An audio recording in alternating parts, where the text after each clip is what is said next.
stuff that we talked about, and they find clothing, the defendant's clothing, and they send clothing and some other items off to Colorado Bureau of Investigations.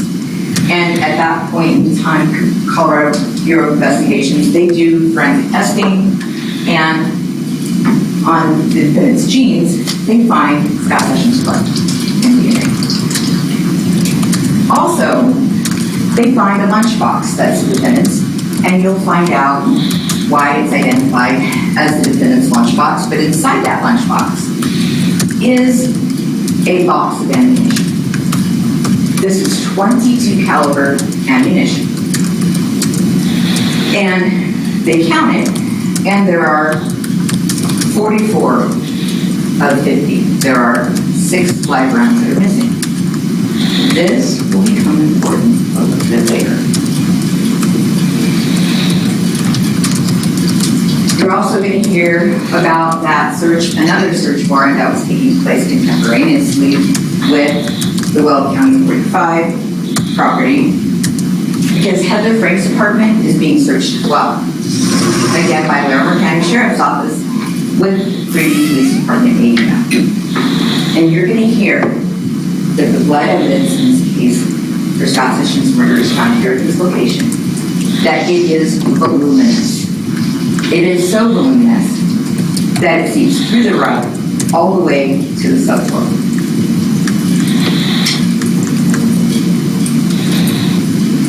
You're going to hear from a forensic pathologist who did the autopsy on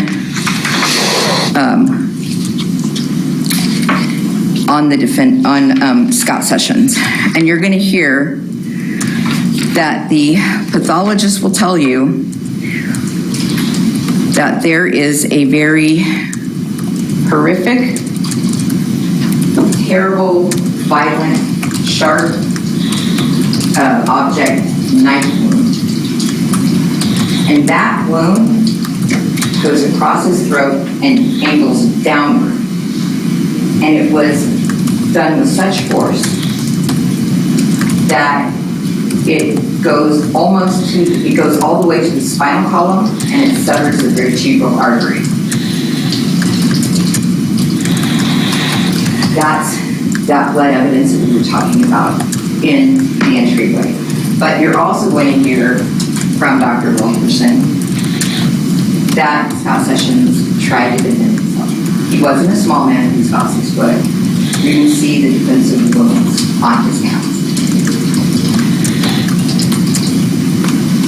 While these searches are going on, you're going to hear that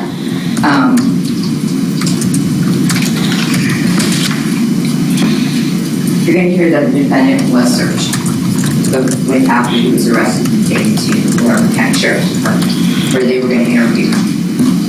And you're going to hear when he searched, they find in his pocket 5 .22 caliber bullets, 3 live rounds, 2 spent shell casings. And they also find a very gnarly fixed blade knife. Back at the Bunnell property, former Deputy Ray Johnson, with Weld County Sheriff's Department, was taking a break, and he looks over at this burn pit area. And when he looks over, he sees this picnic table. Now, most of this wood is weathered. This picnic table looking thing is weathered as well. He thought it was a little bit strange. So he goes over and he makes a very gruesome discovery. Because what he finds when he looks it up is the dead body of a female wrapped in plastic and baling wire, right around the corner from where all that stuff was being burned at. What investigators won't know until February 18th, is that this is the body of Heather Frank, and that she was shot twice in the chest, close range, with a small caliber gun. Remember? 2 shell casings found in the defendant's pocket, 22. You're going to hear that these 3 things are happening at once. We have Heather Frank's apartment being searched. We have that Well County Road property being searched. And then we have the defendant's interview. And you can hear that it's a lengthy interview. He does that interview with investigators Ryan Maya and Justin Allen. And you're going to be able to hear what he says. You're going to be able to hear his cagey and crafty answers to questions. Admit what you can't deny and deny what you can't admit.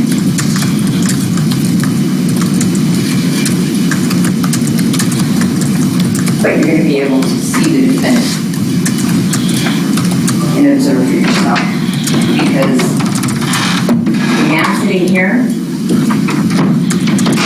he doesn't look like he did back on February 16th of 2020. And you're going to hear his version of events, which will paint him as even though he says he's not.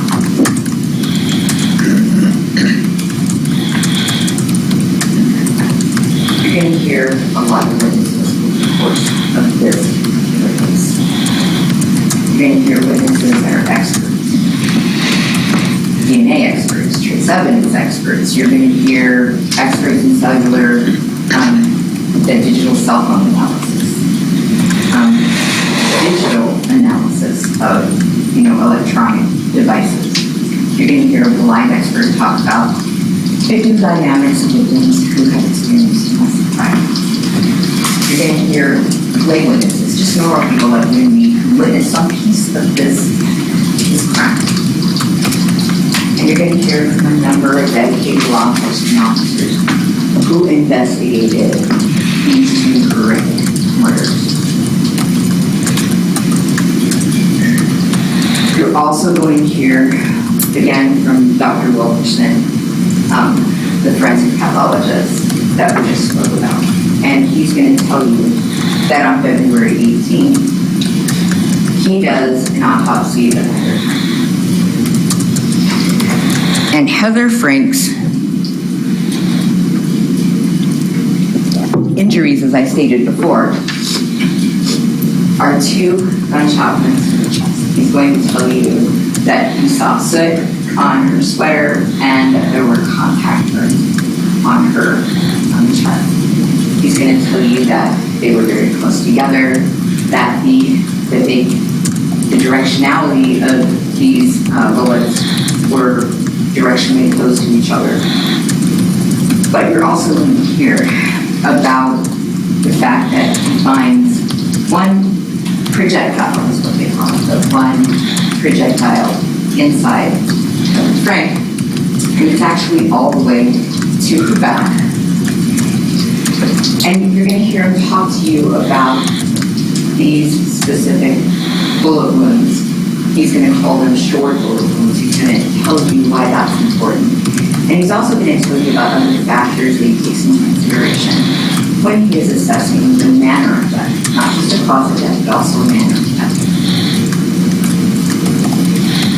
He's going to tell you that this projectile that was in her back is consistent with a small caliber.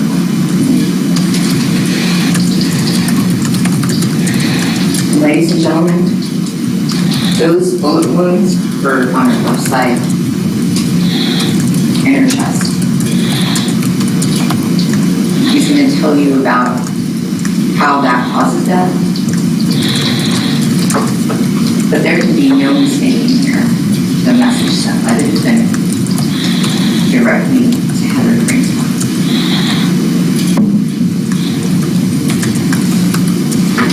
In the end of this case, we've heard all of the testimony and we have given you all the evidence. You will find that all of the credible evidence that I cited in my argument comes back to the defendant.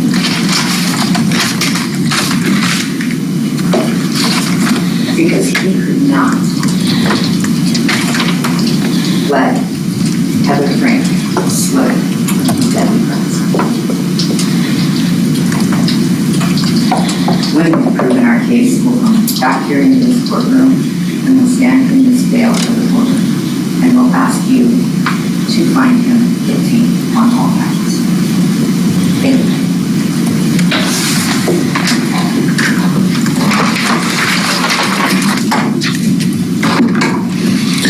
Does the defense wish to deliver an opening statement? Yes, sir. No, I do not. Thank you. Oh, you're beverage. Thank you. You're welcome. And Judge, does this move at all? Or is this one of those do not touch because of wires? Yes, thank you. Can I at least go like this, sure. Maybe?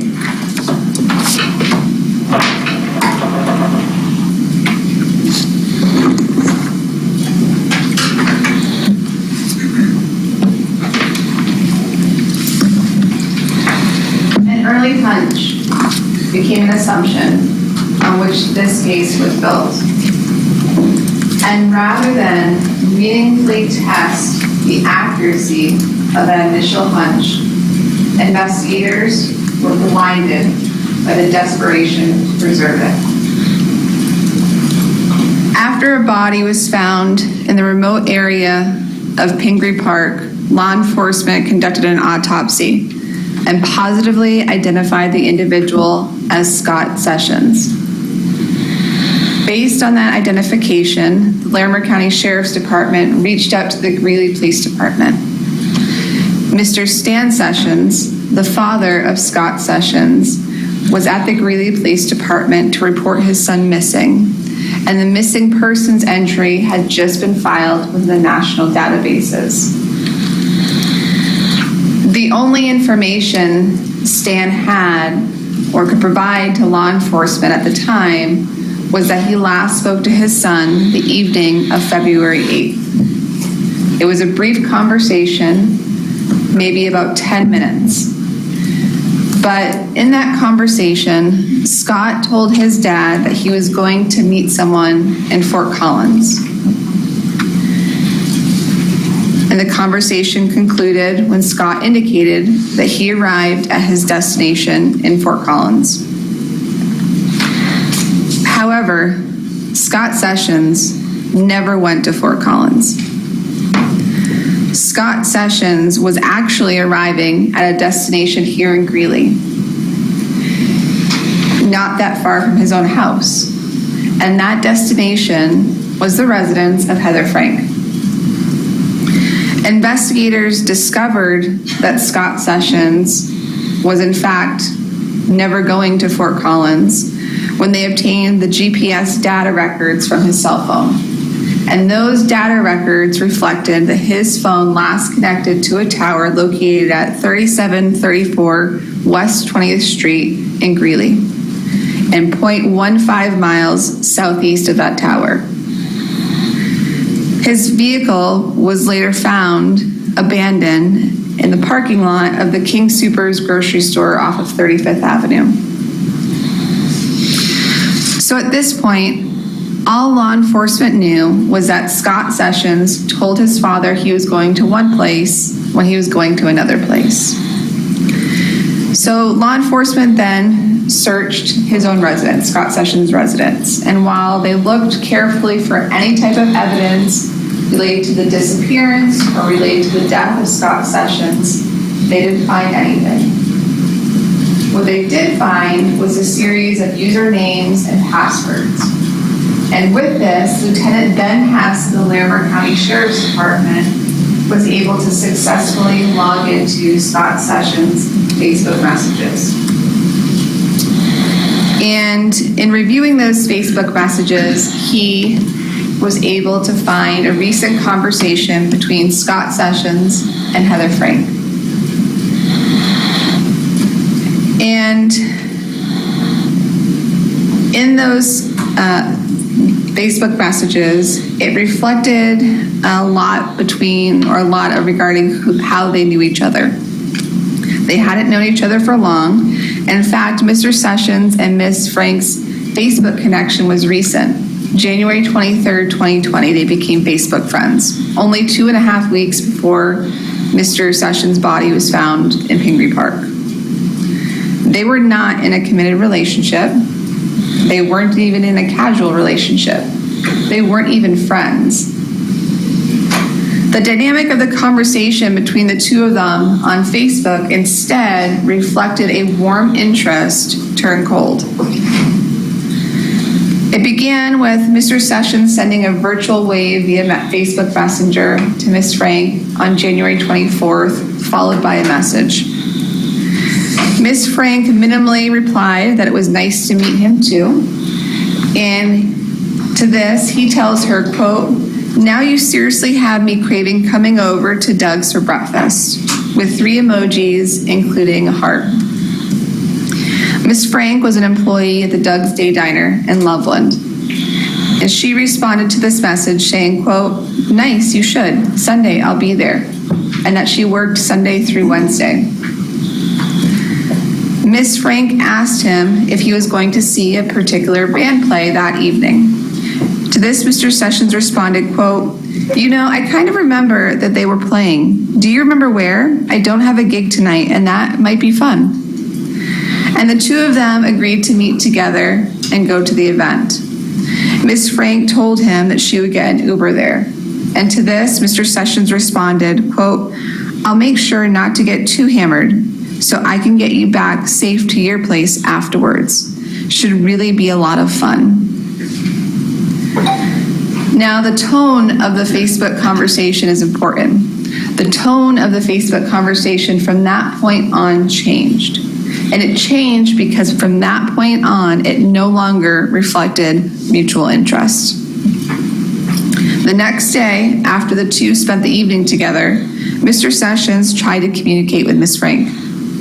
At 2:52 p.m., he messages her, quote, "What a super fun time last night. So," with multiple O's, nice, followed by 3 emojis. No response from Ms. Frank. About 6 hours later, at 8:15 that same day, Mr. Sessions tries again. Quote, "Hey, how you doing? Hope you got some good rest today and hopefully feeling good too," with 3 more emojis. No response from Ms. Frank. No response from Ms. Frank that day. No response from Ms. Frank on January 26th, on January 27th, on January 28th. No response from Ms. Frank at all. And in fact, almost 2 weeks go by, and Ms. Frank would not respond to Mr. Sessions. And during those 2 weeks, Ms. Frank went to a blues jam that Mr. Sessions actually played at. She went with one of her 3 sons, Alex McLaughlin. And despite Mr. Sessions playing on the stage, she was able to successfully avoid him. Mr. Sessions didn't even know she was there, and so he persisted. Mr. Sessions made yet another attempt to get Ms. Frank to respond to him, and he sent her a message on Facebook again on February 6th at 12:39 p.m. that reads, quote, "Hi Heather, how was your last week? Missed seeing you yesterday at the blues jam. But I'd love to tell you about the trip to Memphis. It was really cool," with an emoji following. No response from Ms. Frank. Approximately 2 hours later, Mr. Sessions persists again, and he sends her another message, this time to an event, another musical event at the Moxie Theater. And it was clear that this message was just sent to more than just Ms. Frank. It was a general invitation to other people. 4 hours later, Mr. Sessions finally gets a response from Miss Frank. And she tells him that she was, in fact, at the blues jam, just not on the dance floor, and then changes the topic of conversation to posts she had seen on his Facebook about a recent trip to Memphis. But the response was brief. She does not acknowledge Scott Sessions' prior messages. She does not indicate that she also had a good time with him the evening of January 24th and 25th. She does not acknowledge that night at all, nor does she indicate any interest in going to the event at the Moxie Theater on February 6th. And just 2 days later,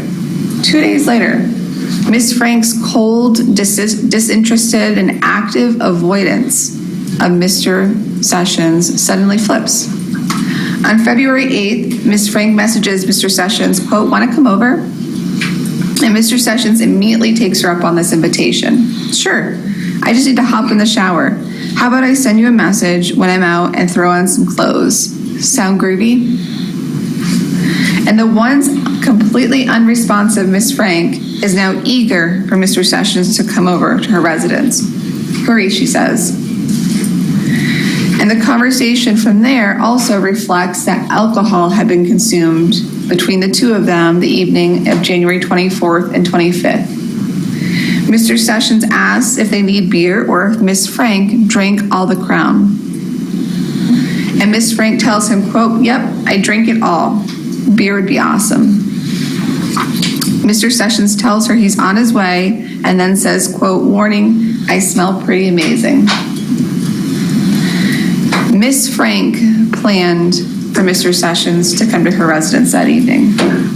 Miss Frank initiated Mr. Sessions to hurry up and come over, and Miss Frank was the one who waited for Mr. Sessions to come over. Now, when Mr. Sessions' body was located at Pingree Park, it had been carried from a vehicle to the location where it was found by a downed tree. And his body was significantly burned. In fact, a majority of the lower portion of his entire body was burned and nearly burned off, his leg missing. But his head was covered, and his head was covered in a blue cloth that had been wrapped over plastic and secured by gray duct tape. And when investigators were present at the autopsy, they did a very careful job of collecting that duct tape.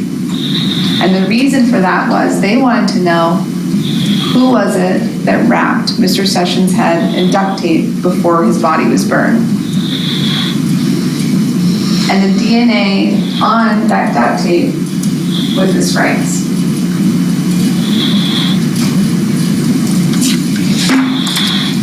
Mr. Eastman, at this point, was an unknown, irrelevant person to investigators.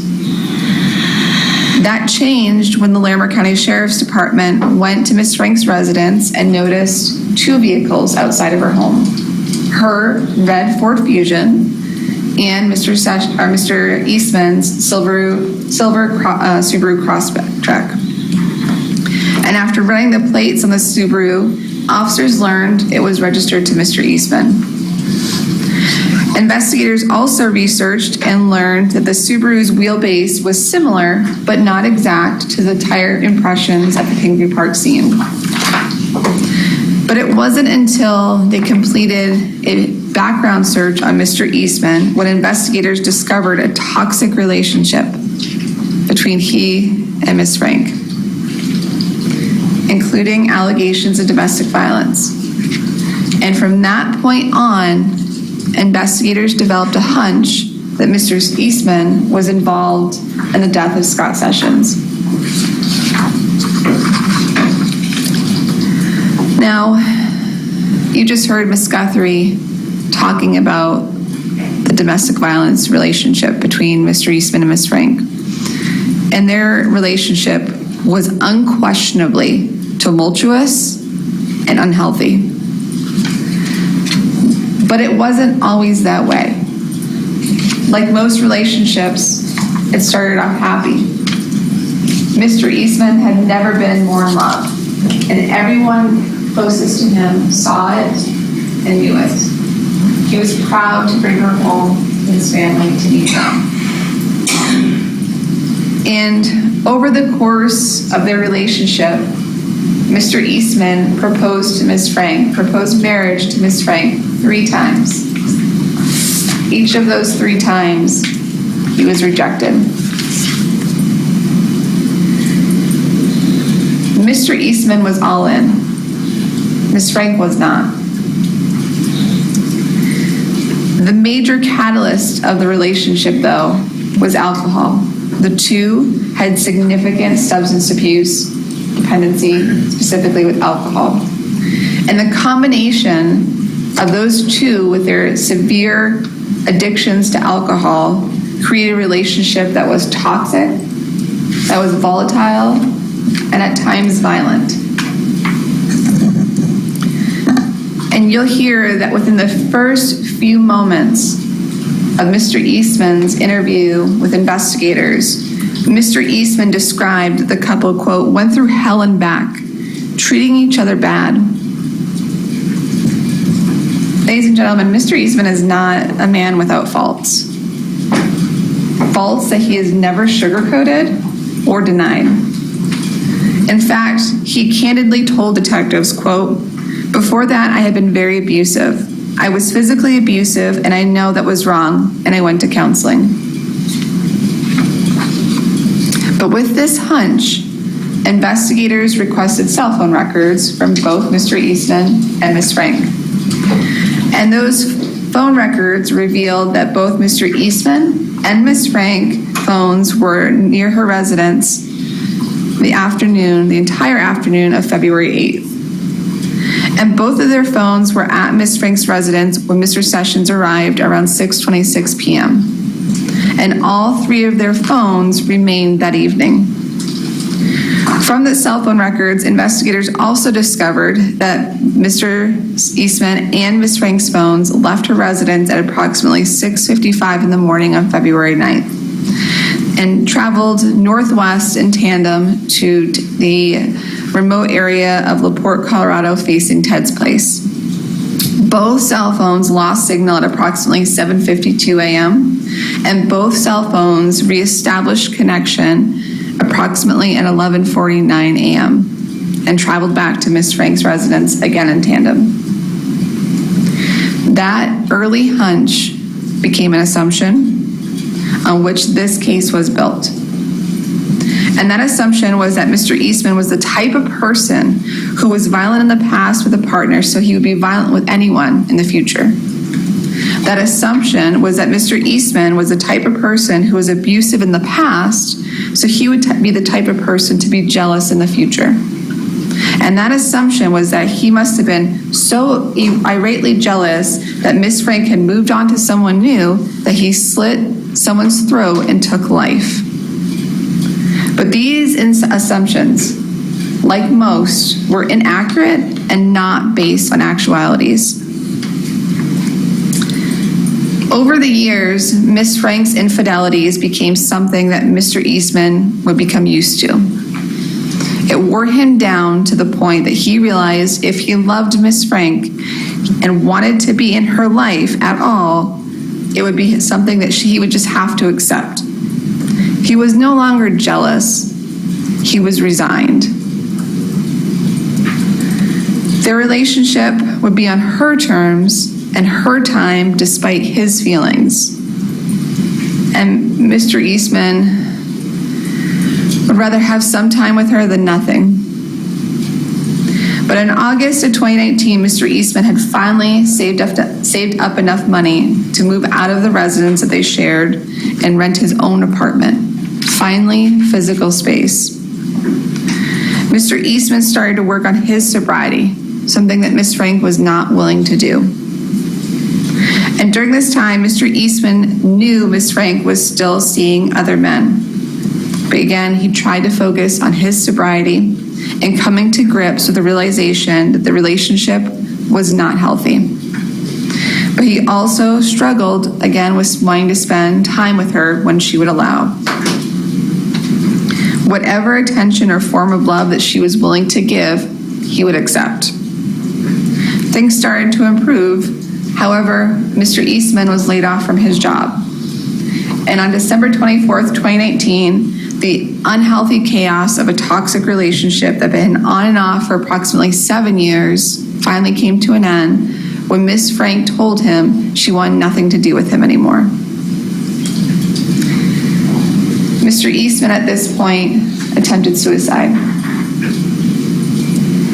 And as a result, Mr. Eastman's sister, Miss Shelley Brinklow, who's always been more of a mother figure to him, stepped in. And on January 5th, Mr. Eastman moved over 250 miles away from Miss Frank to Parachute, Colorado, where Miss Brinklow lived with her and her family. And the brother and sister agreed that Mr. Eastman's move to Parachute would remain a secret. They did not want Miss Frank to know. And in fact, Miss Frank and her sons were told that Mr. Eastman was moving out of state to Arizona. And the reason for this was the two realized that Mr. Eastman would not have the strength to finally be done with Miss Frank and move on and get healthy if he was nearby and if she knew where he was. When Mr. Eastman arrived at Miss Brinklow's home, she describes him as a, quote, broken man. Mr. Eastman lived in Miss Brinklow's home for a little over a month. While there, he was working on his employment, working on healing, working on his sobriety, as sobriety was a deal breaker in Miss Brinklow's home. And during this time, Miss Frank was not ready to let go of the relationship. She tried to contact him, but was unable to contact Mr. Eastman because he had blocked her on phone and on Facebook. Mr. Eastman, at that point in time, was done. Miss Frank wouldn't accept that, though. She still tried to make contact with Mr. Eastman, including even an email she sent to him on January 18th, pleading with him to please talk to her. She also attempted to use her children to get in touch with Mr. Eastman. And the end of January came, and Miss Frank learned that Mr. Eastman was in fact still in Colorado. And as such, she booked a hotel room in Glenwood Springs and asked Mr. Eastman to go and meet her there. And this was a tough decision. Mr. Eastman was torn between someone he had been in an unhealthy, toxic relationship with for 7 years, who he loved more than anything, with the realization that he just couldn't go back to that. He could not go back to that point in his life. And after talking with his sister about it, he decided not to. Mr. Eastman rejected Miss Frank for the first time. He did not want to see her. He did not want to go to the hotel with her. And he struggled with this. And at that point in time, this was not the only thing Mr. Eastman was struggling with. He was struggling maintaining his sobriety. He was struggling gaining employment, meaningful employment. His phone was shut off or about to be shut off. He was about to lose his car. He was in a financial crisis. And so he relapsed. He went out drinking the night of February 7th with his nephew. And when he returned to his sister's home that morning on February 8th, around 7:30 in the morning, he came back and the doors were locked, keys were changed, he couldn't go back inside. Where was he going to go? He went back to Greeley.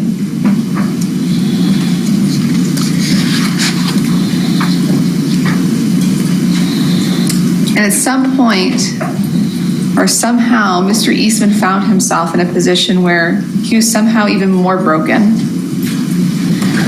His phone turned off at this point. He needed money but had nothing. His return to Greeley, was not planned. He had nothing but the clothes on his back and whatever was in his car. The return to Greeley was not planned. And when he got into town, he went to Miss Frank's residence, and he showed up unexpectedly. And he appeared around 2:22 p.m., and we know that from cell phone records on February 8th. And when he appeared, he asked Ms. Frank for help to get him through until his unemployment check was coming. And she agreed to give him money, but only in exchange for his cell phone that he pawned to her. He asked her if she would go out to eat with him, get the boys together, the boys that he had seen grow up over the last 7 years. And she tells him that she has a date and asks him to leave. And he does, and he goes to Troy Bonnell's, leaving his cell phone at her residence. So investigators assumed Mr. Eastman was with his phone at Ms. Frank's residence, and cell phone records from Mr. Eastman reflect that his phone, again, never left her residence that evening or that afternoon earlier, and neither did hers. So when looking at the phone records that indicated Mr. Sessions, Mr. Eastman, and Ms. Frank were all at her residence all at the same time before Mr. Sessions was last heard from, of course, Mr. Eastman and Ms. Frank were the obvious suspects. And arrest warrants for both Mr. Eastman and Ms. Frank were issued by law enforcement. But investigators didn't arrest Mr. Eastman or Ms. Frank immediately. Instead, they set up the pole camera outside of Ms. Frank's residence to record nonstop. They put GPS tracking devices on both Mr. Eastman and Ms. Frank's vehicles, and investigators watched every single move of Mr. Eastman and Ms. Frank's from February 14th on. And the GPS tracker, as did cell phone records later obtained, show that Ms. Frank went on her normal day-to-day activities. She drove herself to and from her job in Loveland. She got her nails done on February 11th. She went shopping by herself at Centera, had a normal dinner with one of her sons and his girlfriend, and investigators later talked to that son, and he told them Miss Frank seemed normal. So Miss Frank either witnessed or committed a gruesome homicide where a body was later burned and went on her day-to-day activities as normal. And on February 15th, the poll camera captured Mr. Eastman and Ms. Frank leaving her home, getting into his car, all while carrying clothes, and Ms. Frank walking on her own accord, visibly not appearing like she was under any sorts of distress. Donnie Robbins with the Larimer County Sheriff's Office observed GPS tracker on Mr. Eastman's vehicle leave Ms. Frank's residence and traveled directly to the Will County Road 45 address in Kersey. Mr. Eastman's vehicle, this is important, made no stops. The GPS tracker showed it went directly from one residence to the other residence. No detours, no stops on the side of the road even. By the time Donnie Robbins, though, arrived at the County Road 45 address, Mr. Eastman's vehicle was gone. Deputy Robbins followed the vehicle via GPS tracker to a location along the South Platte River. And although he didn't see anything, he was suspicious that the two were destroying evidence. And rather than stop the vehicle, Sergeant Robbins left. He returned the next day to the area of Highway 34 and Will County Road 45, where he noticed smoke from the property. At 267112 County Road 45, the residence belonging to Mr. Eastman's former colleague and now employer, Troy Bonnell. From the road, Deputy Robbins was able to see Mr. Eastman tending a small fire in a burn shed and assumed, again, that Mr. Eastman was destroying evidence relating to Scott Sessions' death. But subsequent searches of that burn pit would prove that assumption was wrong.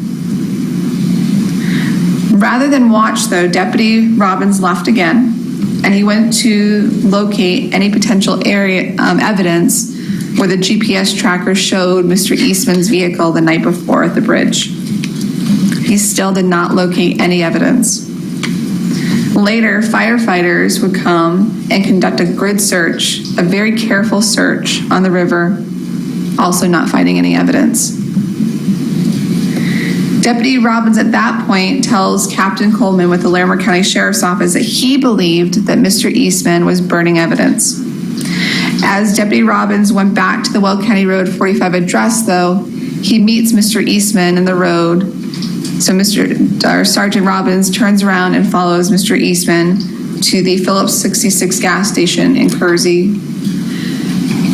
At that location, he sees Mr. Eastman with the gas canister filling up at the gas pump. And Mr. Eastman was arrested for the death of Scott Sessions based only on a hunch that became an assumption. Within hours, members of the Larimer County Sheriff's Office, with the assistance of the Greeley Police Department and the Weld County Sheriff's Office, carefully executed a search warrant at both Ms. Frank's residence and Mr. Bonnell's property. At Ms. Frank's, investigators found signs that Ms. Frank was preparing to flee. Her bedding had been stripped.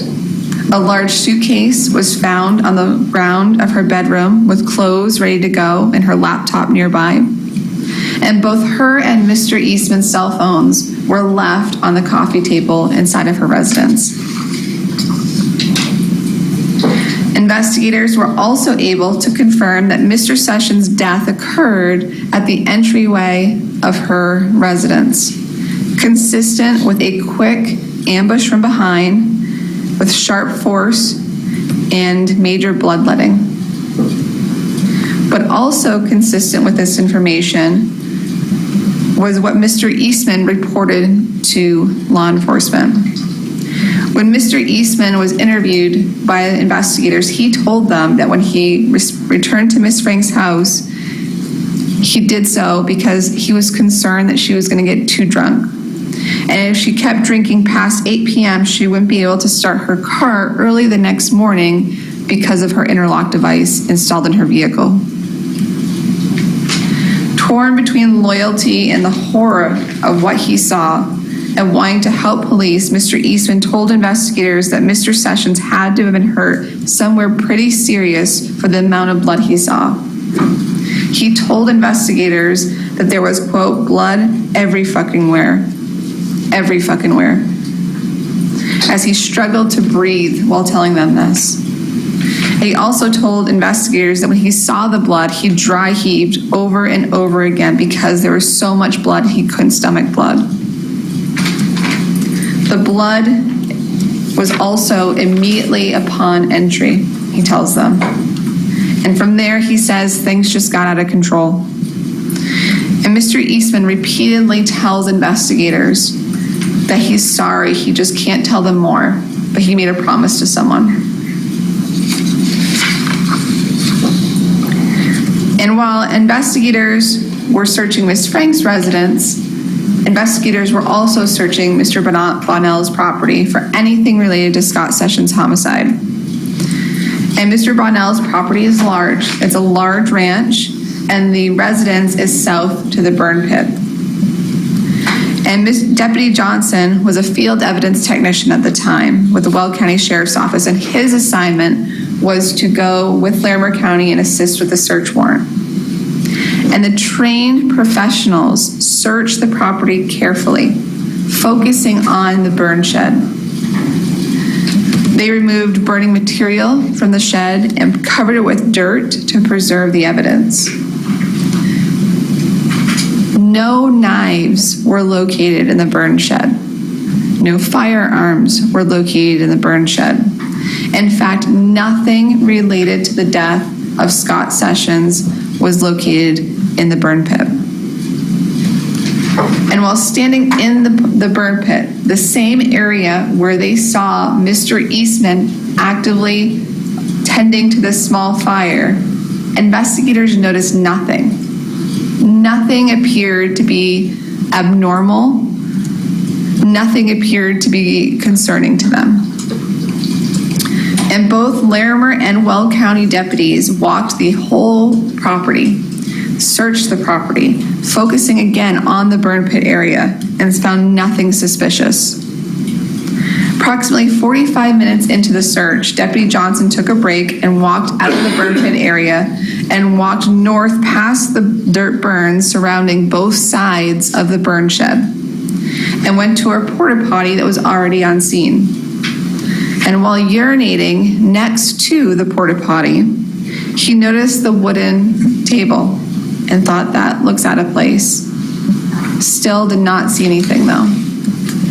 He actually walked to the wooden table, walked to the wood pile, and still did not notice anything.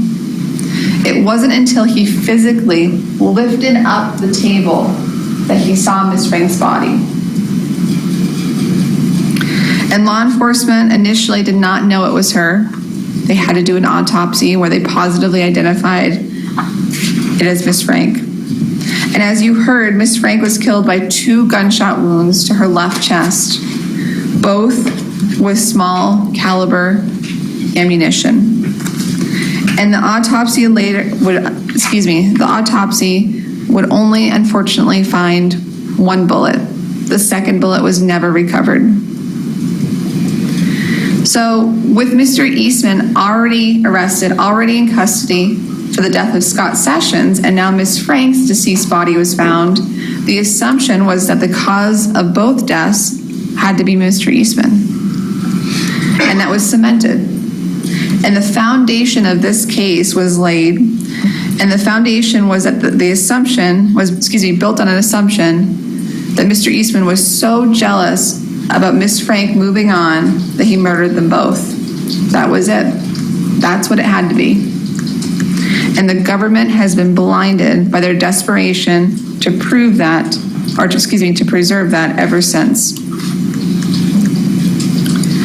So at this point, we stand here today and over 2 years have passed. And investigators have limited information and many assumptions when it comes, and no answers when it comes to the death of Heather Frank. Investigators know Miss Frank was killed by 2 .22 long-range Remington brand bullets.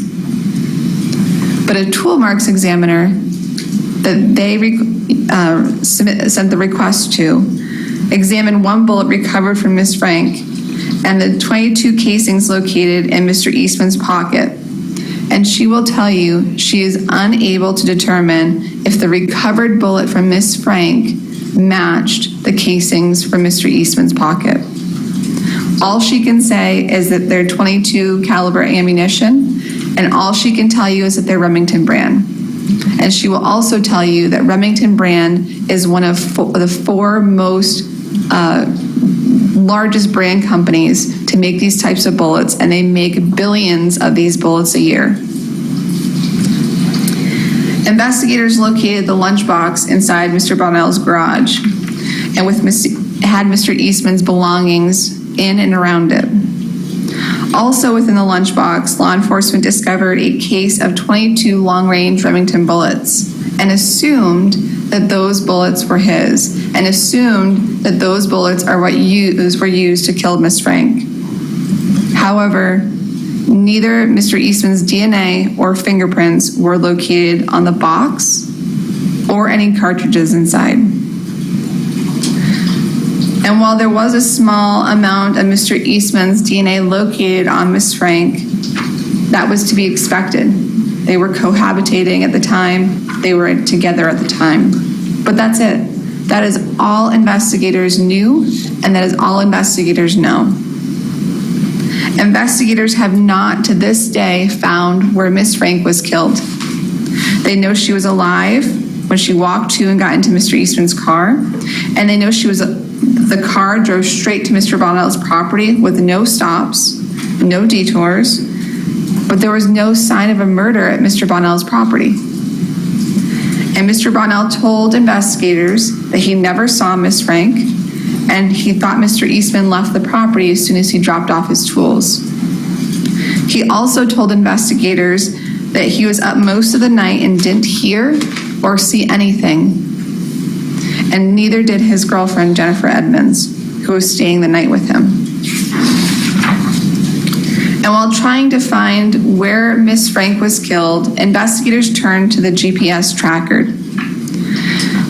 And they located several locations where Mr. Eastman went throughout northern Colorado, including the Pawnee grasslands.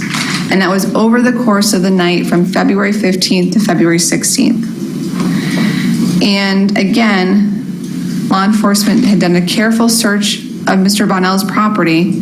So the only logical next step would be that the locations that Mr. Eastman went to that night had to bring them some evidence, had to show them where Ms. Frank was killed.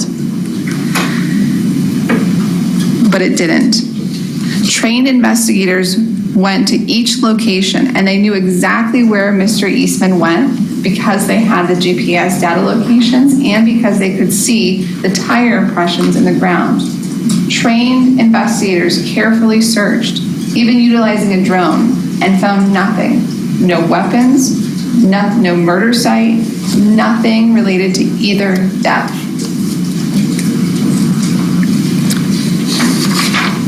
And so that left one option. It had to be Mr. Eastman's car, right? And so investigators obtained and executed three search warrants on the vehicle. Investigators conducted a detailed and immaculate search and forensic processing of Mr. Eastman's vehicle. And they even used something called a crime scope that examined the vehicle using multiple wavelengths of alternate light source to identify stains. And they did locate 7 stains, but a chemical test called phenolphthalein was conducted. And that test is a chemical test that reacts positively to the presence of human blood. All tests indicated negative. There was no blood in Mr. Eastman's vehicle. Another assumption proven wrong. Investigators did locate some vegetation and a stain that smelled consistent with gasoline, but that was to be expected. Mr. Eastman was found at a gas pump filling up a gas can. Now, over again, 2 years have passed since both deaths. Over 2 years of investigation, and the government will still not be able to show you any murder weapon. They will not be able to tell you where Miss Frank was killed, and they will not be able to present you with any forensic or physical evidence that connects Mr. Eastman to either homicide. And most consequential, after over 2 years of investigation across multiple law enforcement agencies, nearly 100 witnesses, expert witnesses spanning from lay witnesses to expert witnesses with various forensic specialties, the government will not be able to provide or prove answers. Instead, the government will only be able to show a hunch that became an assumption. And because of this, you will have doubts. You will have hesitations. And because you have those doubts, because you have those hesitations, the only verdict will be not guilty. Thank you.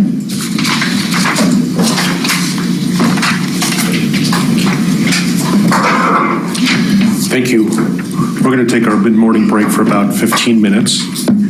I want to instruct you until the trial is completed. You must not discuss this case with anybody. That includes your family, people involved in the trial, other jurors, or anyone else. If someone approaches you and tries to discuss the trial with you, please let me know about it immediately. It's also important that you must not read or listen to any news reports of the trial. Do not in any way try to gain information about the case outside of the courtroom. That includes no research on the internet, medical or law books, encyclopedias, or dictionaries. Finally, it is especially important that you not form or express any opinion on the case until it's finally submitted to you.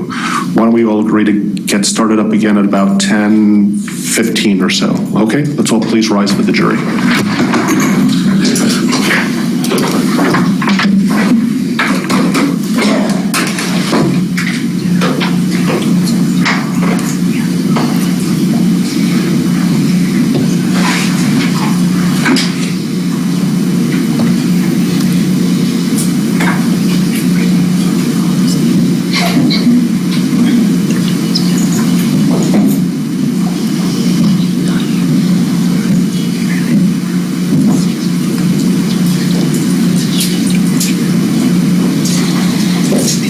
welcome to be seated. Let's make our best efforts to get started right at 10:15. We'll be in recess.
No, the real time's on there.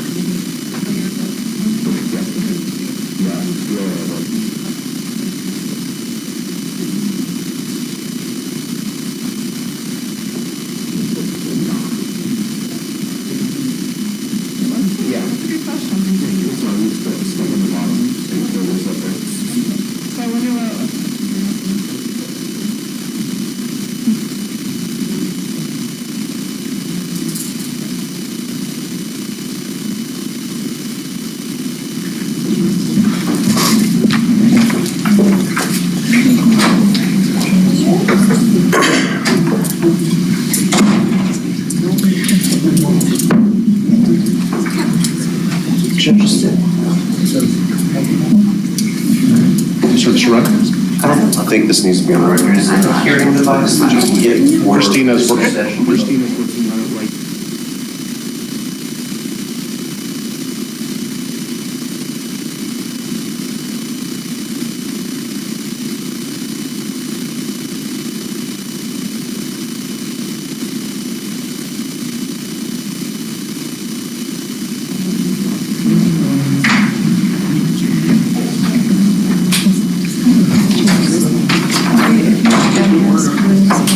We do. I just want to do it It's not outside. here yet. I just don't want to do it.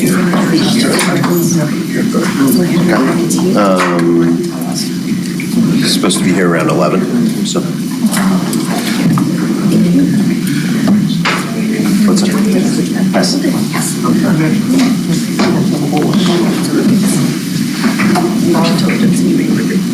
Judge, we do need to address something before the jurors come in. Okay.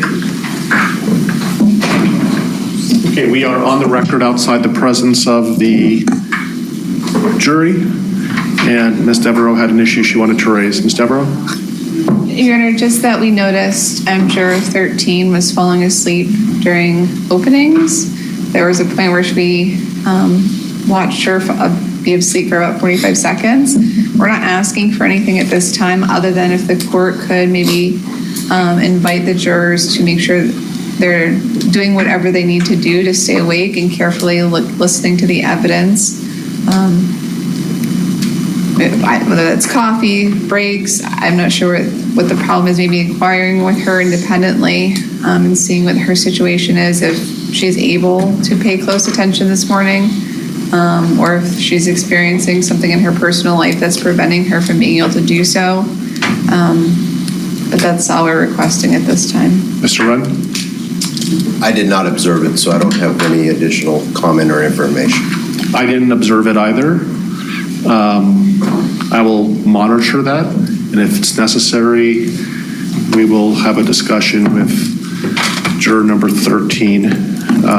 But at this point, I'm not going to take any further action or make any statements until I observe it and believe that there's a concern that juror 13 is not paying attention. Okay, let's bring the jurors in. When the jurors come in, if everybody can please rise.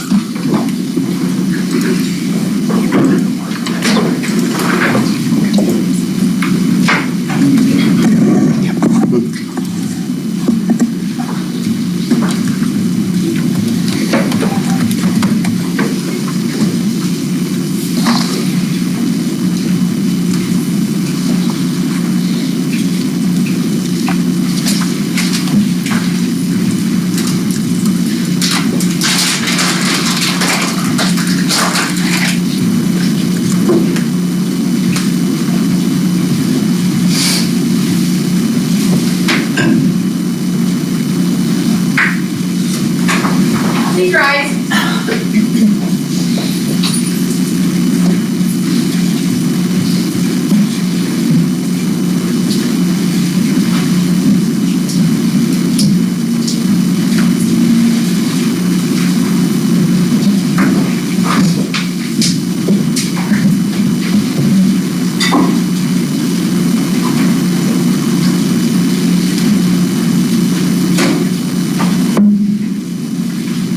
Okay, welcome to be seated. Prosecution may call their first witness.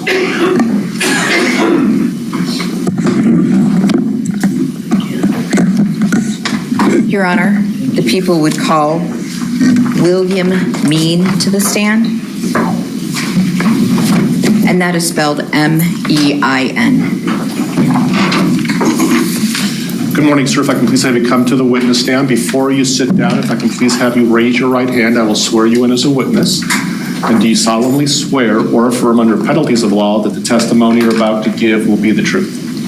Thanks. Why don't you have a seat, make yourself comfortable. Feel free to adjust that microphone once you're settled in. If I can please have you introduce yourself to the jury by stating your name and spelling your last name. William Mean, M-E-I-N is my last name. Thank you. Welcome to examine. Thank you. Good morning, Mr. Mean. Could you please tell the jury where you work? At present, I'm not working, but at the time I was working for Larimer County Road and Bridge. And what kind of work did you do for Larimer County Road and Bridge when you worked with them? I drove trucks, and then when it snowed, it was a snowplow. Did you snowplow a specific area? Yes, we had an area that we did. Which area did you specifically plow? Well, I work out of the Stowe Prairie shop, so we had all the county roads up in that area, up in the mountains. And you said it's up in the mountains. Can you tell the jury a little bit more specifically? Is that up by Pingree Park? Yes, we do the Pingree Park Road and County Road 27 that goes from Masonville to Poudre Canyon, Risk Canyon Road, Buckhorn Road. Now, on February 10th of 2020, I know it's been a minute, can you tell the jury which road you were plowing? I was plowing 63E, which is the Pingree Park Road, the road that goes to the CSU campus. And can you tell the jury what the conditions were that day? It was a sunny day, and it had just snowed that night, about 4 to 5 inches of snow, so I was up plowing that. About what time in the morning were you up there plowing? I was at the shop at 7, and I left about 20 after, and got up there maybe a half an hour later and started plowing. What did you observe when you got to the Pingree Park area? Did you observe anything unusual? Well, as I was plowing up the road, a few cars came down, and there was fresh snow, so I could tell there was only a couple of cars. As I was driving up the road, it was kind of gusty wind, and a puff of smoke came across the road. And up there is a big problem with forest fires, and people freak out about smoke. And a lot of people go camping and they don't put out their campfires, so that's what I assumed. The smoke that I saw blow across the road was from a campfire. And with the fresh snow, I didn't think it was anything to worry about. But I made a second pass, and then I decided, well, it'll only take me a minute, and I'll just run up and with my shovel and throw some snow on this campfire. And when you're looking at it from the road, what is the distance between you and where you saw this puff of smoke? Approximately 30 feet. It was up an embankment, about a 45-degree embankment. Are there any other like buildings or anything else around there? It's in the middle of the forest. Okay. I'm going to hand you what I've marked as People's Exhibit number 3. I've shown it to counsel. If I could approach, Judge. Sure. Thank you.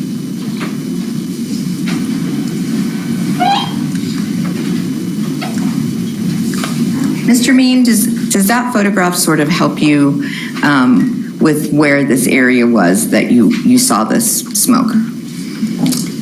Sort of. I didn't see it from this angle, so this doesn't look familiar to me, but...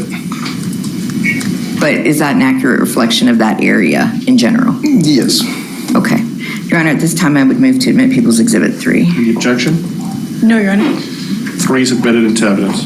Thank you. And if we could publish 3. So I think you'll be able to also view the exhibit on your TVs and on the big screen TV. So can you tell the jury sort of which angle you were coming at when in this area? Well, I'm not sure what direction I'm looking here. I came from the west and went up the hill kind of to the northeast. Okay. You go ahead. When you noticed this puff of smoke, did you go investigate it? Yes, I did. When you went to go investigate it, can you tell the jury what you saw? As I climbed up the embankment and got to where the smoke was coming from, there was a log, about a 20-foot long log, that was smoldering, but only on the bottom side. It wasn't smoldering on the top. The top didn't burn, just on the bottom. And when you went up there, was anybody else with you? I was alone. Can you tell the jury, did you do anything to whatever was there on the log? Well, I started to shovel the snow up against the log, but I was on the downhill side, and it wasn't really doing anything to put out the fire. Where there wasn't any fire, it was just smoldering. But so that wasn't working for me. So I decided to go around to the other side of the log so I could roll it over and be able to put it out. What did you find when you went to the other side of the log? Well, when I went to the other side, there was, at first I thought somebody had decided to burn their trash there. It was a kind of a clump, kind of that was partially burned. And as I got closer, I was kind of mad. It's like thinking people are burning their trash up here. And as I got closer, it looked like there was a couple of logs sticking out of it. And then a couple more steps, I realized that there was boots on those logs, and there were legs and feet. At that point in time, did you do anything? Did you alert anybody? Yeah, I immediately ran to my truck and got on the radio and called 900, which is the dispatcher for EMS, and told them that I had found a dead body. Okay. And I'm going to hand you what's been previously marked as People's Exhibit 216, if I could approach, Judge. Sure.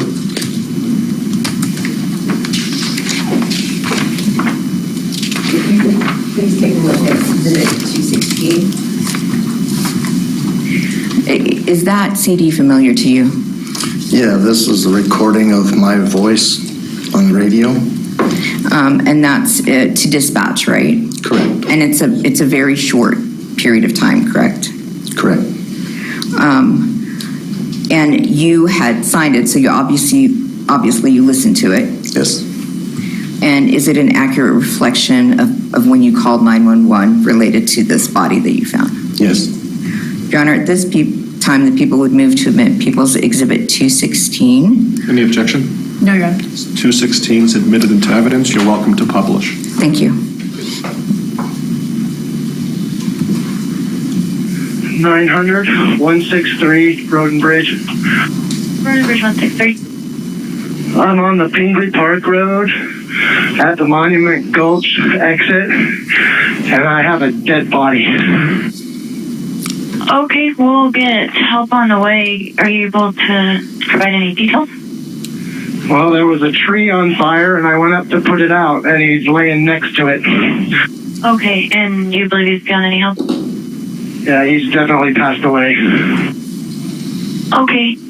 Hey, do you know about what mile marker on Pingree Park? We're just trying to find exactly your location. Yeah, I don't know the mile marker, but it's at the Monument Gulch exit.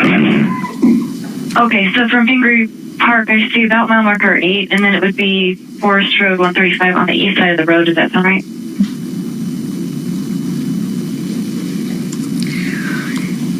When you called dispatch, were you upset? Quite a bit. Why?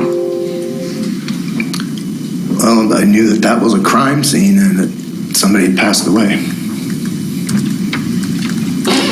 And when you were up there, did you notice anything else in the area? Any other people or vehicles or any other tracks in the snow? Before I got to that point, there was 3 vehicles that were leaving, going north on the Pingree Park Road towards Poudre Canyon. One of them was a blue Jeep, one of them was a white pickup, and one was like a Suburban, white Chevy Suburban type vehicle. Okay. And in the area which you were, did you see any tire tracks or anything like that? No, it was fresh snow, and that road is actually where I would turn around because I'd plow sections at a time, and there were no fresh tracks going into where I was turning around. After you made that report, did you stay in the area? Yes, I sat there and waited. Okay. How long were you there before someone with law enforcement arrived? About 45 minutes. Okay. And did you note any other footprints or anything like that? Nope, the only ones there were fresh were mine. Okay.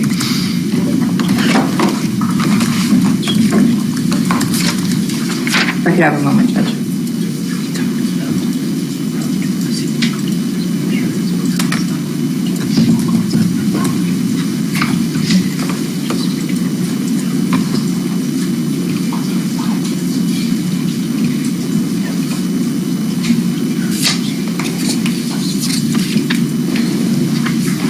So you were talking about the CSU campus?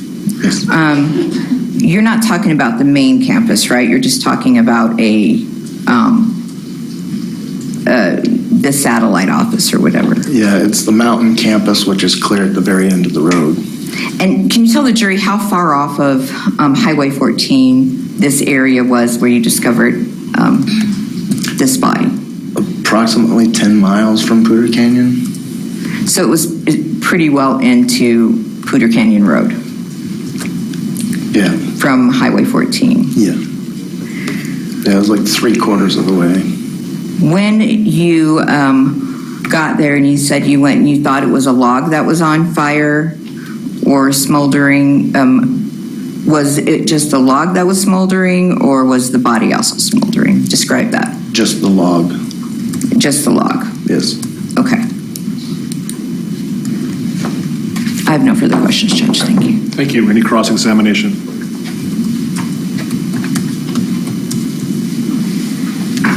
Good morning, sir. Good morning. So when you stopped before you discovered the body, that was on the Pingree Park Road? Yes. And you parked kind of off the side of that road, is that accurate? Correct. And you hiked up the embankment going straight up, is that right?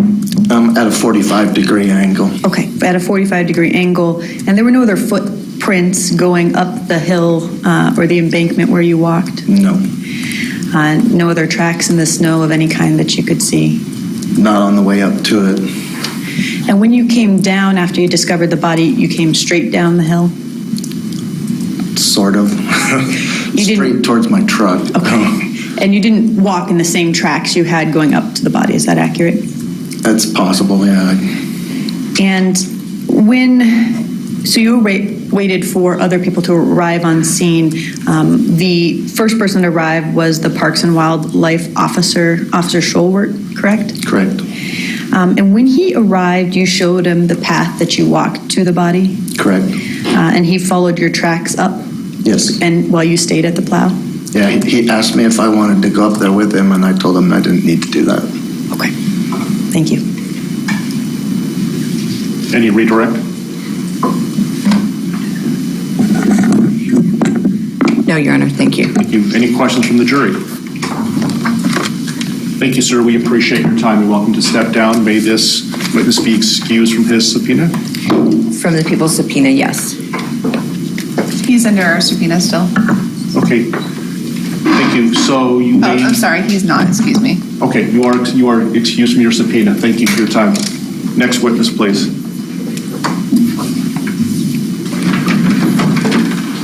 We'll call Corporal Justin Williamson.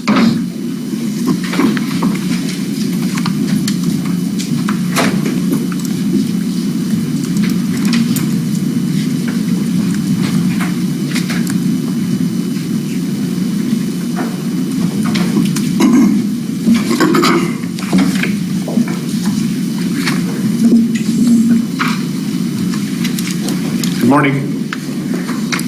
If I can please have you come on up to the witness stand, I'll swear you in before you sit down. And do you solemnly swear or affirm under penalties of law that the testimony you're about to give will be the truth? I do. Thanks. Once you have a seat, make yourself comfortable. Feel free to adjust that microphone.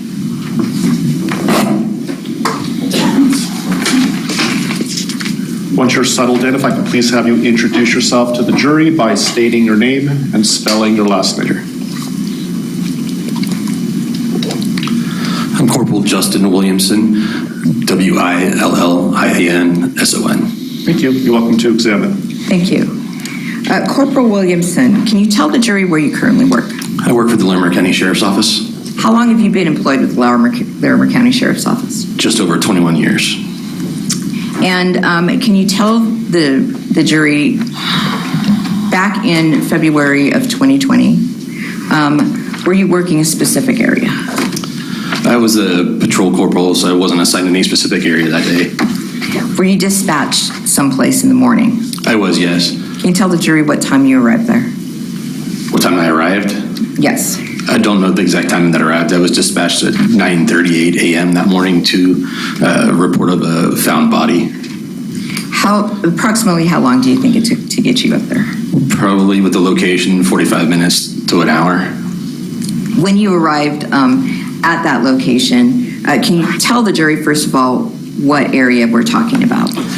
So the location was off of Pingree Park Road near the intersections of Forest Road 135 and Old Flowers Road. How far from Highway 14 is that location? Several miles up Pingree Park Road. Are there any houses up there that you're aware of? There are several houses throughout the route from Highway 14 to that area, and then just beyond that area, there's an area called Monument Gulch where there's some residents beyond a locked gate. I want to talk to you for a minute about if there was anybody else up there when you arrived. Yes, when I arrived, the plow truck driver was on scene as well. There was a divisional wildlife officer that was on scene, happened to be in the area when the call came out. An ambulance had already been on scene, as well as some fire personnel. When you arrived on scene, can you describe the demeanor, the emotional demeanor of the plow driver when you spoke with him?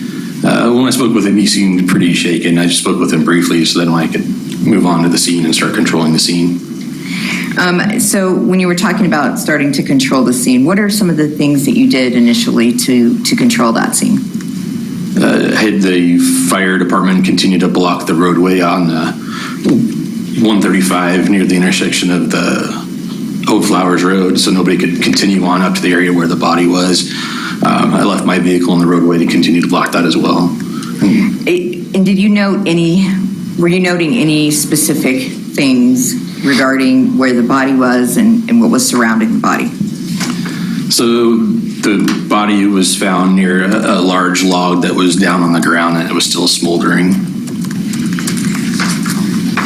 And were you able, when you said the body was still smoldering? The tree was still smoldering. The tree was still smoldering. Okay. I'm going to hand you People's Exhibit number 4, if I could approach, Judge. Sure.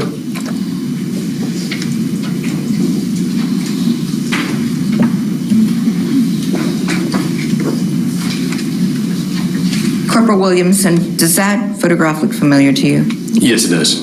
What is that a photograph of? It's a photograph of the log that was still on fire and the body that laid next to it. And does it accurately reflect what you saw when you came on scene? Yes, it does. Your Honor, at this time, the people would move to admit People's Exhibit 4. Any objection? No, thank you. 4 is admitted. You're welcome to publish. Thank you. So I want to talk about so this puff of smoke in this photograph, is that what you mean by the log was still smoldering? Yes. That smoke was visible? Yes, it was. And was that smoke ongoing the entire time, or at least a good portion of the time that you were up there? Yes, it continued to smolder throughout our time there while we processed the scene. Once we completed, we actually spent some time to break up the log to finish putting out the fire. Now, I want to talk to you about processing the scene. What do you do when you process a scene? Are there notes that you make, diagrams, different things like that? Yeah, so to start off with, I took overall photographs of the area. We were anticipating a storm that was due within the next couple hours to start snowing again, which would cover up some of the evidence that was on scene currently. So I took photographs. I then moved on of the scene. I then moved on to photographing the footprints that had already been covered from the night's previous snow, as well as some tire wear impressions that were on the roadway. And I'm going to hand you People's Exhibit number 12.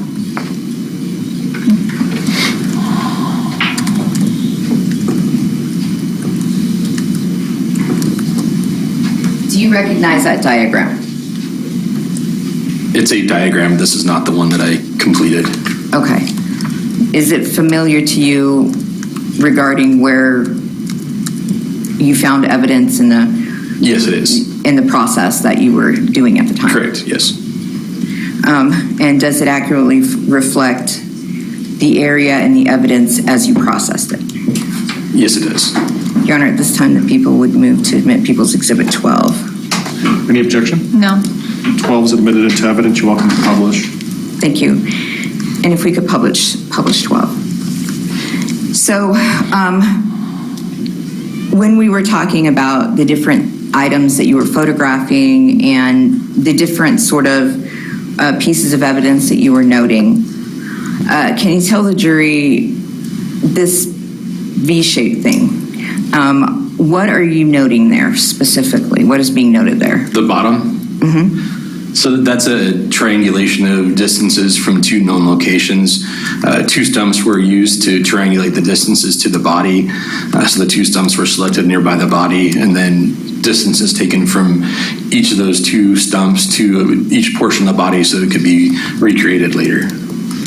And the top portion of that, is that sort of a diagram of the road and where this body was found? Yes, it is. It shows Forest Road 135, and then the turnoff for the Forest Route 152 or Old Flowers Road, and then as it starts to curve past where it documents the tire tracks, that goes on and continues as Forest Road 135 into the Monument Gulch area.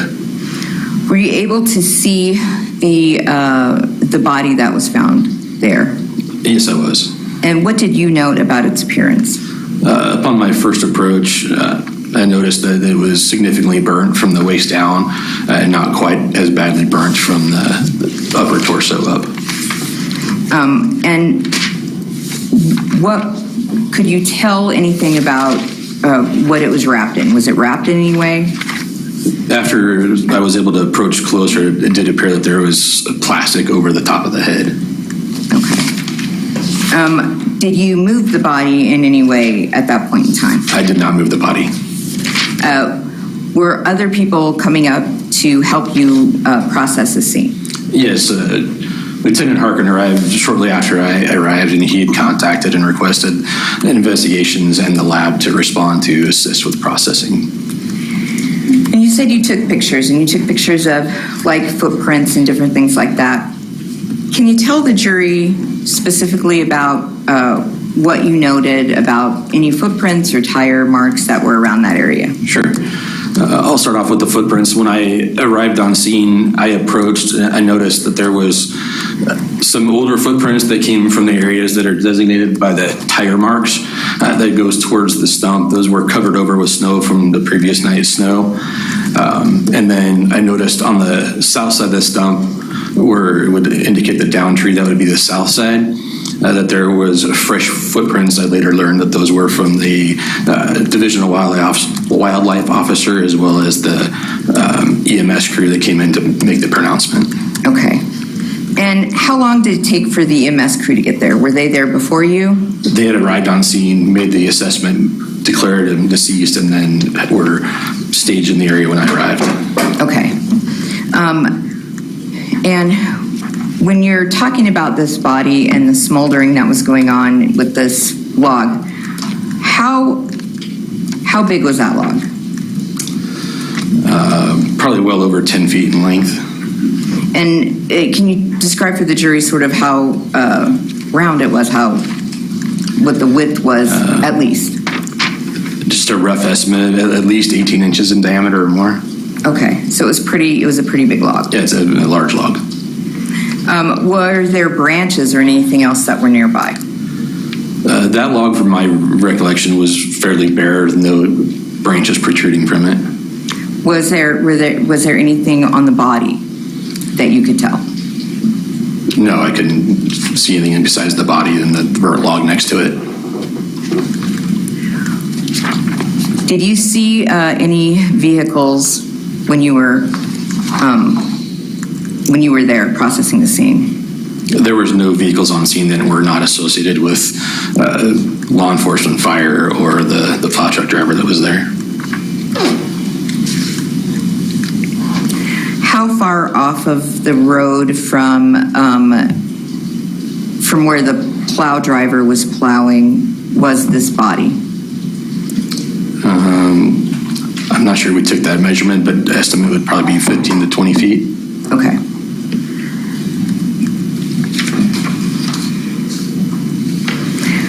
When you were documenting the different footprints that were made and everything, you took pictures of those, right? Yes.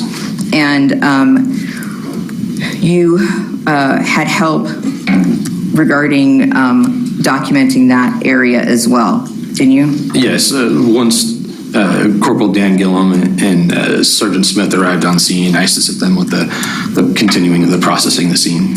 How long was it before they arrived? Probably an hour and a half to 2 hours. If I could have a moment, Judge. Sure.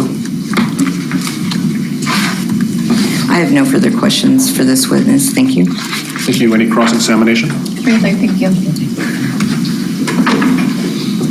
Good morning, sir. Good morning. So, sir, you were dispatched to the Pingree Park scene at 9:28 hours, right? I believe it was 9:38 from my report. Okay, so 9:30 in the morning. Yes. Okay. And it was you and Deputy Rumfelt were the first two members of law enforcement on scene? We were both dispatched due to the snow. She was driving a two-wheel drive Charger, so I had her wait at the bottom of the hill. Okay. And you approached the scene on foot? Yes, I did. And it had been snowing? It had, the night before, yes. So the ground had snow on it, as we've seen? Yes.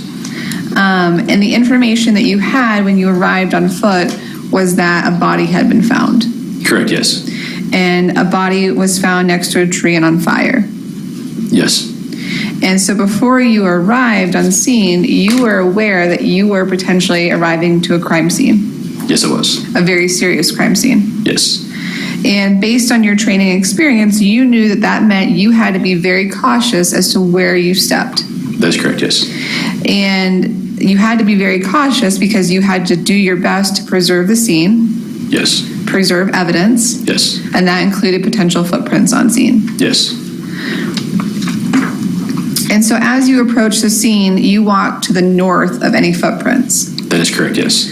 And you made sure that you walked where there was, again, no footprints that you were potentially destroying? That is correct. It was all fresh snow. And you were also paying attention to where you walked so that later on investigators could tell what footprints were from first responders or what footprints had evidentiary value? Yes, every time I entered the scene, I used the same route of approach. And as did others who arrived on scene too? Yes. Such as EMS? The EMS, from my recollection, they all walked up the hill from Pingree Park Road, and their footprints were on the south side of the down tree, right, south of where the footprints were that were associated from the night before. And so all first responders used that same south pathway of footprints, south of the log? I believe the EMS and the DOW officer approached that road. I drove up the Forest Road 135 and parked near the intersection of the Old Flowers Road, and then approached down the roadway and then into the scene on foot, north of anything that was previously there. And previously there because it was very easy to visually distinguish between fresh footprints and the older footprints? Correct. There was some fresh snowfall from the previous night. Okay. If I could have one moment, please. Sure. Nothing further. Thank you, sir. Thank you. Any redirect examination? No, Judge, you may be excused. Am I released from subpoena? Before you do that, does the jury have any questions for this witness? Thank you. You're welcome to step down. I didn't know we could ask questions and answers. So we discussed that on Friday, and so there's actually a form that you can fill out if you would like to. Would you like to do that? Yes. Okay, this is juror number 8. You should have it in your notebook. And sir, while we're doing that, just so the witness knows and the court does, he is still under our subpoena. Thank you. So in the back of your notebook, there should be some blank juror question forms. Why don't you go ahead and fill that out?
Can the parties please approach?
So Corporal, the jury has a question that I've approved. I'll read it verbatim. It reads as follows. Could you provide the order of snow or footprints, new footprints?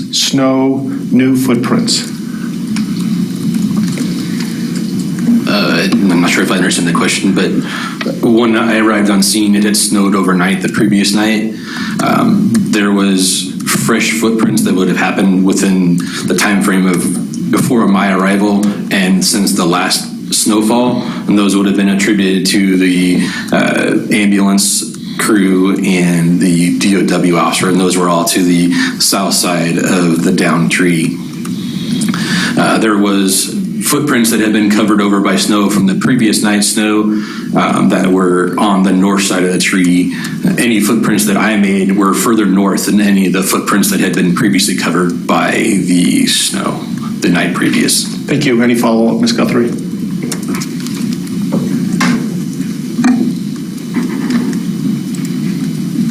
So just to be clear, the other footprints that you noted were not footprints made by yourself or the ambulance and snowplow driver.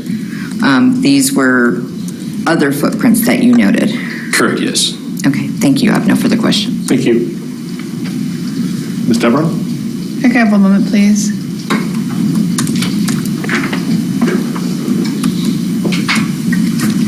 And just briefly, sir, and when Ms. Guthrie just asked you about the other footprints, I just want to be clear, we're talking about the older footprints. Correct, The newer footprints were the footprints that were made by yourself, the snowplow dryer, and the first responders. Yes, those were all with the same day. Okay. Anything that was previous was snow covered. And those are older footprints. Correct. And those are the footprints that would have had potential evidentiary value. Correct, yes. And those were all located on the north side of the log. Correct, yes. Nothing further. Thank you. Thank you. Any additional questions from the jurors? Thank you. You're welcome to step down. We appreciate your time. I believe you're still under subpoena for the defense. Thank you. Next witness, please. People call Stan Sessions to the stand.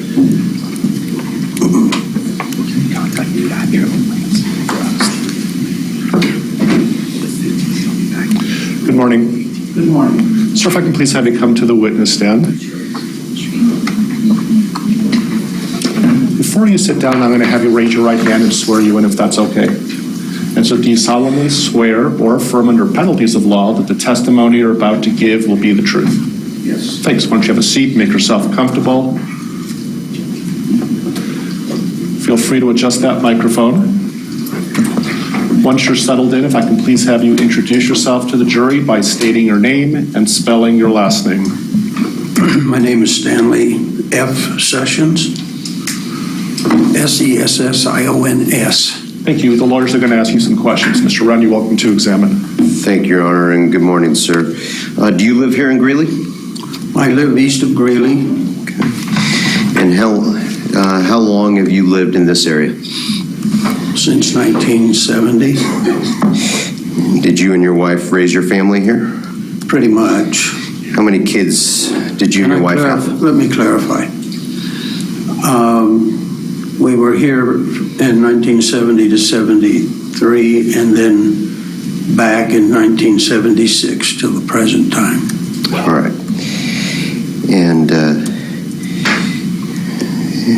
did you and your wife have any children? We adopted two sons. What are their names? Stanley Scott and Stephen Lynn. All right. Let's talk about Stanley Scott for a moment, if I may. Certainly. What is his date of birth?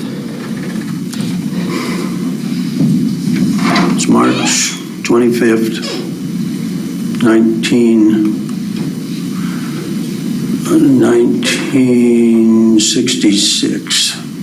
Okay. And so you and Stanley Scott have the same first name.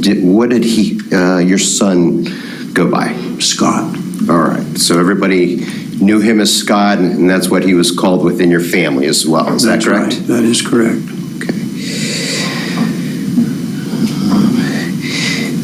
And in 2020, what was Scott doing for a living? Scott was a musician.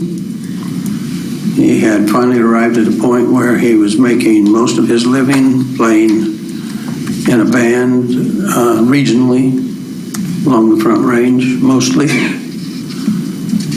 He had just returned from a blues competition, Memphis. They did very well. I've never seen him so happy with his decision to be a musician. Okay.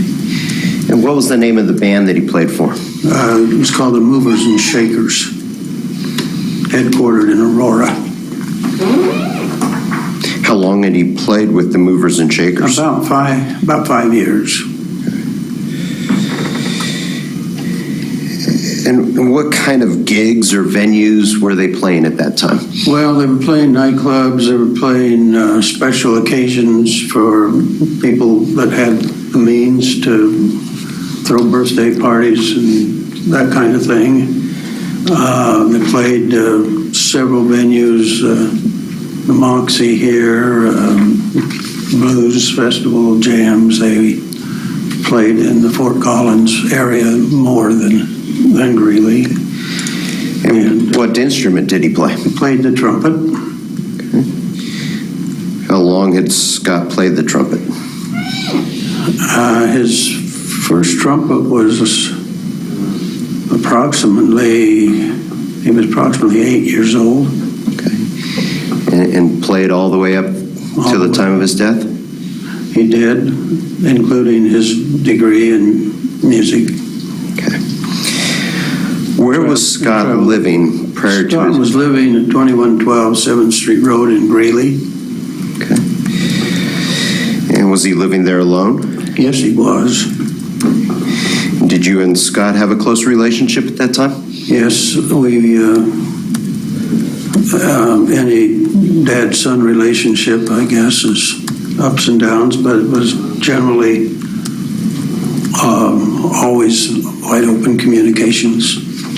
He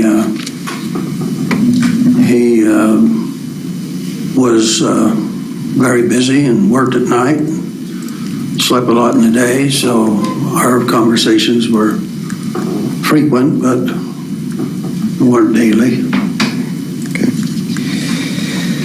Okay. And was your wife alive at that time in February of 2020? Yes, she was. Okay, and what was her name? Linda. All right. And was she living with you or somewhere else at that No, point? she was living at our home. By correction.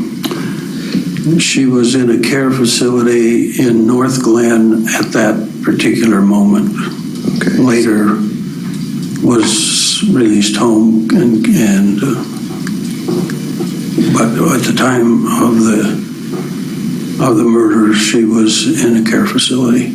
All right. Is that like an assisted living? No, it was Your Honor, I would object to this line of questioning under relevancy. It's relevant. It explains a subsequent conversation between him and his son. I'll overrule the objection. Thank you. It was a care facility, medical care facility. Okay. Rehabilitation, that's what I wanted to say. Okay. Was her health deteriorating in February 2020? Yes, it was. Did Scott make efforts to see and communicate with her regularly at that time as well? Yes, he did. He was very tuned to his mom. Okay. And you've talked about this briefly, but in early February of 2020, did Scott and his band, the Movers and Shakers, go on the road? They did, yes. And you said they went to Memphis, is that correct? Okay. Yes. And was that a competition of some sort? It was a competition, an international competition. And do you recall when Scott returned from that trip? It was Probably the Monday in that weekend before his tragedy. And if you previously told investigators that he returned on February 3rd of 2020? Yeah, that would Does that sound about right? Right. Yeah, I had been out of town and didn't return home till later in that week, so he had been back a few days before I returned. And just so the record or the transcript is very clear, we need to make sure that only one person talks at a time. So if I could ask you to make sure I have finished my question before you start answering yours. Okay? Sure. Thank you.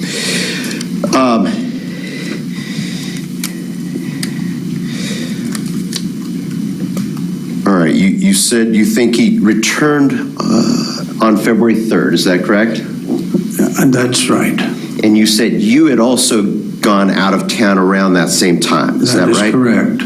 Where did you go and when? I accompanied my grandson, oldest grandson, who is a Navy officer, to the Northwest on a new assignment, and then I flew back.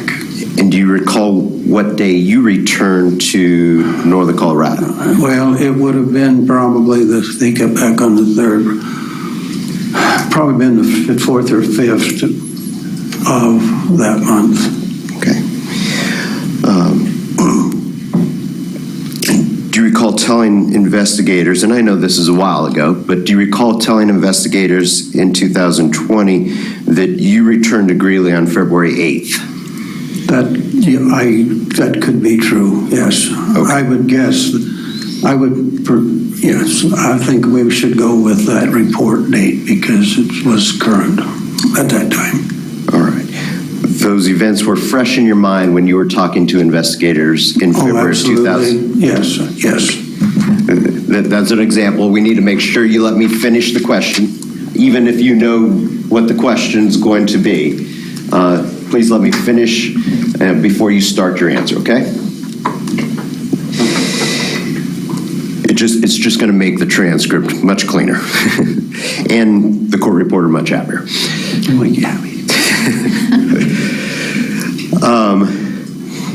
All right. So did you talk to Scott in the afternoon or early evening on the day that you returned back to Colorado on February 8th of 2020?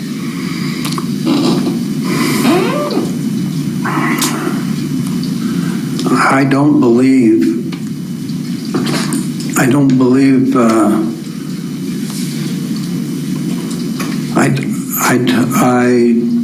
I received a call from him on February the 8th. You don't believe you did, or you do believe? I did receive a call the evening of this, that he passed, that he died. Okay, let's. But before that, I don't believe so. Okay. Before we go too much further, just so that we have a visual of who we're talking about here, Your Honor, if I may approach. Sure.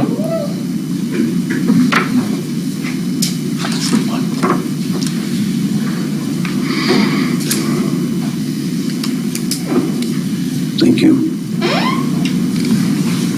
I'm showing you what's been marked for identification as People's Exhibit 1. Do you recognize that photo?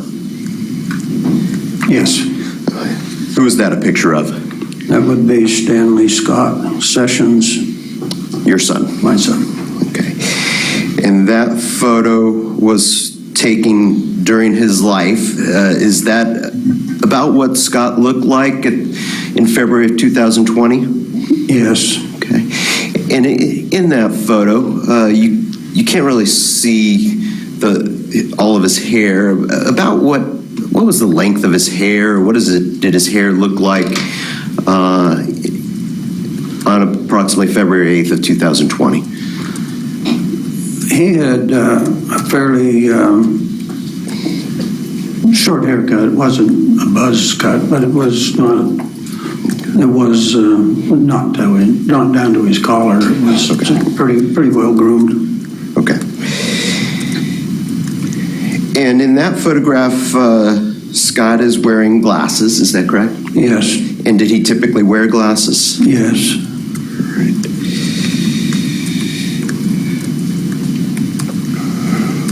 And is that photo a fair and accurate depiction generally of what Scott looked like in February of 2020?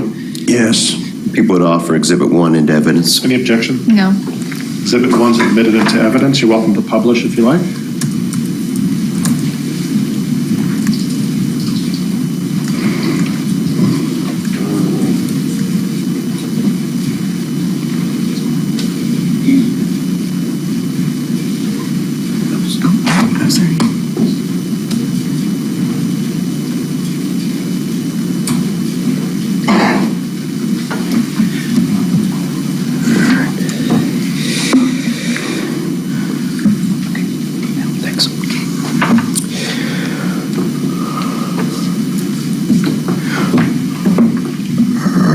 Mr. Sessions, I want to talk a little bit more about that phone conversation that you had with Scott in the afternoon or early evening of February 8th of 2020. Do you recall that conversation? Yes, quite vividly.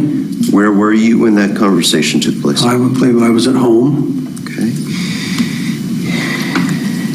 And do you recall Scott's telephone number at that time? Well, I can try. I know we've gotten to a place where we just hit a button to call people instead of memorizing phone numbers, but to the best of your recollection, do you recall Scott's phone number? At this moment, I can't tell you, but it'll come to me maybe before we're through. All right. Do you recall telling officers in February of 2020 that his phone number was 970-978-7870? That is correct. Okay. And was your phone number at that time 970-381-2494? Yes. And was February 8th, the evening thereof, the last time you ever spoke to your son, Scott? Yes. Do you recall approximately what time in the evening it was that this phone call took place? I believe it was dark. It was after, I think it was somewhere after 6 o'clock, probably. Okay. And did he call you or did you call him? He called me. Okay. And do you remember what the two of you talked about? Yes, I do. Tell us the substance or the subject matters that you discussed. Well, there was two matters subject. He wanted to know if I was going to see Mom on Sunday, the next day. And I told him yes, I had planned to go, and he said he'd like to go with me. And we agreed that he would come out to my place on Road 51 and 392 and meet me there. Generally, what was his demeanor like? Very happy, very excited. Okay. He was so pleased. He wanted to talk about where he'd been. Okay, and did the two of you talk about where he had been? Just very briefly, he was on his way. He was in his car, and he was on his way to wherever he was going. And how did you know that? He told me.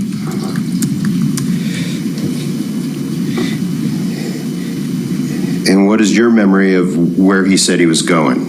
He said he was going to Fort Collins to meet with some people, and he did not disclose at that moment that he was going to make a stop in Greeley and to pick somebody up.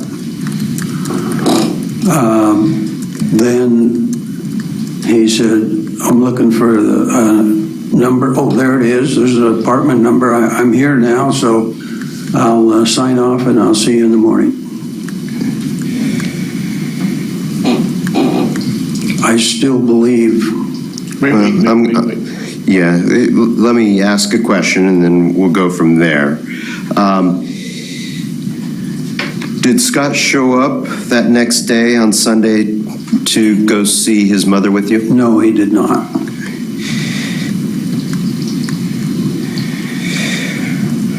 Did you talk to Scott ever again? No. Okay. Did you hear from him in any way, whether it be through text message or any other way? No. Okay.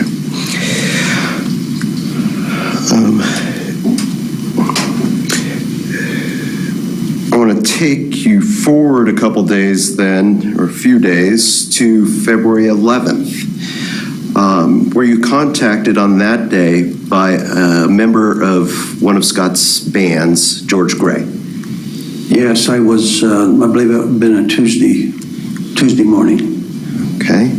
And was there something that Mr. Gray told you that caused you some alarm? Yes. What was that? He said that they were playing, George Gray's band is an Elvis impersonator, rather popular band in this area, or group. They had been playing at a theater in Loveland on Monday night, and Scott did not show up for that concert. Did Scott also play with George Gray's band on occasion? He did on occasion. He was a guest most of the time, trumpeter on that, in that area. And did the fact that he hadn't shown up for a gig concern you? Well, yes, and it did concern me. And George was so sure that there was something wrong because they played together for an awful long time. And he said it's just not typical. He would never ever miss a gig. So did you and George agree to go to Scott's house and check to see if everything was okay? We did, yes, we did. And did you go to Scott's house? Yes. And you said that was at 2112 7th Street Road in Greeley? That's correct. Okay. And did you go inside? Yes, we did. And did you observe anything out of the ordinary or missing? Well, yes and no. His pet cat was out of food and in distress. Okay. Other than that, no, nothing was disturbed or moved. At that point, did you and Mr. Gray then go to the Greeley Police Department? I went to the Greeley police. I went to the police department. Mr. Gray did not accompany me. Okay. And did you report Scott as a missing person at that time? I did.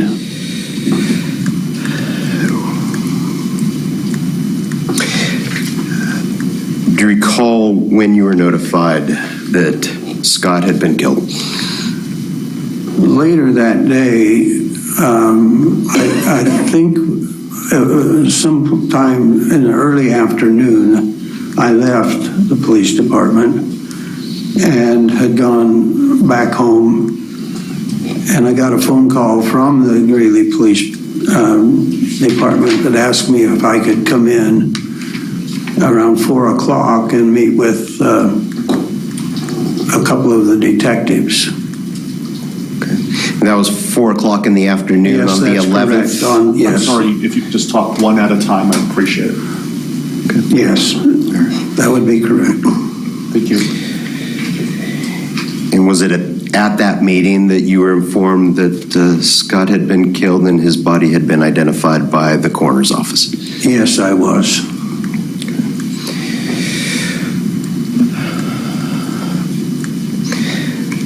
At some point in Scott's life, had he traveled to Australia? Yes, he did. When was that? That would have been in 1985 or 84, 85, in that range. Okay. For what purpose? Scott was a Mormon missionary in Australia for 2 years. And when he returned, did he return with any memorabilia of any kind? He sent some memorabilia home ahead of his departure. Okay. Yes. Did that include boomerangs? Yes, it did.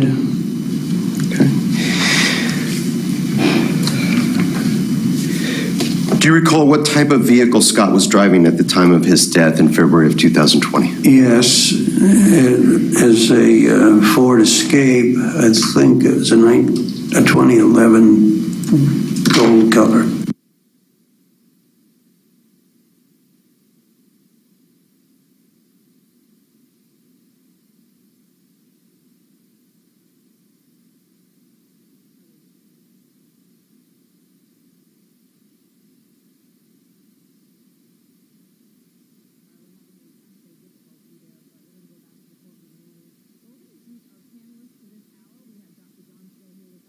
Gold depicted in the photo? Yes. Whose vehicle is that? That would be Scott's vehicle. And how can you tell that? The license plate number was, I had that memorized. Okay. And is that a fair and accurate depiction of what Scott's vehicle looked like around the time of his death? It is, yes. And people would offer Exhibit 48 into evidence? Any objection? No, sir. 48 is admitted into evidence. You're welcome to publish if you wish. Thank you.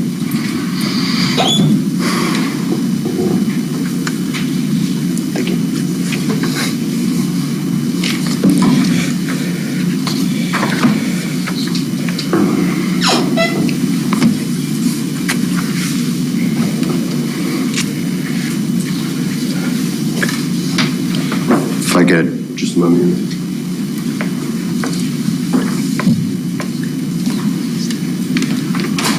No further questions. Thank you, Your Honor. Thank you. Any cross-examination? Yes, thank you.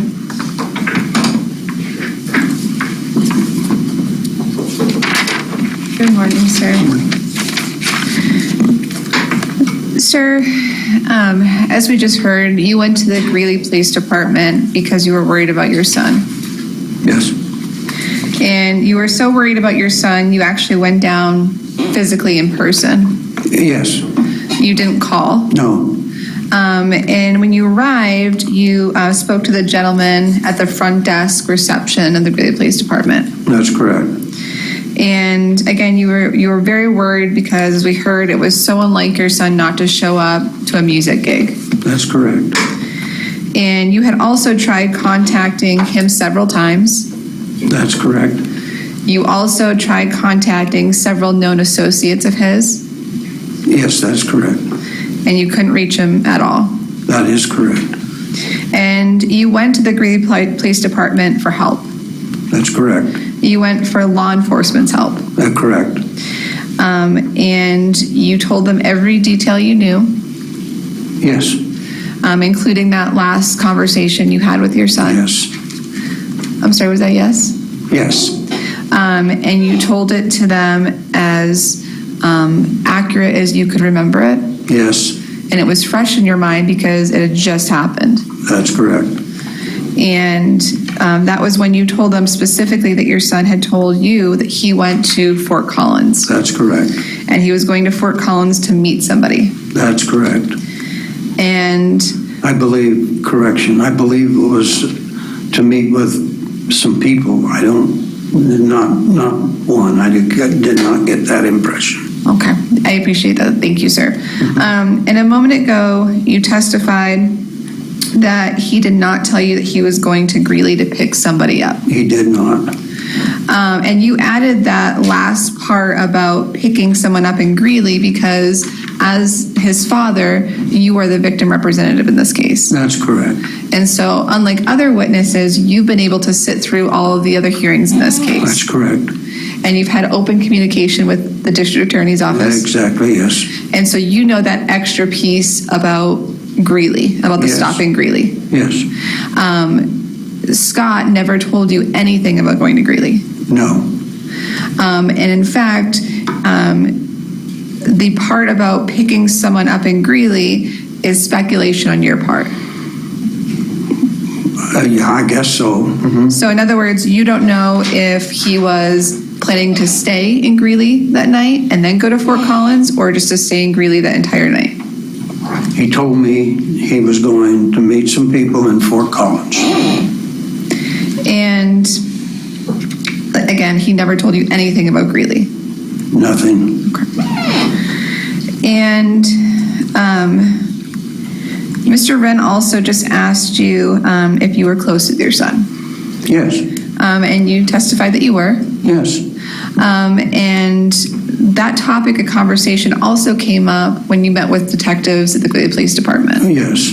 And you told them that you had to parent Scott most of his life. Yes. Relevance. Let's move on. Your Honor, can we have a bench conference? No, let's move on. And there's also some questioning about whether or not, or let me ask it this way: you and detectives also talked about this last conversation with Scott. Could you state that again? Sure. You spoke with the detectives at the Greeley Police Department about this last phone conversation with Scott. Oh, yes. And they were asking you questions about whether or not you thought he was under the influence of any drugs. I do not recall that. Okay. But to you, or do you recall telling them that he had used drugs in the past? Relevance. Can the parties please go on Bluetooth now?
Thank you. And I don't have anything further for this witness. Thank you, sir.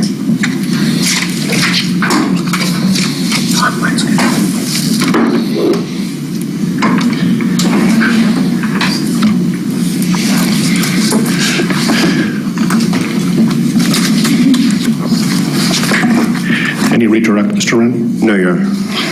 Any questions from the jury? Thank you, Mr. Sessions. You're welcome to step down. We appreciate your time. May he be excused from his subpoena. He may. Ms. Devereaux? Yeah, he's still under our subpoena. Thank you. Next witness, please. People call Detective Mike Brill to the stand.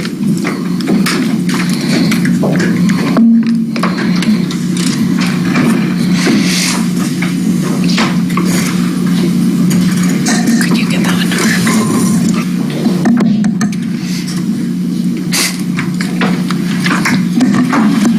Good morning, Detective. If I can have you come to the witness stand and I'll swear you in.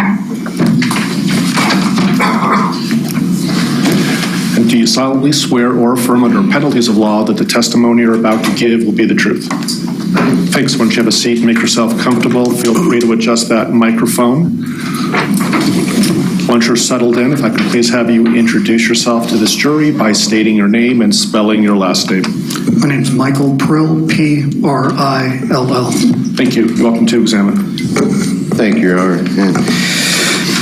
Sir, are you a detective with the Greeley Police Department? Yes. And how long have you been so? I've been a detective almost 24 years. And how long a police officer? 26 years with Greeley and 10 years with the U.S. Army as a military police officer. And in February of 2020, were you one of the detectives at the Greeley Police Department responsible for working homicide cases? Yes. Okay. And were you working on the morning of Wednesday, February 11th of 2020? Yes. Okay. On that date, were you contacted by Greeley police employee by the last name of Beckel?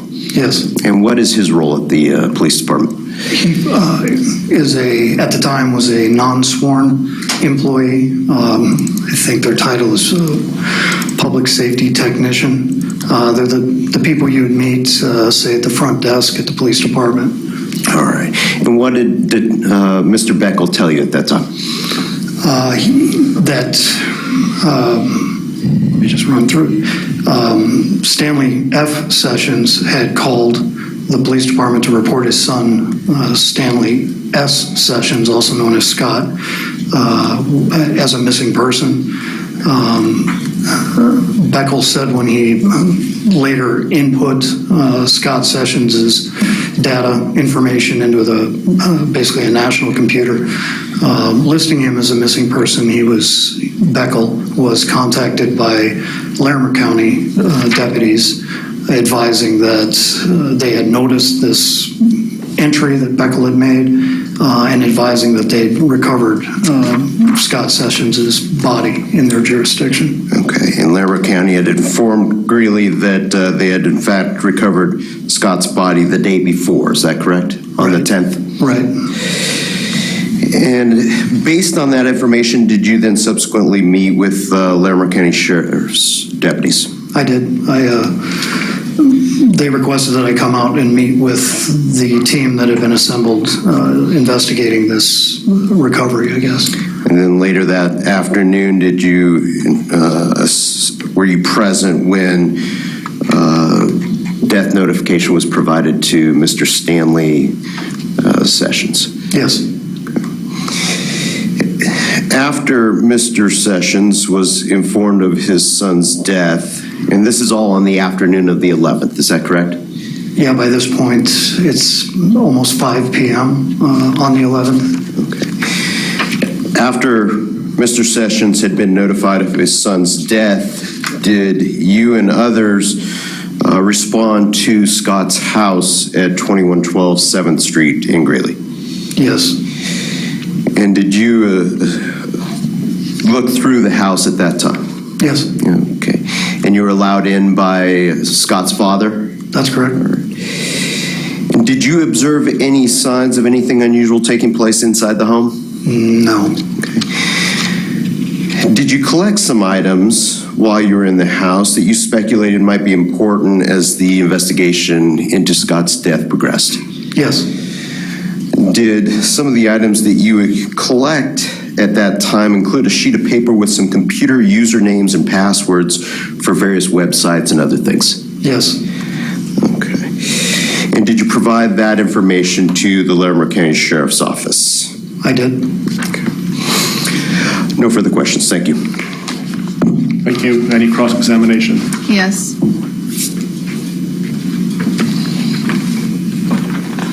Good morning, Detective Brill. And actually, Your Honor, this may be a good time for a bench conference if the court would oblige. Sure. Thank you.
So Detective Prill, you've been with the Greeley Police Department since 1998?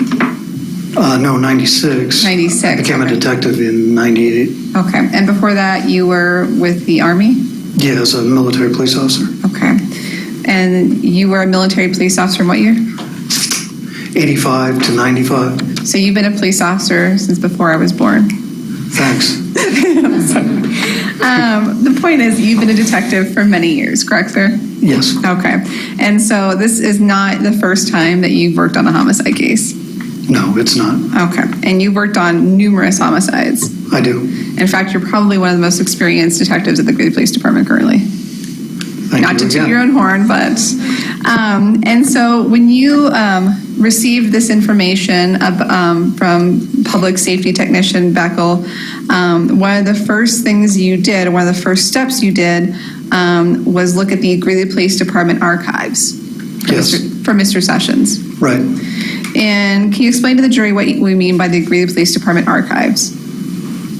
Over the years, even before I started with the police department, we've had databases that maintain information, police reports, police contacts, investigations, traffic tickets, parking tickets. You know, it's a repository documenting law enforcement's activities. So we've got, I think right now, 5 separate repositories that go back into the late 70s that I have access to, and I can go back in time and review information within those repositories, in this case relating to Scott Sessions. Thank you, sir. And you also have access to the Greeley Police Department Spillman database? Right, that's our current system that we use now. Okay. And that system also includes other matters or criminal convictions throughout the entire state? I don't necessarily know about convictions, but I have a means to access that as well. Okay, what does that mean? It's a statewide, it's called data access through the Colorado courts, and it maintains dispositions on all sorts of cases heard in court. They could be divorces, it could be a speeding incident, or it could be a felony case filed against someone. And you also looked there in terms of looking into Mr. Scott Sessions. Yes. And as a result, in 2006, you are aware that Mr. Sessions was convicted of a Class 6 felony for possession of a controlled substance, Scheduled 1 or 2.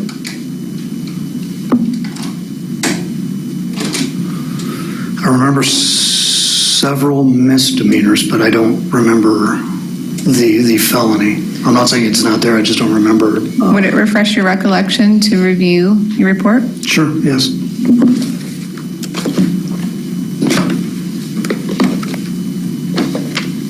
May I approach your now?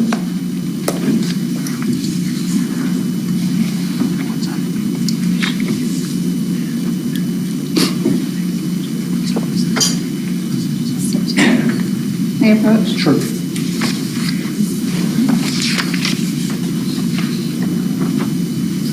I'll direct your attention to page 2. Just let me know when you refresh it. Your memory is refreshed.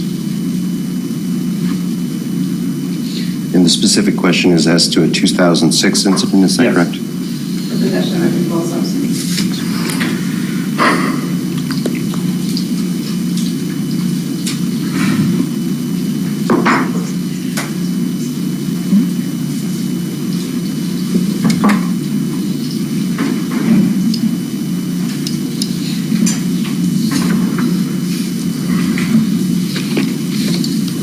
I guess I'm just not finding a 06 CR anywhere in And let me ask you this here. question. Is your memory refreshed as to whether or not you located a prior narcotics conviction for Mr. Sessions in Weld County and El Paso County? Yes, that's true. Would it refresh your recollection to, and you can put your report down, sir, thank you. Would it refresh your recollection to review data access to see if Mr. Sessions was convicted of a felony for possession of a controlled substance in 2006 in Weld County? Yes, it would. May I approach the witness?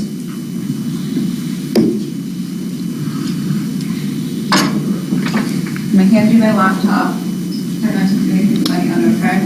I just don't want to drop it. That's fair. You can leave it do that. I don't know what you're saying. You're talking to the microphone if you're going to speak.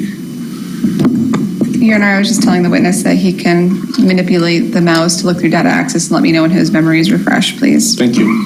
And the case I'm going to direct you to is 06 CR 1317. Correct. Is your memory refreshed, sir? Yes. Okay. And may I approach again? Yes. Want this too? Okay, sir. So your memory is refreshed now. So in 2006, Mr. Sessions was convicted for a Class 6 felony of possession of a controlled substance, Schedule 1 or 2. Correct. And also, you are aware that in 1998, Mr. Sessions had another felony conviction.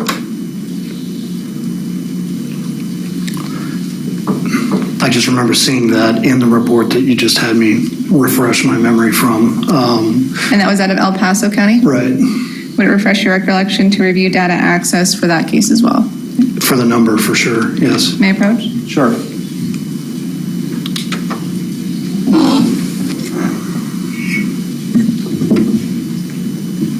Please let me know when your memory is refreshed. And the case number is 98 CR 4630.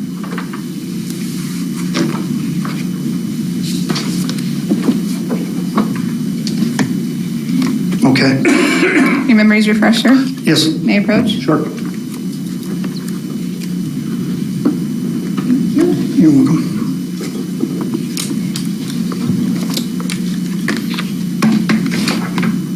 Okay, now that your memory is refreshed, Mr. Sessions was convicted in 1998 of a Class 5 felony, Right. and that was for possession of 8 ounces or more of marijuana. Correct.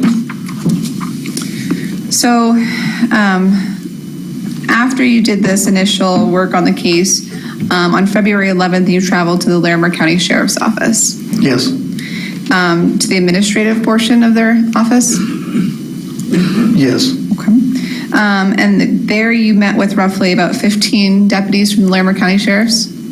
Deputies and crime scene technicians and the like. Crime scene personnel? Right. And they briefed you on what they knew up to that point? Yes. And as of that point, the only connection to Greeley was that Mr. Sessions was from there. Right. And his father was from there. Objection, hearsay. It's effect on the listener. How long will the objection? Yes. But his body had been located in Larimer County. Correct. And despite that, when you met with members of the Larimer County Sheriff's Office, you started to get a sense that Larimer County sought a more active role from the Greeley Police Department. Yes. And in fact, when meeting with, or after the meeting concluded, Captain Coleman asked to speak with you. Right. And your impressions were confirmed at that point. Correct. And although Mr. Sessions' body was located in Larimer County, Larimer County Sheriff's Office asked if Greeley would take the lead on the investigation. That's correct. And at that point, you reiterated that your department would gladly assist. Yes. But the location of the murder was established or was not established at that point. Yeah, I had received no information at that point as to where this homicide occurred, so which jurisdiction it should fall into was in question at that point. And so later on February 11th, you met with Stan Sessions at the Greeley Police Department? Yes. And again, these are the beginning stages of this homicide investigation, so you're trying to find out background information. Yes. Such as who Scott was friends with. Right. What the last information he learned from his son was. Yes. You were asking questions to try to figure out who his closest friends were. Yes. And Mr. Sessions, Stan Sessions, was able to list some of those close friends. Yes. And he was able to tell you that he last heard from his son on February 8th. Correct. And that his son was going to Fort Collins to meet somebody. Yes. And he was able to, Stan Sessions was able to list some former girlfriends that Mr. Sessions had. Yes. And he was also able to tell you that he was not currently in a relationship. It's affecting the listener. Later, you went back to the residence where Scott Sessions lived. Yes, And you met with two friends of Scott Sessions. yes, And again, at this point, you're trying to figure out a potential suspect. yes, And so you're asking questions along the lines of who Scott was associated with, yes, trying to figure out what your next steps may be in terms of interviewing individuals. yes, And so you were asking these gentlemen who were Scott Sessions' friends if they knew of any type of relationships Scott was having with females. Objection, relevance, and hearsay. Again, its effect on the listener in terms of what the next steps were in terms of who they interviewed. Did this information, Detective Perel, assist you in your next steps? of course. Okay, I'll overrule the objection. Can you answer the question, please? Can you repeat it? I forgot what Sure. specifically was. That's fair. It's Monday or Tuesday. So you interviewed with two of Scott's friends, Yes, James Cook and John Monet. yes, And you talked about whether or not Mr. Sessions was in any type of recent relationship with females. yes, And neither male knew of any recent relationships Scott Sessions was having with any females. that's correct. And so the next day was February 12th, and you went to the King Soopers parking lot, Yes, and you went with the Larimer County Sheriff's Department. I met them there. They were on scene already. Okay. And they had located Mr. Sessions' vehicle. Yes, And in looking at the vehicle, you observed a 6-pack of beer. inside the vehicle, yes. And again, you're at the information gathering or processing stage. Right, And the information that you saw or learned would govern your next steps forward. yes, And you thought it was odd at the time that you saw the beer in Mr. Sessions' vehicle. yes, And that was because you learned from his father that he was allergic to beer. correct. Nothing further. Thank you. Thank you, Detective Pro. You're welcome. Any redirect? I'm going to object as to hearsay and move to strike. Can we have a bench conference? Sure.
Do not consider that last statement of Detective Prill in your final deliberations. Any other questions, Mr. Wren? No, Your Honor. Thank you. Any questions from the jury? Thank you, Detective Prill. You're welcome to step down. We appreciate your time, and I believe you're still under subpoena. We're going to take our noon break. I want to remind you that until the trial is completed, you must not discuss this case with anyone. That include your family, people involved in the trial, other jurors, or anyone else. If someone approaches you and tries to discuss this trial with you, please let me know about it immediately. It's also important that you must not read or listen to any news reports of the trial. Do not in any way try to gain information about this case outside of the courtroom. That includes no research on the internet, medical or law books or dictionaries. Finally, It is especially important that you not form or express any opinion on the case until it's finally submitted to you. You will be free to go wherever you would like during the lunch hour. I would like to get started up at 1:15, so if you can please come a little bit before so we can get started at 1:15. Okay? Let's all please rise for the jury.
1:15.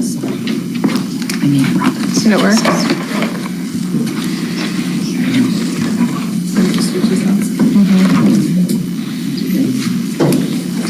These ones.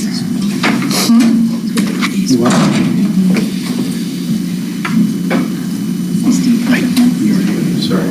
Still. So you have 66. What else do we have? Food. Just asking that.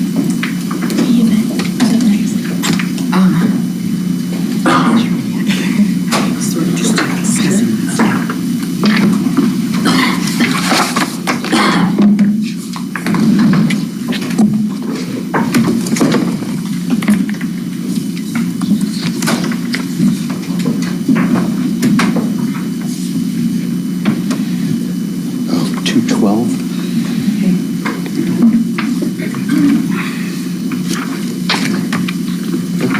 Don't worry about it. I'll take care of it. 212 and 180.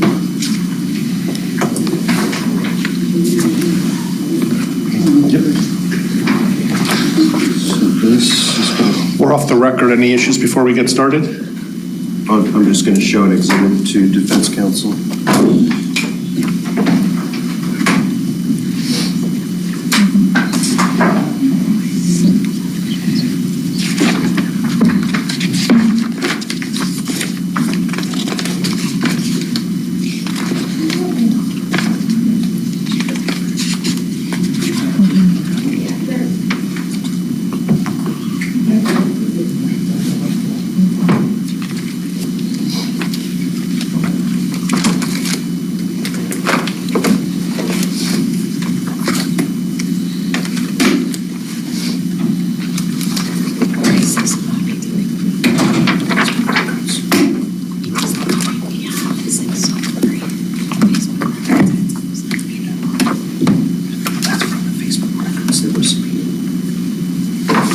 Which is different than what is attached in my doc in Apple's report.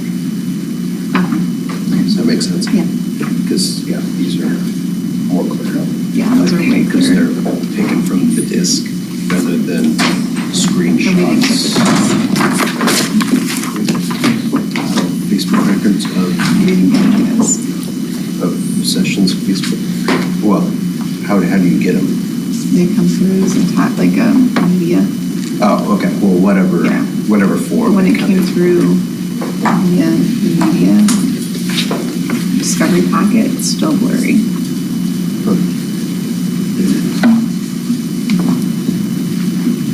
That's why. So can you guys send us a copy of the clear? I can make you a copy of this. Yeah. Yeah, thanks. Nothing on the defense's behalf, Your Honor. Mr. Wren? Nothing further. Okay, when Christina comes out, I'll have her bring the jurors in.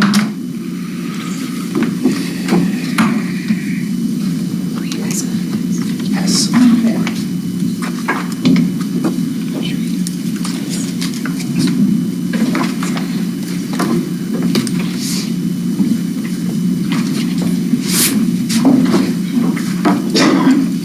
Just a reminder to any spectators, everybody's welcome here, but you are not allowed to have any type of electronic devices on or any recording unless it was pre-approved by the court. So all cell phones need to be turned off and all other electronic devices.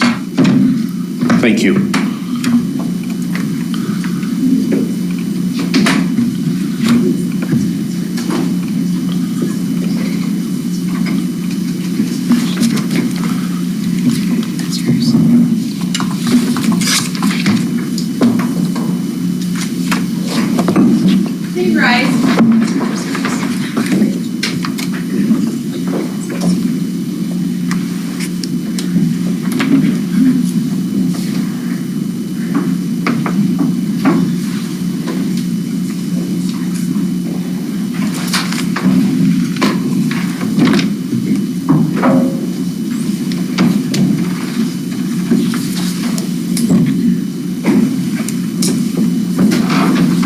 If you had a good lunch, you're welcome to be seated.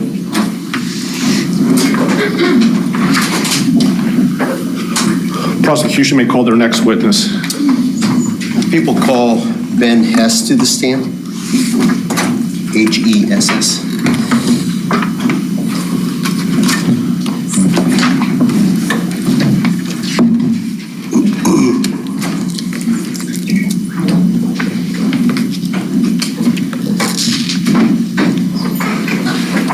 Good afternoon, sir. Before you sit down, I'm going to swear you in as a witness. If I can please have you raise your right hand. And do you solemnly swear or affirm under penalties of law that the testimony you're about to give will be the truth? Thanks. Why don't you have a seat, make yourself comfortable. Feel free to adjust that microphone. Once you're settled in, if I can please have you introduce yourself to the jury by stating your name and spelling your last name. Sure. My first name is Benjamin. My last name is Hess, Hess. Thank you. You're welcome to examine. Good afternoon, sir. Are you recently retired from the Larimer County Sheriff's Office? Yes, sir. And what was your title most recently while working there, and what was your role? I was a lieutenant, and when I left back in March, I was the lieutenant that supervised the detective division. All right. And did you leave in March of 22? Yes, sir. Okay. So you were still working there in February of 2020, is that correct? That's correct. In early February of 2020, did you become aware that the deceased body of Scott Sessions had been located near Pingree Park on the morning of February 10th? Yes, sir. Now, I want to jump forward a couple days into the investigation of the recovery of that body, specifically on February 14th of 2020. Were you assisting in the investigation on that date? Yes, sir, I was. And had you and the Larimer County Sheriff's Office received a paper from the Greeley Police Department, specifically Detective Mike Prill, a paper with a list of computer-related passwords? Yes, sir. And did you use those passwords in some way? I did. What did you do? So there was a stack of papers that had handwritten what appeared to be login information to various what looked like email accounts, potentially social media accounts. There were other account-looking type numbers handwritten on these papers, and there were what appeared to be potential passwords written on the papers. Okay. Did you log into the Facebook account of Scott? Did you log into Facebook initially? I did. And then did you attempt to log into the Facebook account for Stanley Scott Sessions? Yes, I did. Just process of elimination. I started kind of looking at different social media accounts, looking at anything I could think of that we could find potential location information based on Google location information.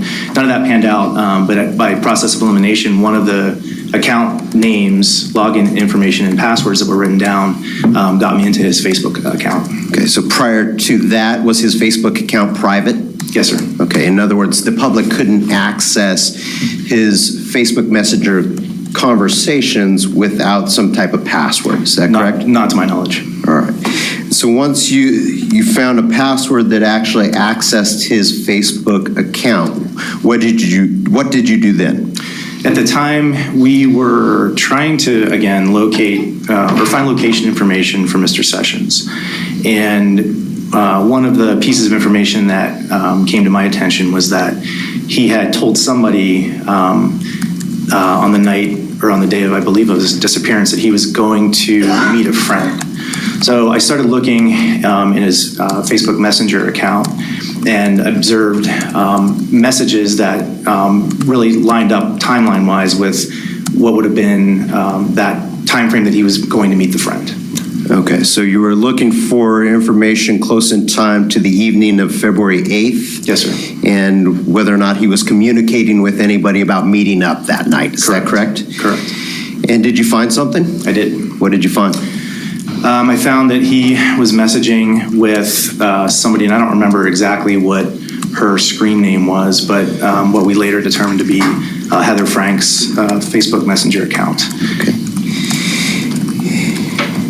And did you have an opportunity then to scroll through the series of conversations between Heather Frank and Scott Sessions, not only on February 8th, but for days and a week or more prior to that? Yes, sir.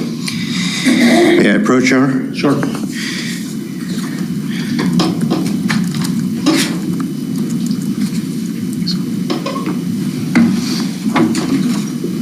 I just handed you a packet of 5 pages that are screenshots of Facebook Messenger communications. Is that correct?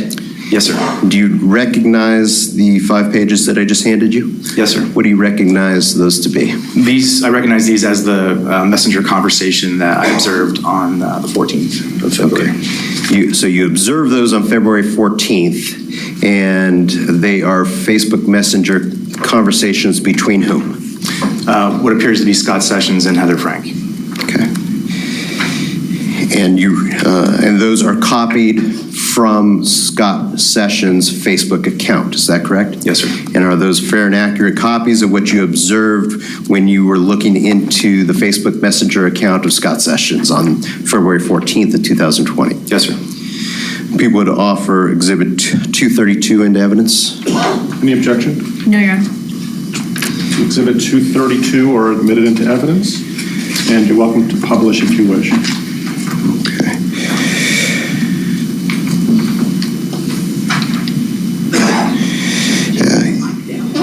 And Your Honor, I am going to request to publish. I would ask the clerk's assistance, and this is one of the few exhibits where we're actually just going to have to pass it through the jury. Just one copy? And we only have one copy, unfortunately. Perhaps to expedite this process of you reviewing Exhibit 232, perhaps you could have 2 people look at it at the same time? A little bit quicker? I would also remind you that all exhibits that are admitted into evidence will be sent into the jury deliberation rooms. You'll have an opportunity to review all evidence as much as you want, okay?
welcome to continue.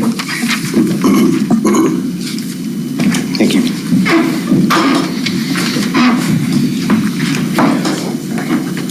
Mr. Hess, we just looked at some screenshots of the Facebook Messenger conversation or conversations between Scott Sessions and Heather Frank. You said that you also looked through other social media accounts or emails and attempted to identify any conversations that might relate to Scott Sessions agreeing to meet up with somebody on February 8th. Is that correct? Yes, that's correct. And did you find any such conversations anywhere else? No, sir. Did you pass along the information that we just looked at, namely the substance of the conversations between Heather Frank and Scott Sessions, to the lead detective in this case, Justin Atwood of the Larimer County Sheriff's Office? Yes, I did. No further questions. Thank you. Thank you. Any cross-examination? Yes, briefly.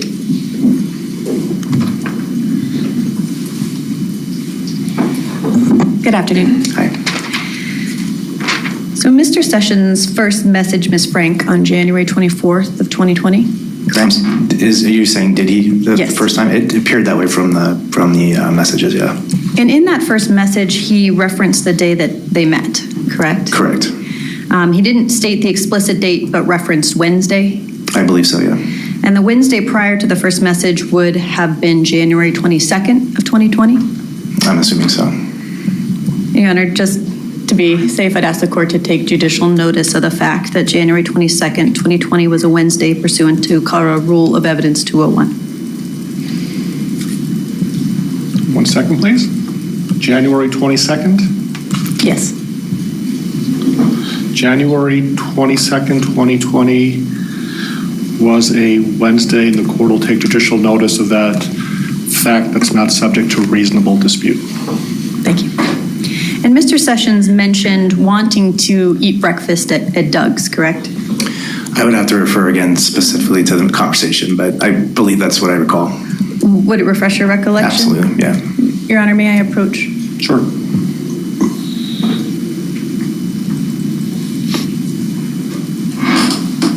Thank you. Yes, he does refer specifically to Doug's for breakfast on Sunday morning.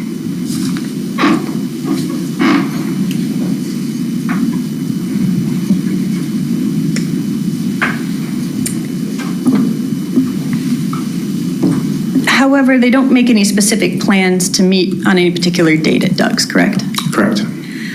They don't set a date or a time? Correct. And nothing in the messages suggests that he ever did, in fact, go to Doug's? Correct. And your review of Mr. Sessions' Facebook account didn't reveal any messages prior to January 24th of 2020? With Ms. Frank? Sorry, yes, with Ms. Frank. Correct. And, you know, you're familiar with Facebook and how people can elect to choose their relationship status, right? Correct. And Mr. Sessions' relationship status didn't indicate that he was in a relationship? I don't think I ever looked at what it exactly had said, or I don't recall what it said. Okay, you were looking at his Facebook account to determine relationships with other parties, and you did not look at whether or not he was in an actual relationship with someone? I don't recall specifically what it said. I was looking mostly at messages and trying to find location data.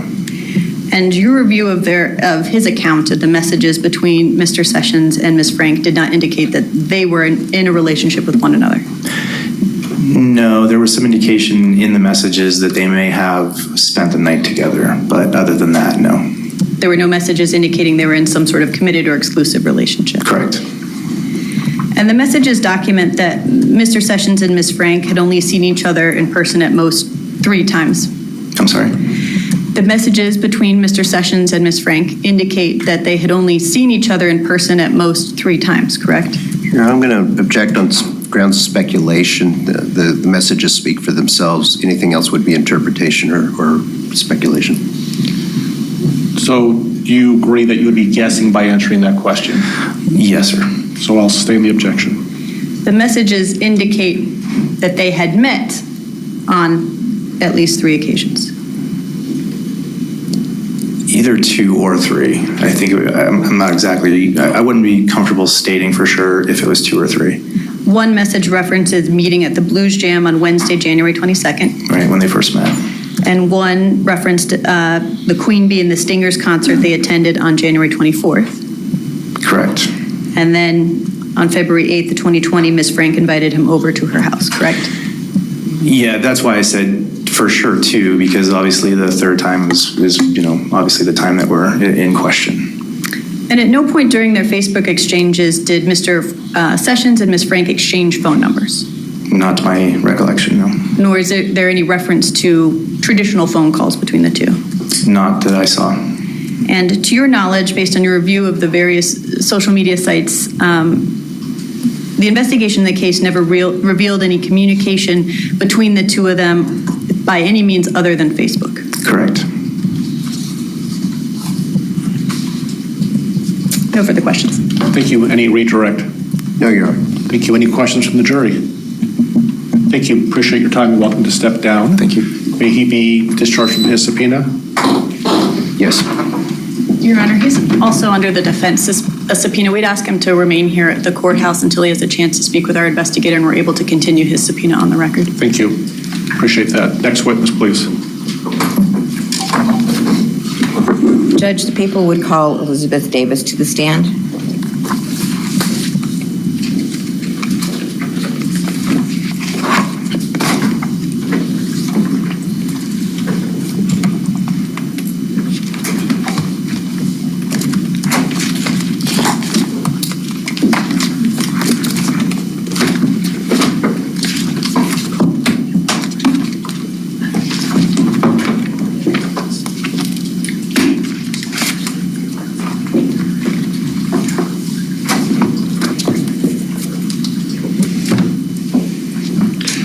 Good afternoon. Good afternoon. I can please have you come to the witness stand.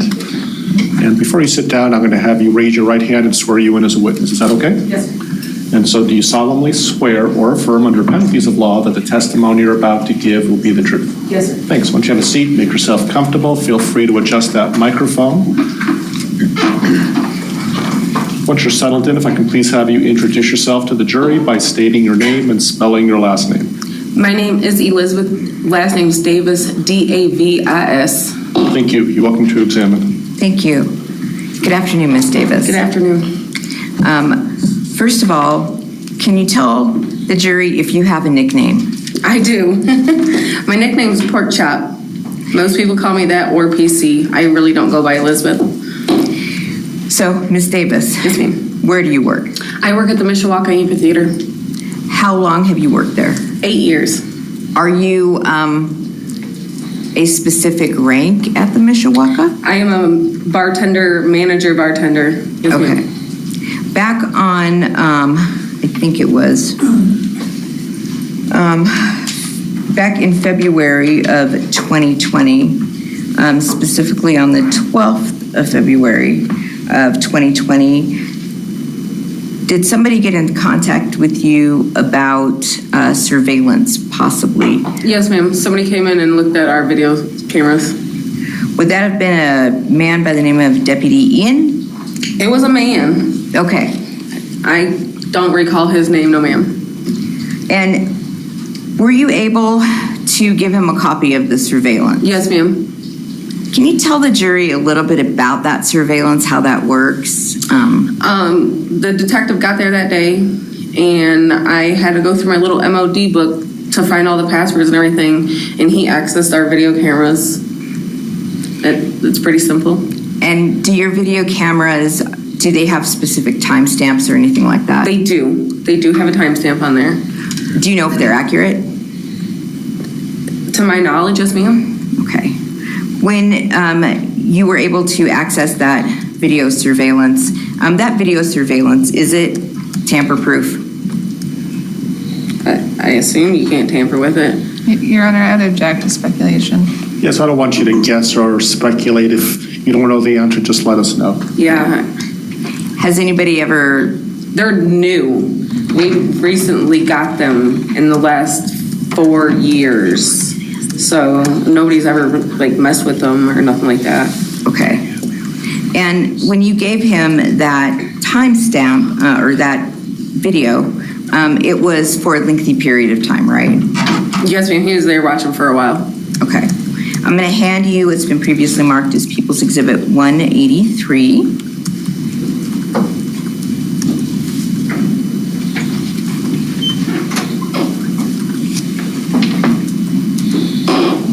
And can you tell the jury if you've reviewed that? I did. I watched it. Yes, ma'am. Did you? I assigned it and initialed and dated it. Yes, ma'am. Okay. And is that an accurate reflection of a period of time there of video surveillance from the Mishawaka? Yes, ma'am.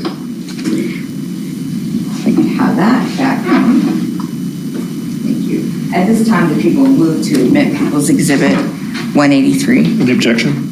Your Honor, I would just object because it doesn't appear that we know what time period that she's talking about. I don't think the proper foundation has been laid. Want to lay more foundation as to the time of what's on that exhibit? Sure. Do you remember looking at it and figuring out sort of what the time frame is? Looking at the video, I believe it was early in the morning when I looked at the video. Okay. Like, the video was early in the morning. It was an early morning time period, correct? Yes, ma'am. And then there was another piece of that that was about 11 o'clock-ish, is that correct? Objection leading. Sustained. I'm not sure. I can't remember. Okay, let's do it this way. I know there was two different parts of it. Yes, ma'am. All right. Would it refresh your recollection to just take a peek at it? Please. Okay.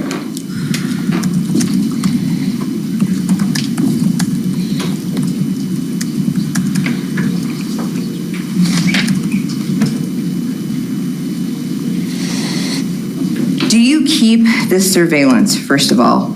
Do you keep this surveillance as part of the business records of your business? I do not know. Okay. As the manager, do you keep track of the video surveillance? So if somebody comes and asks you for it, you can give it to them? Yes, ma'am. And that would be part of your duties as the manager, is that correct? Okay. So is it kept in the regular course of your business? We keep our video surveillance system in like locked up in our liquor room, if that's what you're asking. So the answer is yes, you do keep it in the regular course of your business? Yes, sir. Thank you. Yep. Judge, I would move for the admission of People's Exhibit 183. Ms. Devereaux?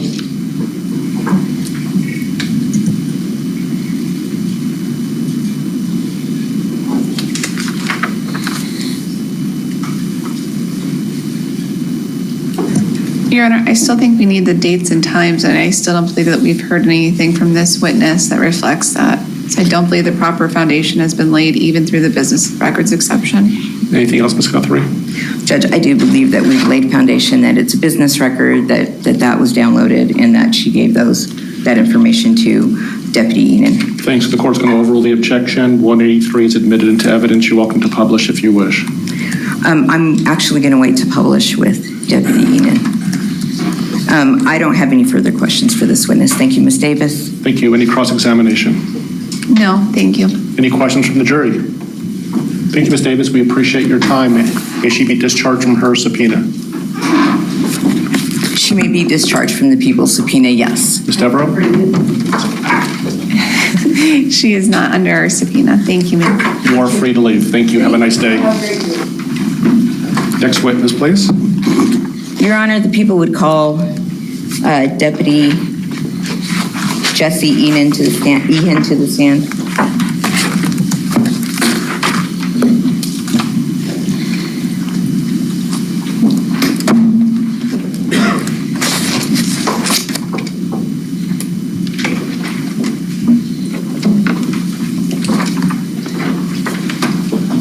Good afternoon, sir. If I can please have you come to the witness stand.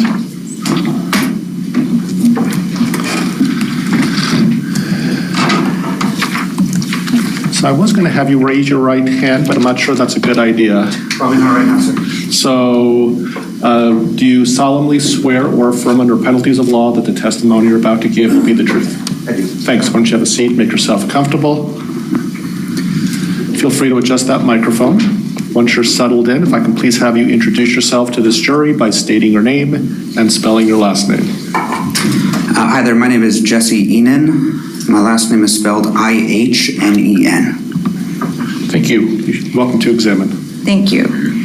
Deputy Ihnen, where do you currently work? I work as an investigator with the Larimer County Sheriff's Office. How long have you been employed with Larimer County Sheriff's Office? Just over 5 years.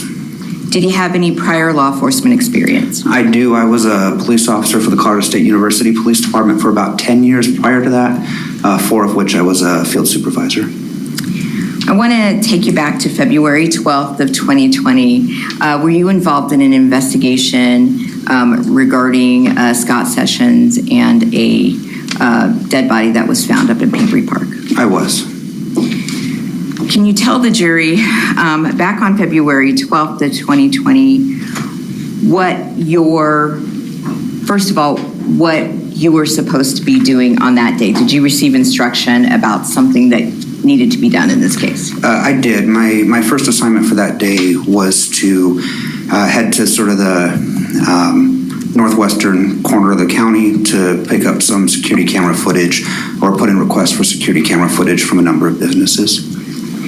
And can you tell the jury those businesses that you were going to get security footage from? The first was Vern's Restaurant, which is located on County Road 54G in LaPorte. The second was the Shell gas station at Ted's Place, which is located at the intersection of Highway 287 and Highway 14 in the LaPorte area. And the third was the Mishawaka, which is a restaurant and concert venue in kind of rural Larimer County off Highway 14 just east of Stove Prairie Road. When you went to go collect the different surveillance, can you tell the jury how you collected that? So I visited each restaurant and asked to speak, or each business and asked to speak with a manager or somebody in charge. Requested to take a look at their security camera system, see what kind of setup they had, and then at the first two, I provided them with USB drives and requested that they download security camera footage from February 9th and 10th. And I'm sorry, I guess you asked about all three. At the third one, because it was the third in my,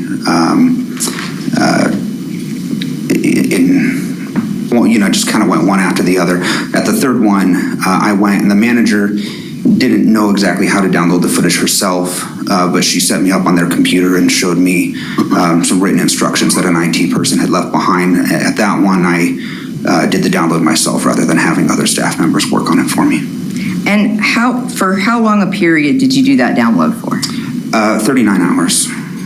So tell the jury from what dates? It was 39 hours. I forget the exact times off the top of my head, but I was looking at February 9th into February 10th, from the morning of February 9th into the evening of February 10th. And when you got through downloading the video from the Mishawaka, did you get that from Elizabeth Davis? Yes, Elizabeth Davis was the manager at the Mishawaka at the time. What did you do with that download after you got it back to Larimer County? I took that USB drive and uploaded it to our digital upload system. What was your next sort of order of business with regard to that piece of evidence? After it was uploaded, I began reviewing some pieces of it. I made it through some of the video. Unlike some video camera systems where they're only activated by motion or only activated during certain times, the Mishawaka's video system had continuous video being recorded. So there was a considerable amount of video to go through. So those first few days I made it through a few hours of it. And then over the following 4 months, I watched continuously until I had looked at everything on there. When you were going through that evidence, were you looking for something specific? I was looking for a light-colored Subaru Crosstrek. When you finally sort of completed your review of that, of the entirety of that time period, were you able to note a couple of times where there was a Subaru Crosstrek noted going eastbound and then coming westbound? I did.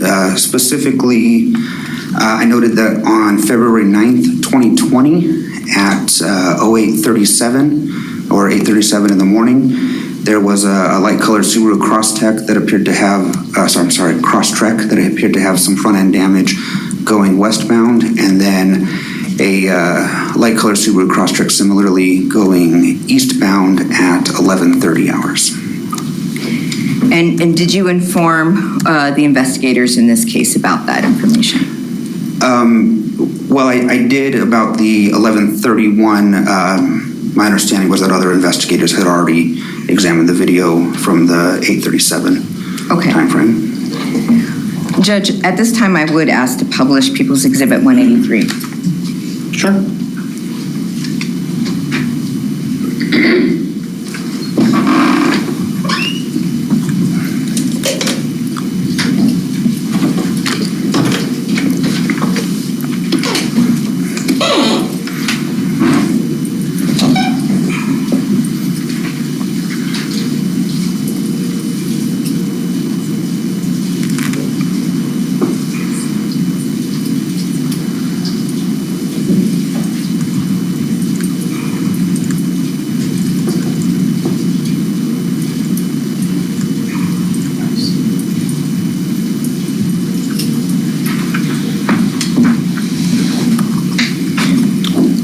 And was that sort of the time frame that you were looking at? Well, the first one was. The second one showed 11:46, I believe. I don't know if I misspoke or misremembered earlier, or if that's a different video segment. I'm not sure. Okay. To my recollection, it was 11:30 that I had noticed a light-colored Crosstrek. Although, that said,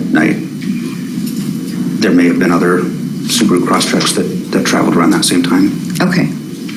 I want to talk to you about the help that you did when you helped with the search warrant at Heather Frank's home on 2162 35th Avenue Court. Do you remember doing that? I do. And that was on February 17th, right? I may have to check my notes. I thought that was on the 16th. Okay. So you went there on the 16th, correct? Yes. Okay. When you went there on the 16th, who were you helping with that search warrant? There were a number of investigators and crime scene specialists there. Lead on the search was criminalist Darcy Fadick. Investigator Horowitz was present, and Sergeant Drew Weber was present. I also recall that there was a sergeant from the Greeley Police Department there. May have been a detective from Greeley Police Department whose name I don't recall. When you got there, there were some things that you noted specifically, right? Yes. And of course, this is in conjunction with the other field evidence technicians who are there, right? Correct. So I want to talk about, first of all, anything that you noticed in the hallway that you particularly noticed. In the hallway? Well, sorry. Was there a storage room in the hallway? There was a storage room off the hallway, yes. Okay, and did you notice anything near the front door? Sorry. Near the front door, I noticed that there was a broken flower planter behind the front door. I also noticed that there was I guess kind of a broom closet next to that front door that had some cleaning supplies in it. Okay, would you just describe that as a nook? Yeah, kind of a little front entranceway nook. What did you find in that nook area? I found the broken planter was there, and then in the little storage closet next to it, there was a mop, a Swiffer bucket, or a Swiffer duster cleaner. Were there also cleaning supplies? Yes, there were. Was there a crawl space that was accessible from there? There was a crawl space. Did you also notice anything that you specifically would have described as possible blood evidence on the couch? Yes, I did. Just inside the room, kind of if you take a step inside and take a little step to the left, there was a couch that had what I believe to be blood spatter on the side of the couch. And also, did you go and collect items from the kitchen sink? So from the kitchen, looking at the sink, kind of down and to the right from the sink, I saw a drip of what I believe to be blood spatter. There was also a knife that I collected inside from inside the dishwasher. And those things were given to Ms. Fedek, and you all placed those things into evidence, correct? Yes, from the couch, I took a cutting from that couch. I used a sterile wipe to clean off a knife, and then I cut off a section of the fabric, which was logged into evidence. I collected swabs from the spot next to the sink, and the knife that was turned over to Investigator Nathan Drake from the coroner's office. Did you find anything in the bathroom related to Kevin Eastman? I did. In the bathroom adjacent to the laundry room, there was a prescription pill bottle that was partially full. And that had his name on it? It did. If I could have a moment, Judge. Sure.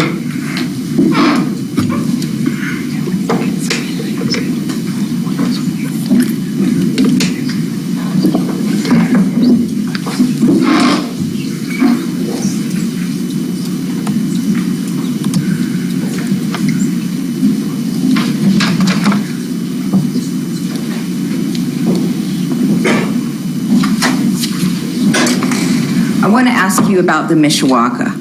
So, where is the Mishawaka located specifically?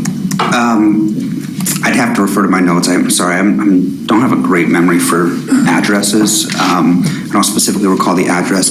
It's located on Highway 14, several miles up into the mountains, just east of Stove Prairie Road.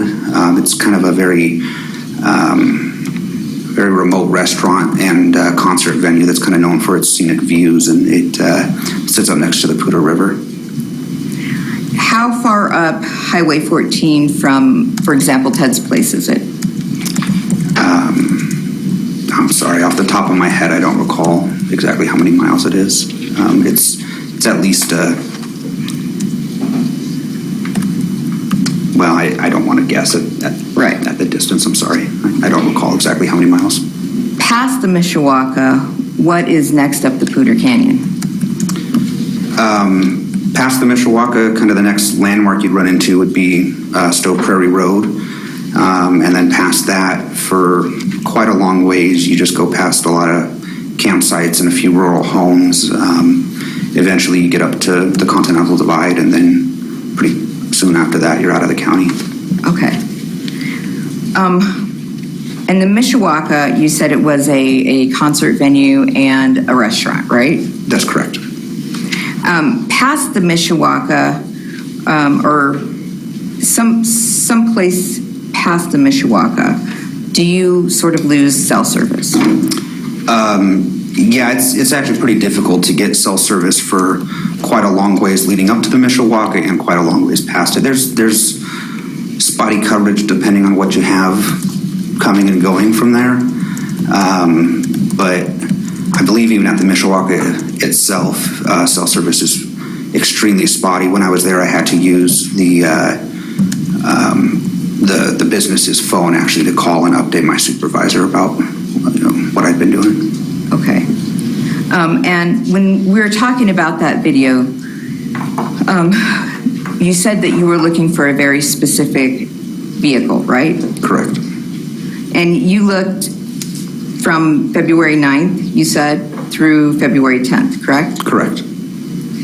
And when you looked through those periods of time, it was pretty lengthy because that video surveillance just plays on, doesn't it? That's correct.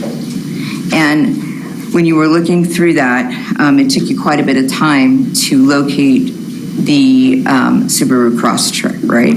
That's correct. Did you see a lot of Subaru Crosstreks during that period of time? I saw a lot of Subarus. One thing that I learned during this exercise was that Subaru Crosstreks, Subaru Outbacks, Subaru Foresters can all kind of look alike depending on year, model, and lift kits, things like that.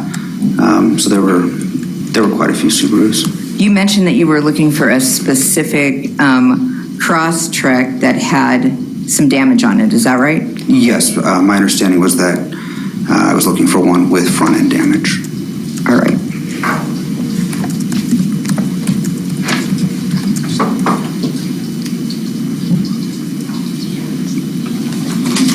Is the Pingree Park Road, where is that in relation to the Mishawaka? It's several miles west of there. Again, I don't recall the exact number of miles. So it's past, though, the Mishawaka? That's correct, yes. You'd have to, if you're taking Highway 14, or if you went up 287 to Highway 14, you would have to go past the Mishawaka to get to Pingree Park Road. Okay, thank you. I have no further questions. Any cross-examination? Yes, Judge.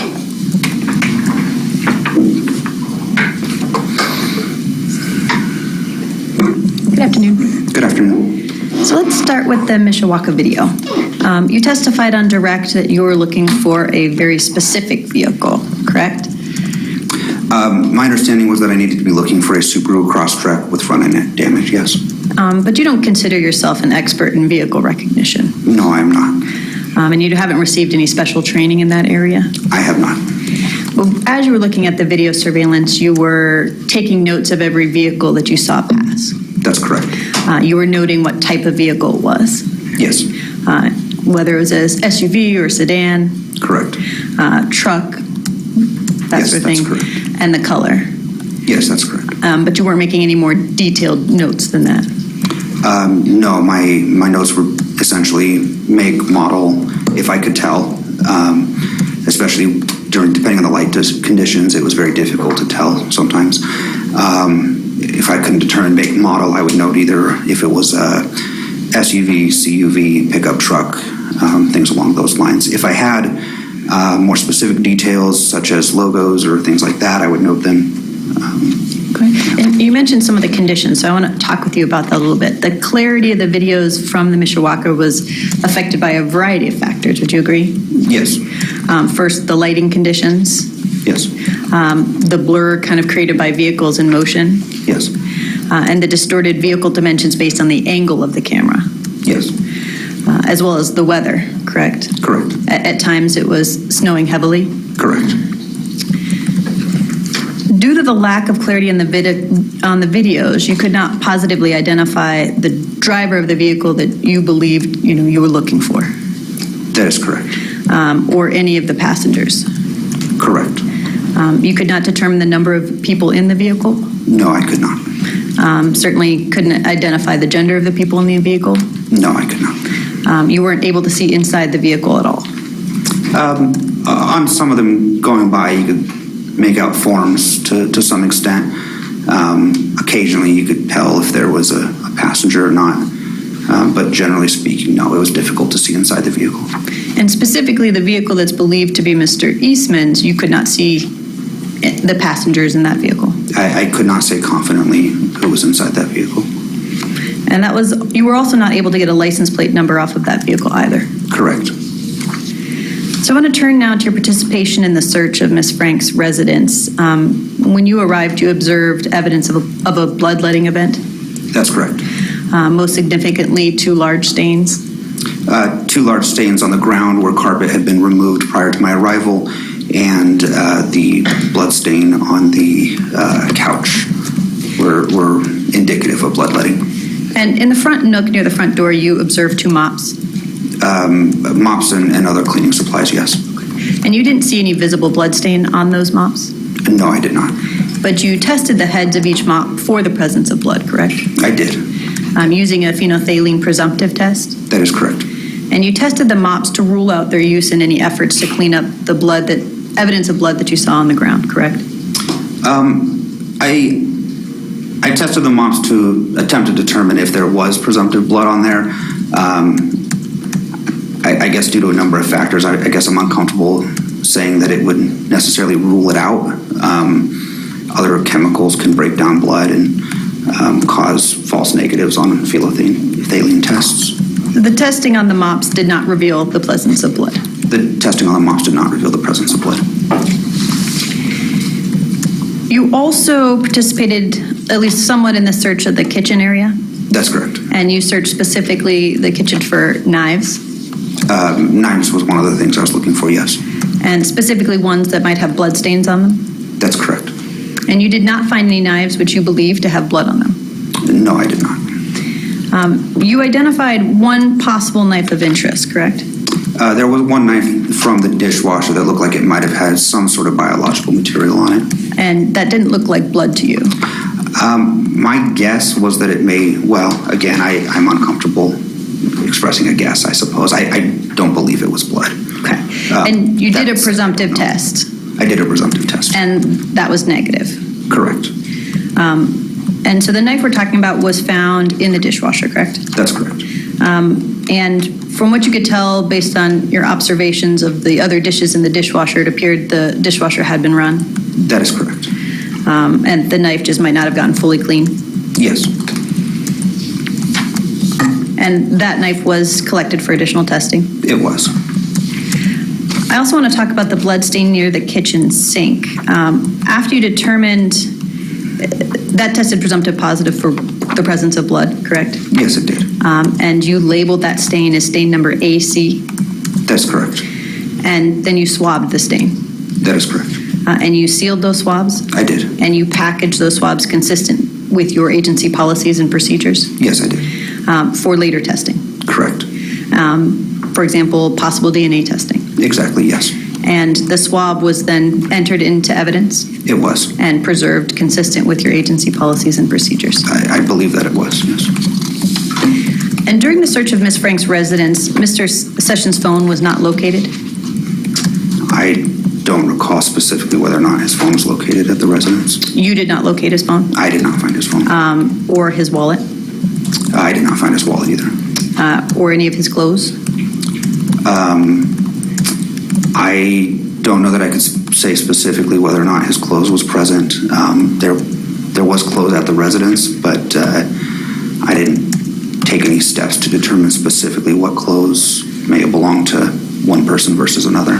And you did not identify any clothing that you found as belonging to Mr. Sessions? I did not specifically collect or identify clothing that I knew to belong to Mr. Sessions. You did not identify or collect any personal items that were determined to have belonged to him? No, I did not. Could I have a moment? No further questions. Thank you. Any redirect? Briefly.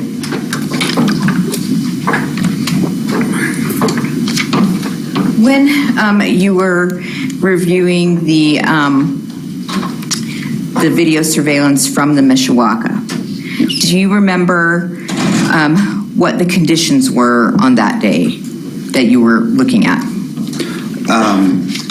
Some of the time it was clear weather. A lot of the time it was snowing. Through most of the video that I watched, it was snowing. Sometimes very lightly, sometimes very heavily. And when we were talking about your review of that video surveillance, can you tell the jury how many notes you took specifically about what vehicle crossed at what time? I took several dozens of notes. I think I ended up having over 60 pages of notes for vehicles crossing through there. And those notes, what would they include? Those notes would generally include my best estimation as to make and model, direction of travel, whether or not there were any sort of logos or labels on vehicles as they went by, what type of vehicle it was and what direction of travel. And then I also included exactly what time it was that I saw the vehicle enter into the screen. All right. Thank you. I have no further questions. Thank you. Any recross? Any questions from the jury? Thank you. Detective, you're welcome to step down. We appreciate your time. May he be discharged from his subpoena. He can be discharged from the people's subpoena, yes. Ms. Devereaux, Ms. Morris? Not from our subpoena. Thank you. You may be subject to recall. Thank you. Yes, thank you. Next witness, please. Your Honor, would we be able to take a brief recess? We have, I have to use the restroom, and I believe there's a witness we would like to continue their subpoena on the record to allow him to leave today. Sure, we can certainly take an earlier afternoon break for about 15 minutes. Once again, I want to instruct you that until the trial is completed, you must not discuss this case with anybody. That includes your family, people involved in the trial, other jurors, or anybody else. If somebody approaches you and tries to discuss this trial with you, please let me know about it immediately. It's also important that you must not read or listen to any news reports of the trial. Do not in any way try to gain information about this case outside of the courtroom. That includes no research on the internet, medical or law books, or dictionaries. Finally, it is especially important that you not form or express any opinion on the case until it's finally submitted to you. I'll be giving you that admonition so many times that you'll be able to have it memorized in a couple of days. So we'll see you in about 15 minutes. Let's all please rise for the jury.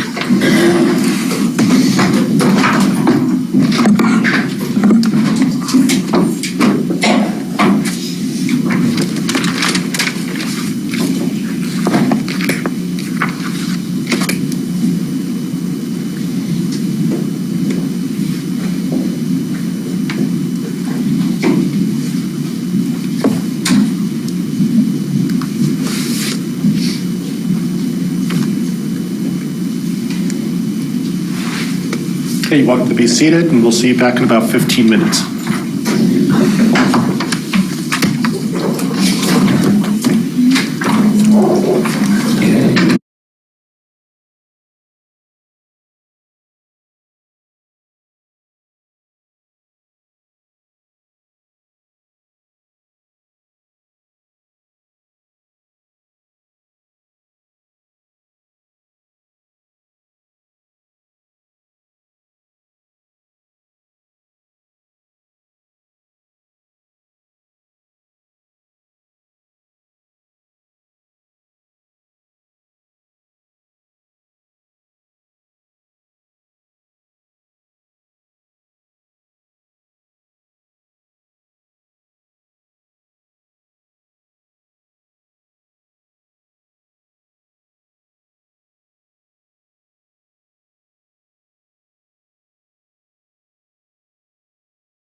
You're welcome to be seated.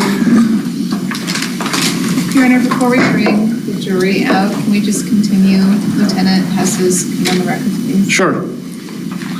What time would you like his subpoena to be continued until? July 18th at 8:30 in the morning. Okay, sir, do you understand that? July 18th, 8:30? Yes, sir. Thank you. Your subpoena is continued. Thank you, sir. I do have an issue that I want to bring up with the lawyers regarding a juror and a witness. I have limited information. It's my understanding that one of the jurors was talking to the victim representative, Mr. Sessions, outside the courtroom. I don't know what was said, and I'm not sure exactly who the juror is, but looks like it's juror number 8. And so I do want to speak to Mr. Sessions, and I want to speak to juror 8 outside the presence of other jurors to find out why they are speaking, and if so, what they're speaking about. So if we can have Mr. Sessions here now? Yes. Mr. Sessions, if I can please have you come forward.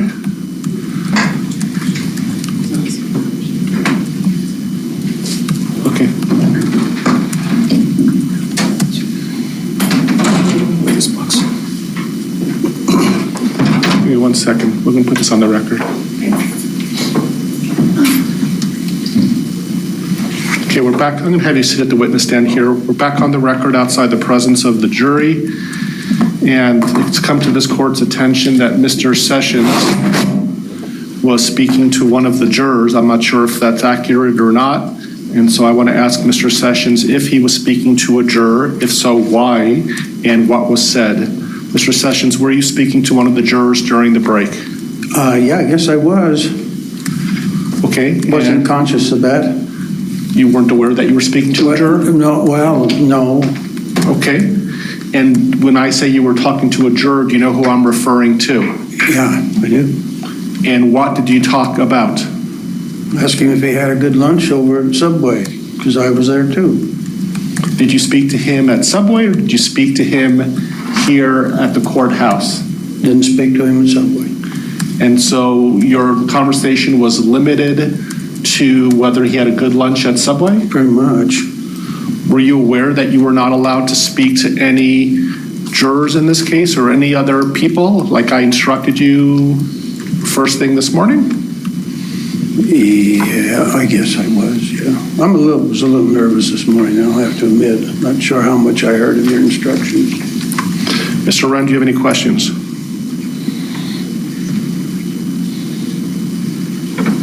Mr. Sessions, when you asked the juror how his lunch was, did he respond? Yeah, he said something like, it was pretty good. And was anything else said between the two of you? Not really. Okay. No further questions? Nothing. Ms. Devereaux, do you have any questions of Mr. Sessions? Your Honor, yes, just briefly. When the court was inquiring with you, you said pretty much that was the extent of any communications. Can you? Pretty much, and that's all I heard. All that you heard was the conversation about lunch? Well, all I heard was that it was good. I'm sorry? It was good. Okay, that may have been all you heard, but is that all you also said to the juror? I think I mentioned that I knew the people that ran that, and it belonged to the church next door. The franchise belonged to the church next door, but I didn't recognize anybody that worked in there. I guess they must have changed. That was it. Okay. Nothing further. Thank you. So, Mr. Sessions, what do I need to do to make you understand that there's a court order that you cannot speak to any witnesses or jurors in this case? So noted. Thank you. I'm going to have you step down. I'm going to have you wait outside for a moment while I speak to juror number 8, the person that you spoke to. All right.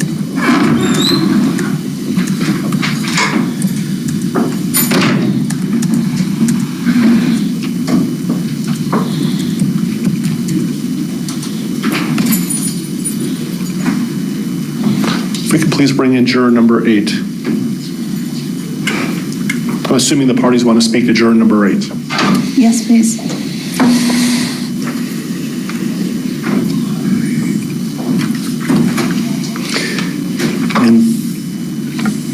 the expanded media coverage is not going to include the recording of juror number 8 when I ask juror number 8 questions directly.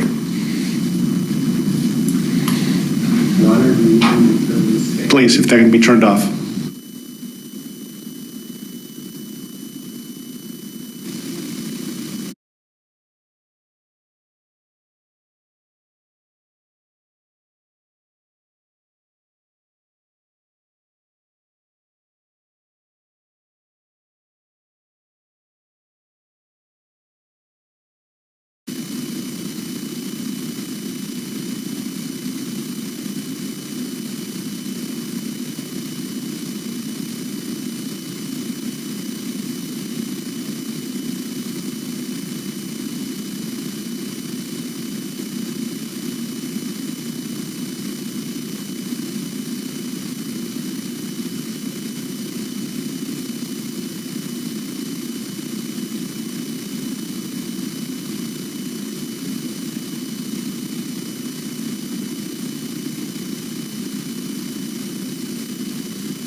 Okay, we're outside the presence of the jury.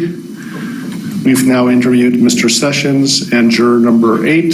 Mr. Wren, anything you would like to say or do? No, Your Honor. Ms. Devereaux? Can you have a moment, please? Yes.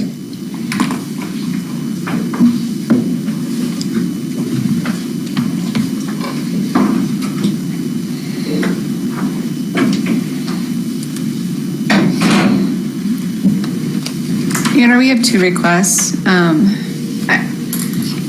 The first would be, our concern is the discrepancy between what juror 8 responded or the answers it provided with the court compared to the answers we got from Mr. Sessions. Mr. Sessions seemed to play it off that it was just a conversation about lunch when it wasn't that. And so I think at this point, we would ask the court to exclude him from future or from further testimony. Exclude him? Mr. Sessions. I think that it's crossed a line now where we are beyond his right to be here, and it's potentially jeopardizing this trial. The other idea we have is if we can maybe have jurors wear some sort of identification. Ms. Morris indicated Larimer County, they have juror badges they keep on throughout the trial, so if they're in the hallway, they are easily identified by other witnesses to make sure that we don't have this issue coming up. Thank you. Mr. Wren? I don't have any position or thoughts on juror badges with respect to the request to exclude Mr. Sessions from further testimony or watching the trial. I think that the punishment doesn't fit the crime here, so to speak. He made a mistake and was maybe a little careless in his comments. I think he clearly understands where those boundaries are now and has indicated that he will certainly comply with and follow the court's order. I would ask that and also I would note that the record doesn't indicate that anything of substance that goes to the testimony provided by Mr. Sessions was discussed between Mr. Sessions and the juror.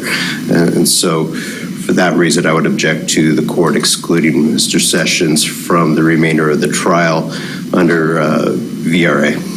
Thank you. So I know jurors were wearing identifiable badges or stickers during the jury selection process. We will make sure that jurors throughout this trial continue to wear those stickers. Is that okay, Christina? We'll make sure that that occurs.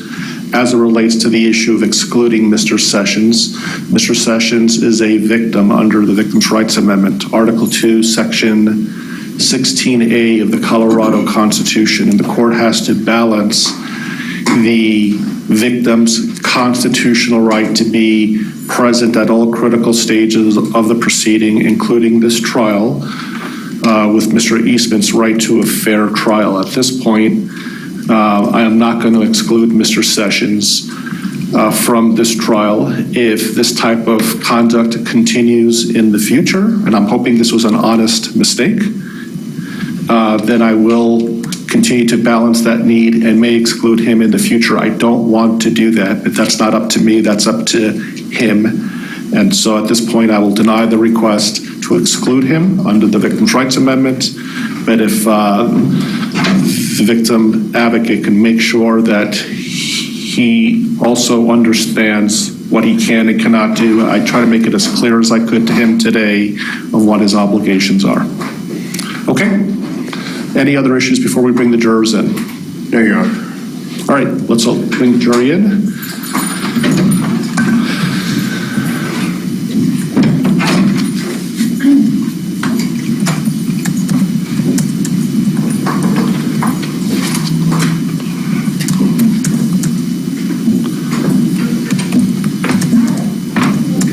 Mr. Sessions is welcome to come in if he likes.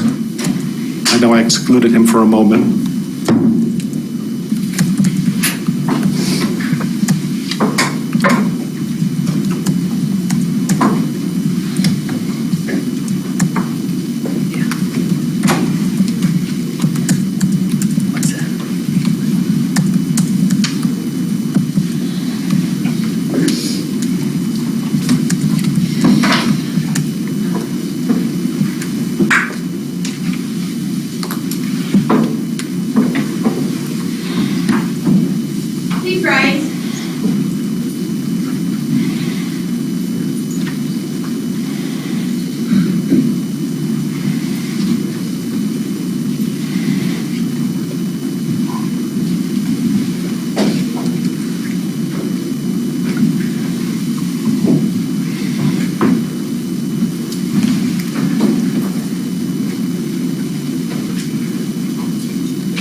All right, welcome to be seated.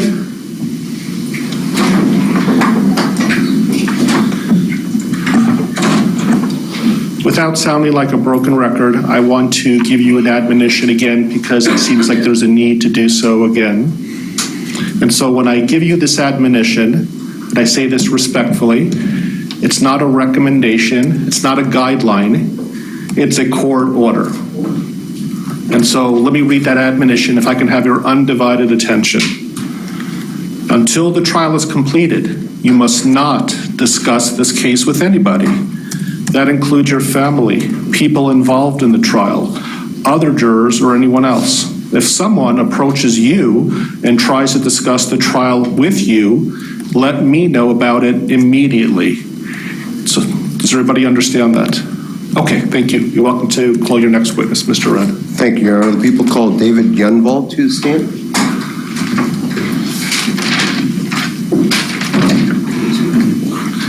Good morning. Thanks. Good afternoon. Thanks for your patience. I can please have you come to the witness stand. Before you sit down, if I can have you please raise your right hand. And do you solemnly swear or affirm under penalties of law that the testimony you're about to give will be the truth? Yes, sir. Thanks. Why don't you have a seat, make yourself comfortable. Feel free to adjust that microphone.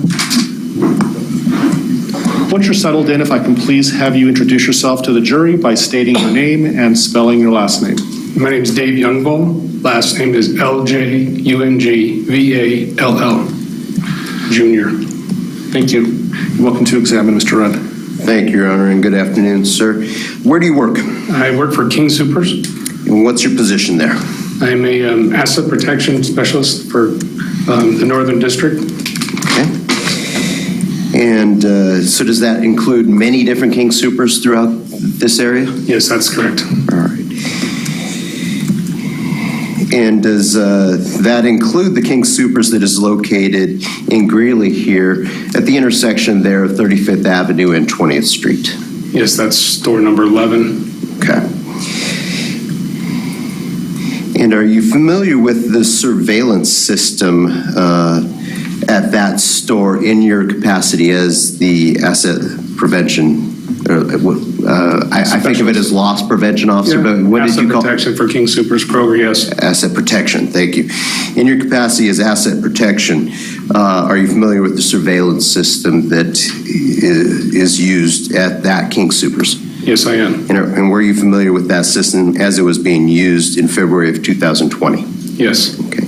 May I approach, Your Honor? Sure.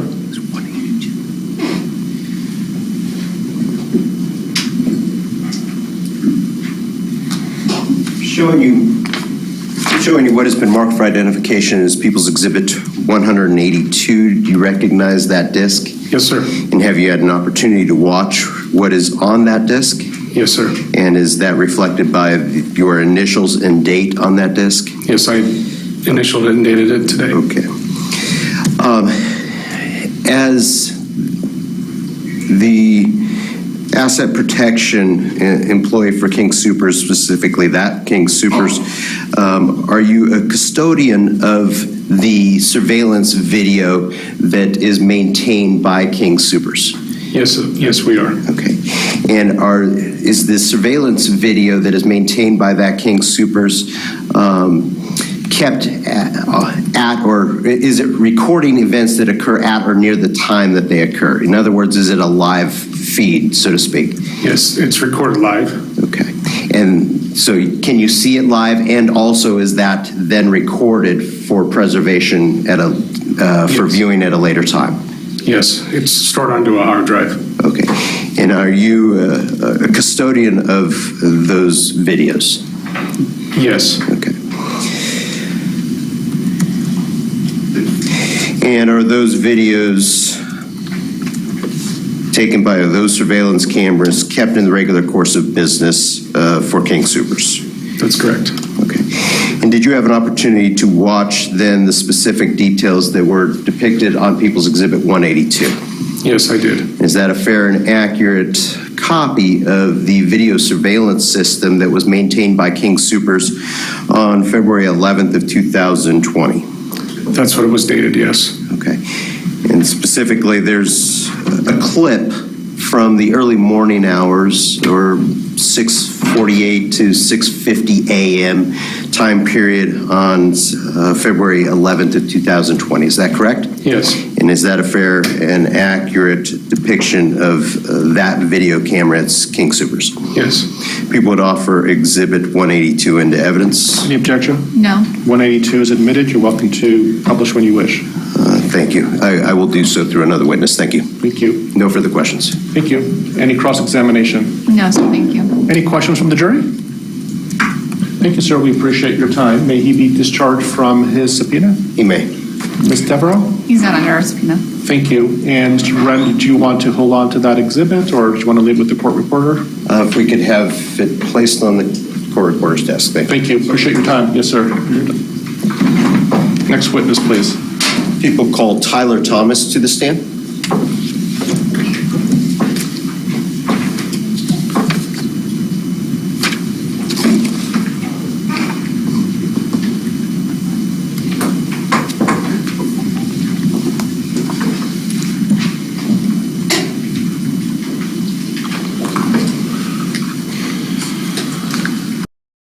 If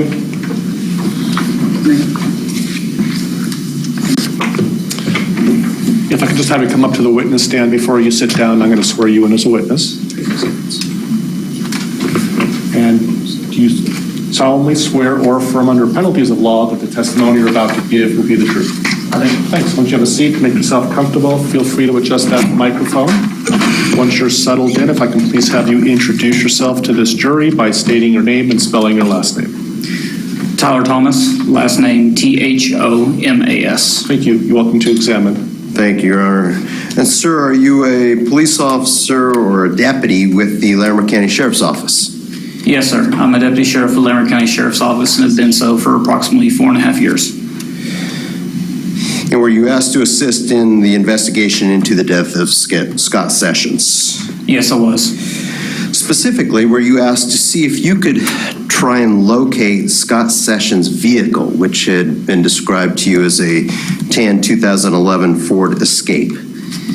So on the 12th of February 2020, I was requested by Sergeant Robbins to attempt to locate the vehicle. We had information of where we believe Mr. Sessions' phone last was located to give us a starting point. That was the area of 35th and West 20th Avenue in Greeley as a starting point to see if we could locate the vehicle in that area. So I responded to that area. Did you start looking around that area? I did. I checked multiple parking lots, eventually coming to the King Supers in that area. Okay. And is that King Supers located in a shopping center there at the intersection of West 20th Avenue and 35th Street in Greeley? Yes, sir, it is. And did you look throughout that parking lot? I looked throughout the parking lot. I did, in fact, find the vehicle parked in the middle aisle, 6 from the end, 4 spots from a tree in that parking lot. And when was it that you located that vehicle in that location? I believe it was around 11 o'clock the morning of the 12th, February 2020. Was there anything unusual that you found outside of the vehicle or underneath the vehicle? So while taking photographs of the vehicle to document how I found it, I noticed 1, the vehicle was unlocked, and 2, that the floor mat for what appeared to be the driver's side was directly underneath the vehicle on the driver's side of the vehicle. Okay. When you say underneath it, was it underneath the vehicle or just outside of the vehicle as somebody would step out onto it? So it was actually underneath the vehicle. After the vehicle was towed, you could see where there was impressions from where it had frozen to the ground underneath the vehicle. Okay. So actually physically under the vehicle and not to the side. Did you enter the vehicle while it was still in the parking lot? I did not. Why not? To preserve any evidence, and there was no need, as the instructions were to find the vehicle and it would be towed and processed later, not on scene. Okay, and so it was going to be searched, but just not in the parking lot? Correct. And ultimately, was the vehicle secured and towed to a different location? Yes, so once I documented the vehicle and a tow truck came, I followed the tow truck from that location to our sheriff's office, and then it was placed inside secure storage, which once it was then in secure storage, I sealed the vehicle with evidence tape and then locked the area where no one else had access besides evidence personnel. You mentioned that you took photographs of the exterior of the vehicle in the location in which it was found in the parking lot. Is that correct? Yes, sir, I did. May I approach, Your Honor? Sure.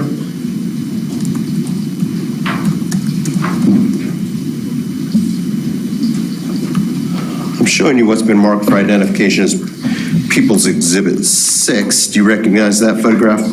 Yes, sir, I do. Is that a photograph that you took? Yes, sir, it is. And when was that photograph taken? 12th of February, 2020. Okay. And does that photograph fairly and accurately depict the location and the condition of the vehicle as you found it? Yes, sir, it does. And people would offer Exhibit 6 into evidence? Any objection? No, Your Honor. 6 is admitted. People would request an opportunity to publish? Sure.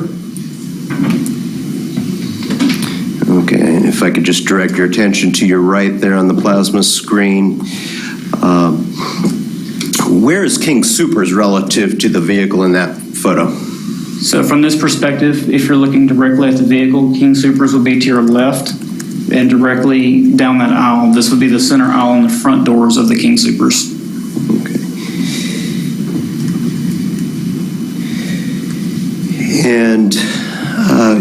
roughly where was the floor mat that you observed? The floor mat is approximately 1 foot underneath the driver's side door. Obviously, in this lighting, it's hard to see, but it was directly underneath the vehicle on the driver's side, about 1 foot from the threshold of the edge of the vehicle. Okay. And you said you did not enter that vehicle while it was in that location. Did anybody else? I'm unaware. No one from the sheriff's office entered the vehicle. I was the first one to find the vehicle. Prior to that, I can't speak to because I was not there. Okay, but after you had found it, to the time that it was towed and you sealed it up in the Larimer County Sheriff's Office secured lot, did anybody enter the vehicle? No, nobody did. After finding the vehicle, did you return to King Soopers the next day, so the 13th, to inspect surveillance cameras in the area? We did. Me and Deputy Hawks responded to the area. We were tasked for looking for additional surveillance footage or any videos that would show that area. All right. And what time frame did you inspect on these surveillance videos from businesses in the area? We were told that the vehicle was believed to have been dropped off in the early morning hours of the 11th. So we were told to focus on those hours, and up until the time the vehicle was found by me, approximately 11 o'clock a.m. on the 12th. So we were told to focus on those hours in that area, looking for any footage of the vehicle being dropped off or anyone approaching the vehicle. So you inspected surveillance videos of businesses in the area from the early morning hours of the 11th through when you located. Is that correct?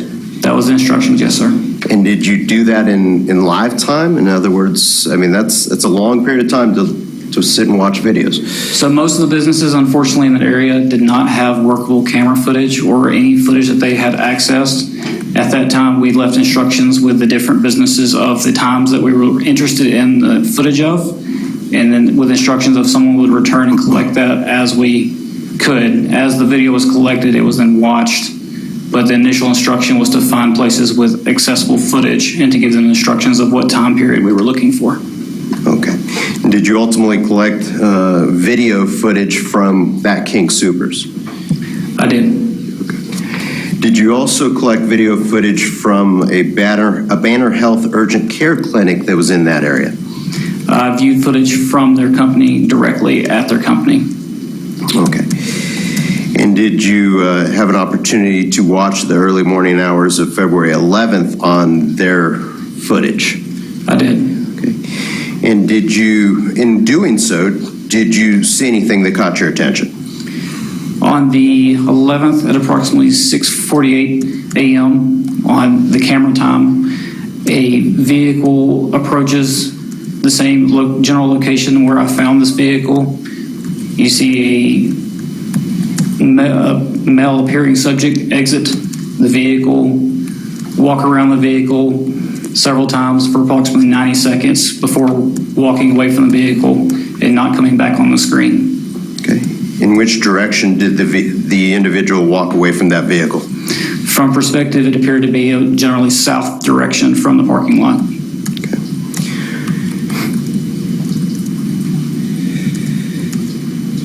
May I approach you? Yes.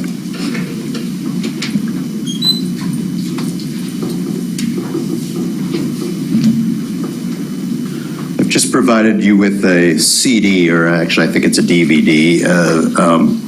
Have you had an opportunity to watch the contents of that DVD? I have. And what does that DVD depict? That video, this DVD is a depiction of the video that I watched at Banner Health of the incident I just previously described. Okay, and that DVD is marked for identification as People's Exhibit 187, is that correct? Yes, sir, it is. And did you initial and date that particular video to indicate that is the video you watched? I did initial, yes, sir. And does that DVD video accurately reflect the DVD, or excuse me, the video footage that you watched at Banner Health of their surveillance system? Yes, it does. people would offer Exhibit 187 into evidence. Any objection? No, Your Honor. 187 is admitted into evidence. You're welcome to publish when you wish. Thank you.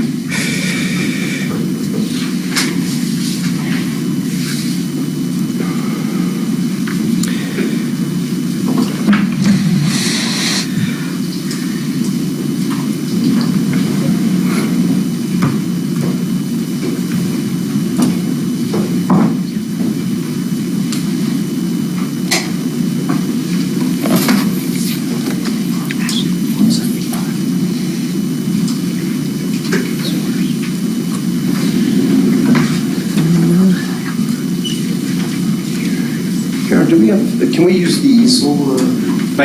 Christina's going to get it right now for you.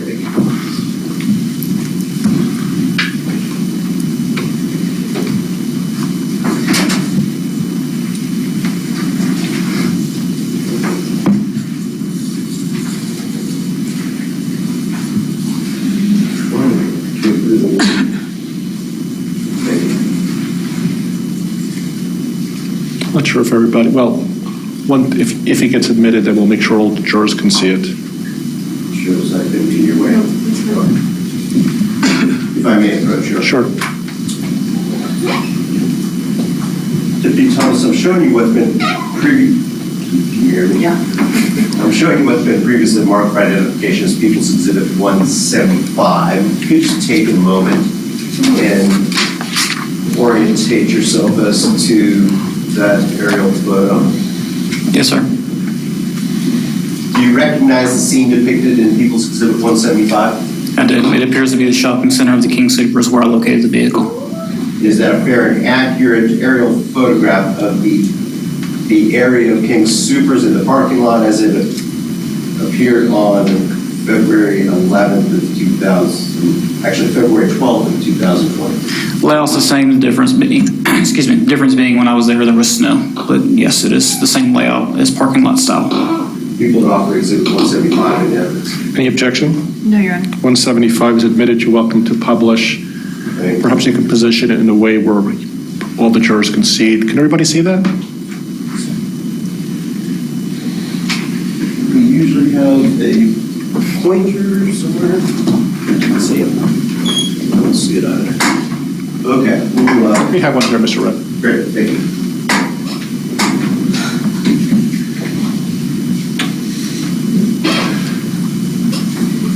Deputy, if I could have you step down from the witness stand and approach the easel there, and if you need to move it a little bit, feel free to do so. Okay, and can you explain to this jury where on that aerial photograph King Supers is located? King Supers King Supers is here as labeled. I'm going to have you speak just a little bit louder since we don't have a microphone. King Supers is located here where I'm pointing directly. And where is the parking lot then? Parking lot is here to the west of this building here. All right, and is this aerial photograph orientated such that the top of the diagram is north and the bottom is south? Yes, sir, as indicated right here. Great. And if you could explain to the jury where in that parking lot that you just noted you located Mr. Sessions' Ford Escape? The Sessions Ford Escape was located 6 from this end right here, and this aisle right here. 6 from the end, 4 from the tree. So approximately right here where the pointer is now. Okay, for the record, you're pointing to a parking spot that is, you said 6 spots, what would be east of 35th Avenue, correct? Correct. Okay. 6 diagonal spaces. Right. And then you said 4 west of the tree, is that correct? Yes, sir. Okay. And are you familiar with where Heather Frank's apartment is located? Yes, sir. And where is that depicted on this diagram? Right here on this diagram. Okay, and you're circling an area near the center of the diagram, and it's actually labeled, correct? Yes, sir. 2162 35th Avenue, Court Unit 2. Okay, thank you. And so if one were to drive from Heather Frank's apartment and park the vehicle in the location where you found it, what would that look like? What would be the path, the most direct path? The most direct path from the start location up here, be down to 22nd Street, over to 35th Ave, north on 35th Ave to the entrance to the shopping center, east into the shopping center, directly north in the shopping center, back west to the end of that road, north up one road, and then back east 6 spots. And in watching the video that has just been admitted, which is People's Exhibit 187 from the Banner Health Urgent Care Clinic, does that appear, at least the last part of that, does that appear to be the path that you observed the vehicle take? Correct. From the video, the vehicle was observed coming in the area in the section here, heading west towards the end of this road, north, one road, back east, stopping, backing up, adjusting, and then parking in the 6th spot.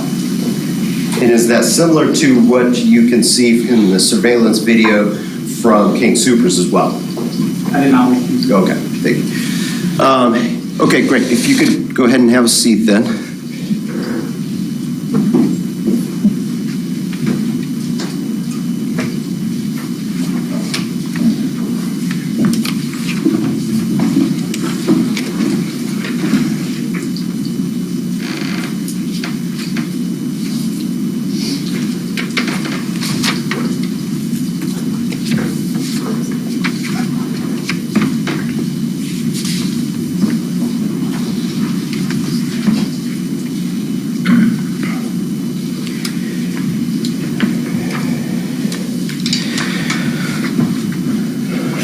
On February 13th of 2020, did you assist in the search of Scott Sessions' home at 2112 7th Street Road in Greeley? I did. Okay, and were photographs taken during the course of that search? During that search, my role was to document photographs and be the central collection of any items recovered from the home.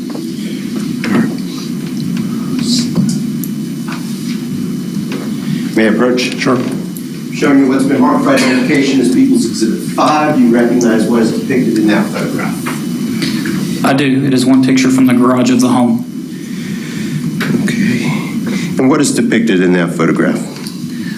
Various documents, including a notebook, handwritten notes, and a boomerang with the country of Australia written on it.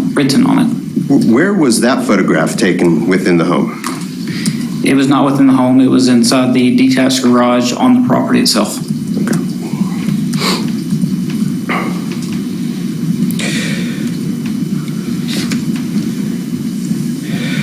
On February 14th, so I'm getting ahead of myself. Is that a fair and accurate depiction, People's Exhibit 5, is that a fair and accurate depiction of the scene as you observed it in the detached garage on February 13th of 2020? It is. People would offer Exhibit 5 into evidence. Any objection? No, Your Honor. 5's admitted into evidence. You're welcome to publish when you wish. If we could publish that now.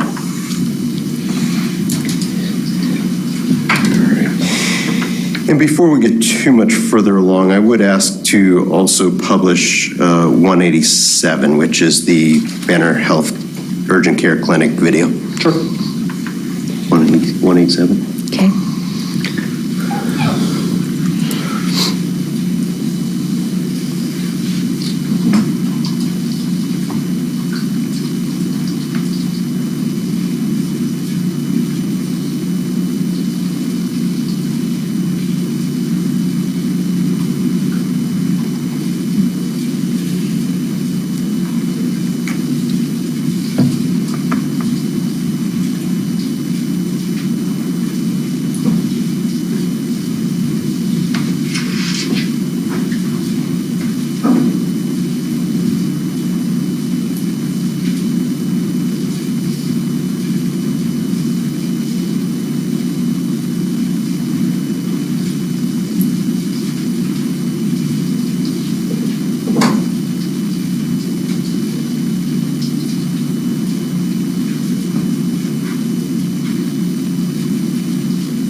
what is the date and timestamp on that video? Timestamp on the video is 6:48 a.m. and the date is February 11th, 2020. Okay. And where can you see the location in which you found the vehicle the next day depicted on that exhibit? I do, and I misspoke on the time. It's actually 05:48 a.m. Okay. And if you could use the pointer again, if it's still up there, and show us where on that video you located the located the vehicle. Well, we just lost it. If we could restart it, and if you could just pause it. Okay. It's 187. 187. I don't know that we need to pause it if while it's playing. If you could just point out with the pointer where on that video you found the vehicle. Yes, sir. Good. Go ahead. This area right here. Okay, and so for the record, with the pointer, you're pointing to an area that is roughly in the center of the video, to the left of the light pole and the tree that is depicted. Is that correct? It is correct. Okay, thank you.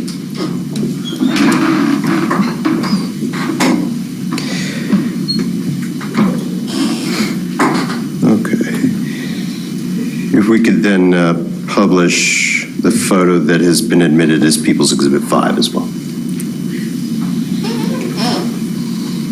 All right, and that's the photo of the garage area of Scott Sessions' home, is that correct? That is correct. Okay, thank you. All right, now turning to that next day, February 14th of 2020, were you notified by Sergeant Robbins on that date that a court order had been obtained to place a GPS tracking device on Kevin Eastman's Subaru Crosstrek? In the late evening hours, we were advised by Sergeant Robbins that a warrant had been obtained to attach one to the vehicle. And were you able to find a Subaru Crosstrek bearing Colorado license plate number ATI673? We were. It was parked directly in front of the apartment. Which apartment was that? Heather Franks. Okay. And that is the same apartment that you previously identified on the aerial photo that is People's Exhibit 175? Correct, that is. Okay. And what color is that Subaru Crosstrek bearing that license plate number? I believe it was a silver in color vehicle. And did you find the vehicle located parked in front of Heather Frank's apartment on the evening of February 14th? We did. And did you place the tracking device on that vehicle? We were able to successfully deploy the tracking device to the vehicle. And what does that mean? We were able to find a location suitable for the device to adhere to the vehicle and be out of view where it would not be discoverable. Okay. And did you note the last 4 digits of the serial number of the particular tracking device that you placed on the Subaru Crosstrek? I did. And what was that serial number, or the last 4 digits of that serial number for the tracking device? I believe it was 0810. Okay. If I could have just a moment here. Sure.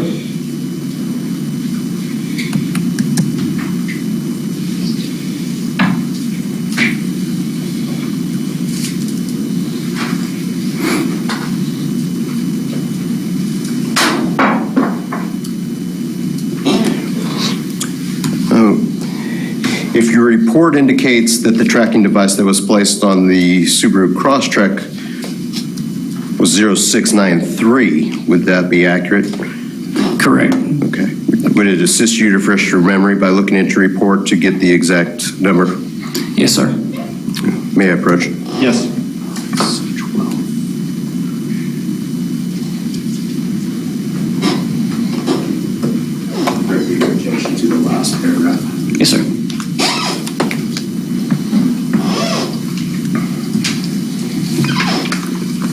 Is your memory refreshed as to the last four digits of the serial number of the tracking device? It is. And what were those digits? It is actually 0693. Okay. Thank you.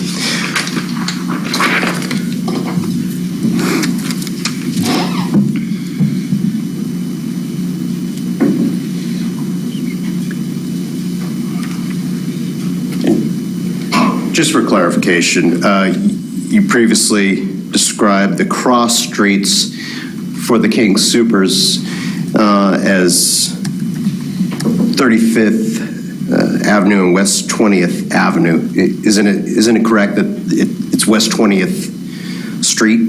Correct. Unfortunately, I'm not very familiar with the streets in Greeley. They can get confusing. Okay, thank you. For no further questions for this witness. Thank you. Any cross-examination? Yes, sir. Sure.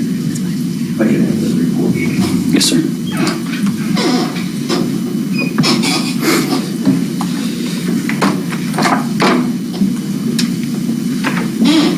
Good afternoon. Good afternoon. When you located Mr. Sessions' vehicle in the King Supers parking lot, you didn't see any bloodstains on the exterior of the car?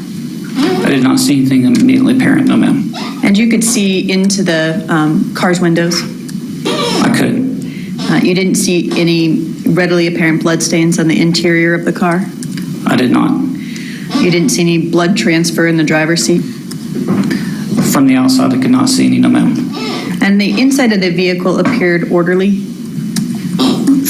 For standard vehicle, yes, ma'am.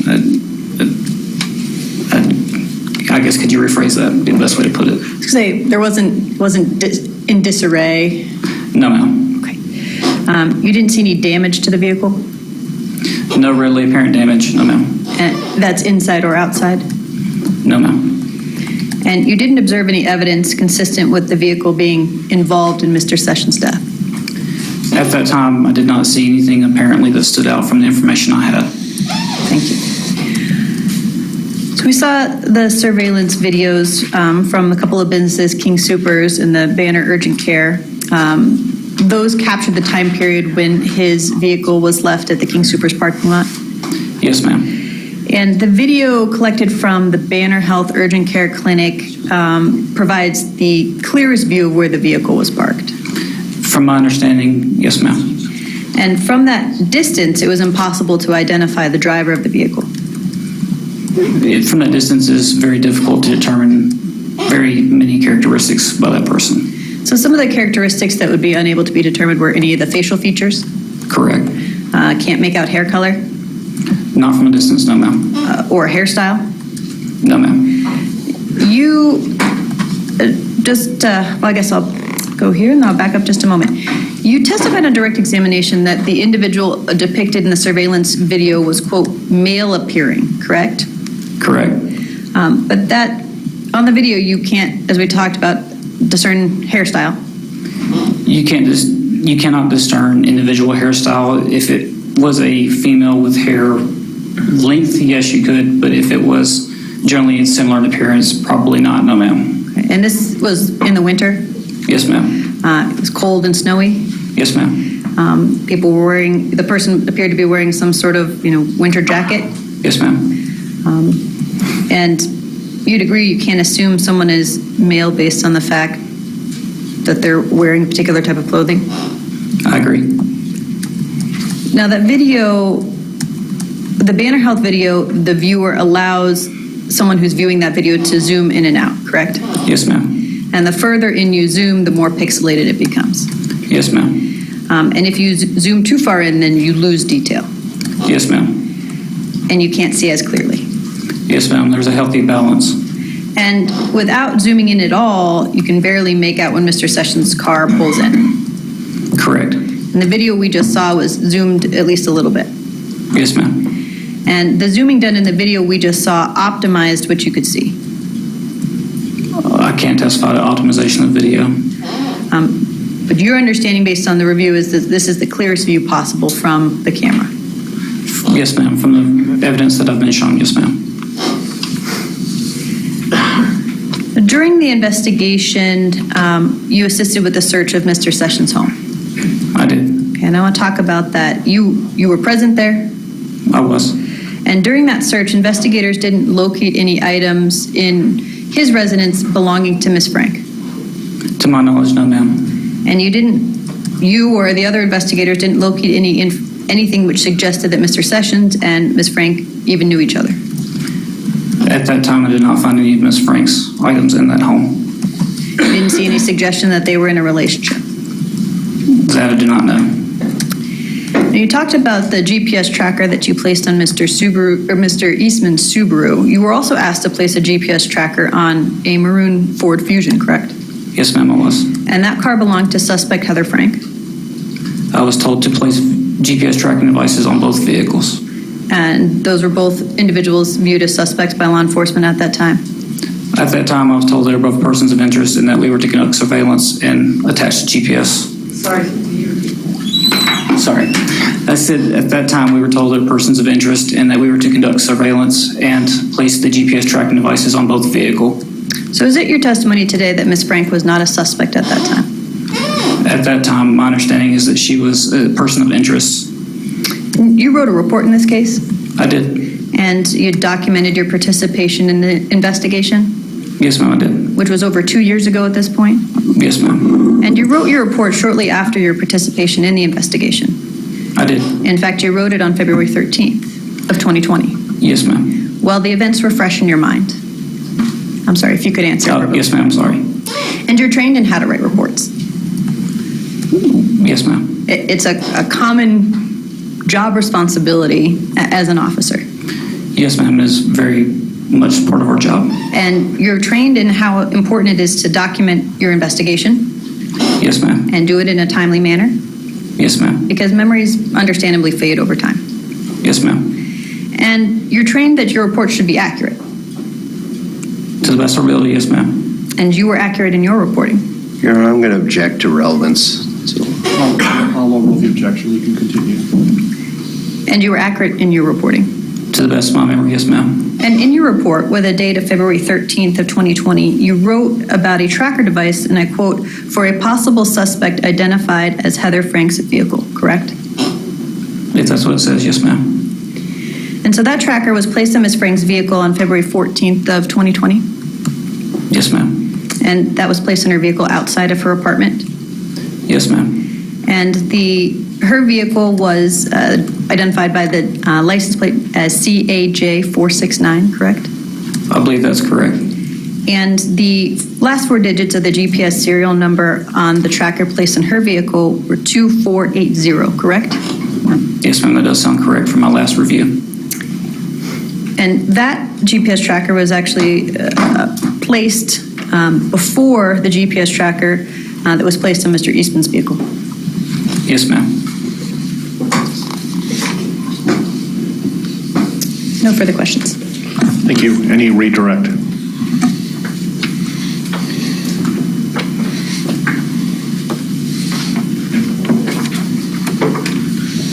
At that same time, was Kevin Eastman also considered a suspect or person of interest in Scott Sessions' death?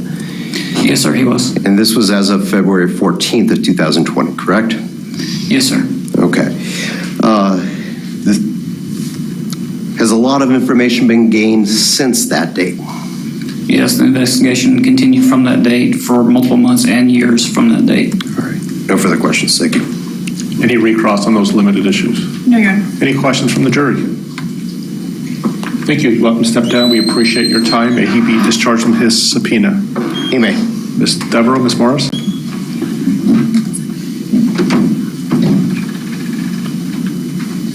Your Honor, he may not be released from the defense subpoena. So you may be recalled as a witness in this case, okay? Thank you for your time. Next witness, please. People call Donald Robbins to the stand.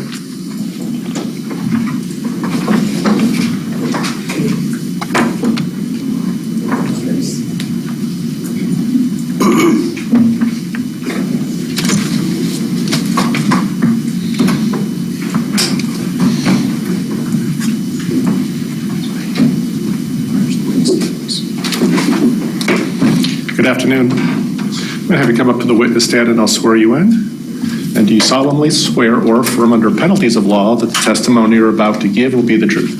Yes, sir. Thanks. Once you have a seat, make yourself comfortable. Feel free to adjust that microphone. Once you're settled in, if I can please have you introduce yourself to the jury by stating your name and spelling your last name. My name is Donnie Robbins. Last name spelling is Robbins. Thank you. You're welcome to examine. Thank you. Sir, where are you employed? With the Larimer County Sheriff's Office. And what is your title and job description? I'm the lieutenant of the Investigations Division.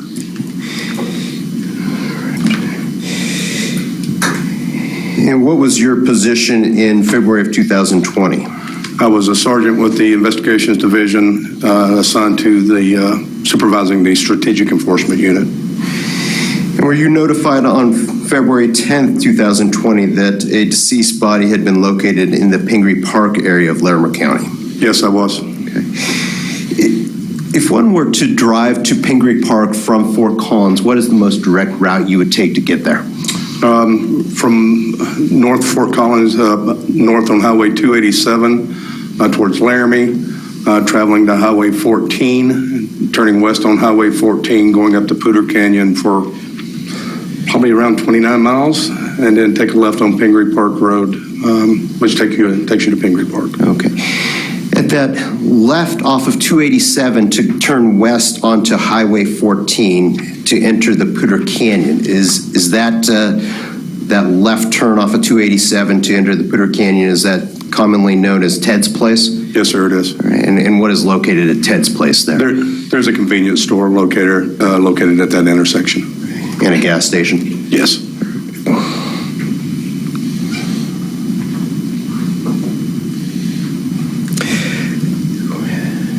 After Scott Sessions' body had been identified at autopsy,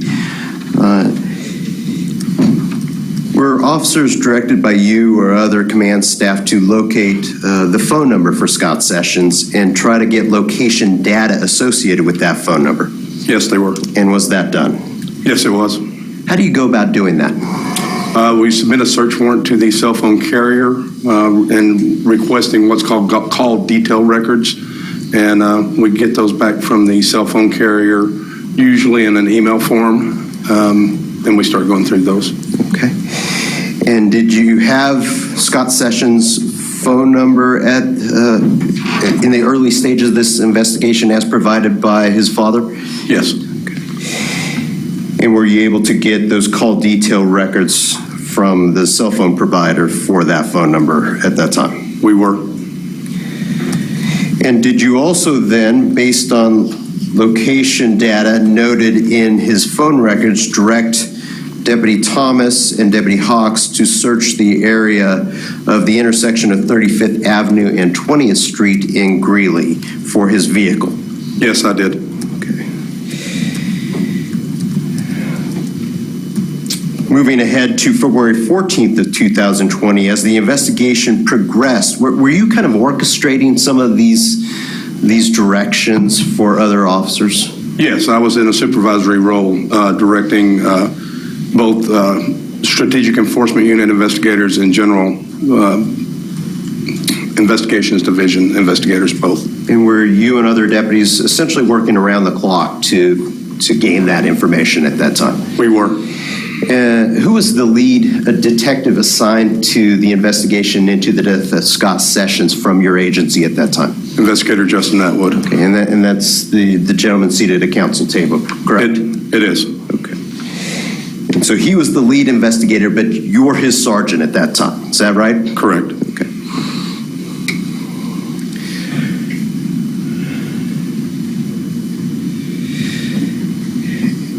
And so at that point in the investigation, February 14th,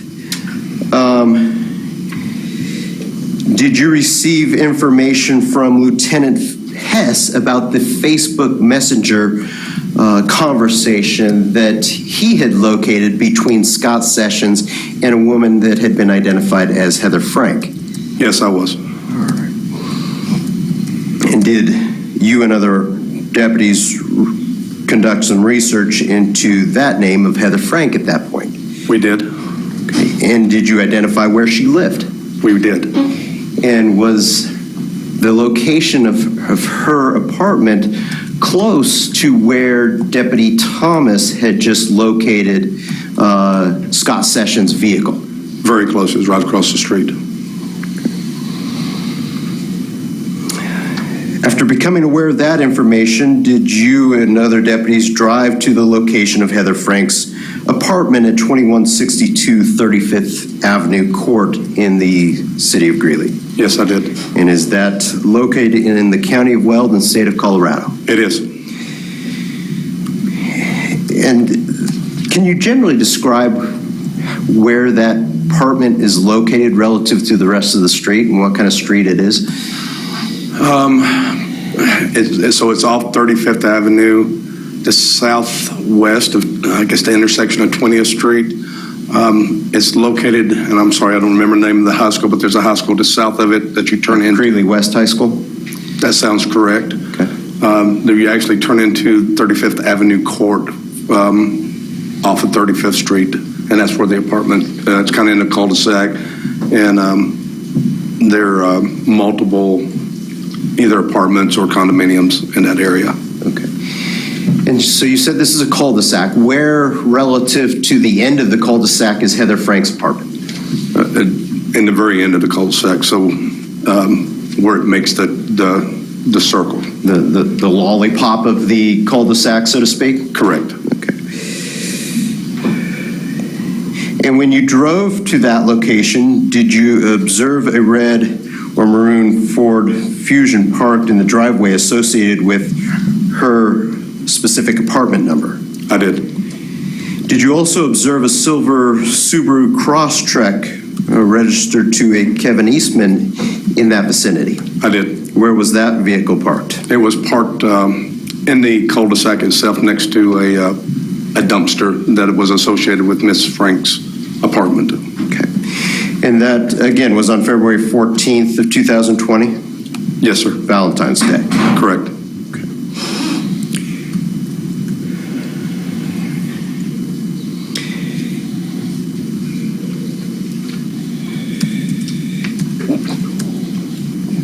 Did you also direct at that time deputies to obtain a search warrant or a court order to place a GPS tracking device on the vehicles for both Kevin Eastman and Heather Frank? I did. And was that done later that evening by Deputy Thomas and Deputy Hawks? That's correct. And describe these tracking devices that were used in this case. How do they work? What do they look like? They're small, square, box-shaped, usually in a Pelican-type case, outer shell. What type of case? We call it Pelican cases, but it's not actually a Pelican case because it's part of the actual devices. What is a Pelican case? A hard-sided case that we carry a lot of equipment in. Okay. So it looks similar to that, but it's not. It's just a hard plastic covering for the device itself. Okay. And it attaches to the undercarriage of the vehicle, is that correct? That's correct, via magnets. Ideally in a location that can't be observed. That's correct. And then once that device is attached to a vehicle, what are you then able to know? I'm able to track the location of that vehicle, distance, direction of travel, speed, and it's very accurate. As long as I have cell phone service. If the device loses cell phone service, like if it was going up Poudre Canyon or even Big Thompson Canyon, then we would have intermittent because of the cell service that is there. Okay, so it works off of a cellular data. Correct. And so as long as the device itself can connect to a cell tower, you are able to track its location. Is that correct? That is correct. Are you receiving live time feed as to the exact location of the vehicle? We are. There's about a 5-second delay from where it has to go to the GPS satellites and back down, but it's accurate within 2 to 5 seconds, depending on all that, how long it takes it to go up and back down. All right. And are you observing this on some website or something else that you can then log into to monitor the location of the vehicle at any time? That's correct. It's a website associated with the company that produces the trackers. And is this a website that you frequently use and are familiar with? Yes, sir. How many times have you used these kinds of tracking devices? Hundreds. And based on your experience with these devices, have you found them to produce reliable and accurate information? Yes, I have. You described the information being transmitted from the device itself to a satellite and then to the website that you're able to tap into. Is that correct? That's correct. Okay. In what form is the location communicated to you? In other words, does it describe streets and intersections or GPS coordinates or something else? Actually, both. So when we're live tracking, there's actually a map pulled up on the website, and the vehicle is displayed as an arrow on that map, and we can see that map which way it's going. But it's also logging GPS coordinates while it's doing this as well. And these GPS coordinates that are being logged, are those is a record kept of the location of the device? Yes. Okay. And do those records start when the device is installed or inactivated to whenever it's removed? That's correct. And in this case, that device was installed in the evening of February 14th. Is that correct? That is correct. All right. Did you also order that a covert surveillance camera be placed in a position to watch the street in front of Heather Frank's apartment? I did. Describe what that was. You want me to go into detail to what it looks like? Not what the device looks like, but what you're able to. Was it a camera? It's a camera. It's a video camera that we're able to live stream and watch that pretty much in real time as well. And so, from the position in which this covert camera was placed, what could you see? I could see the end of the cul-de-sac where the vehicles were located and a side of the apartment complex that Miss Franks was living in. Okay. And when was this covert camera placed in that position? On the 14th as well. Okay. And were you responsible for monitoring both the tracking device that had been placed specifically on Kevin Eastman's vehicle, as well as the covert camera that provided you a live feed of the outside of Heather Frank's apartment? It was part of my responsibility. I wasn't continuously monitoring them because I was also doing other duties associated with the case, but it was my assignment as well as my unit's assignment to monitor those, yes. And February 15th of 2020 was a Saturday. Does that sound right? That is correct. Okay, and so were you working through the weekend on this case? I was.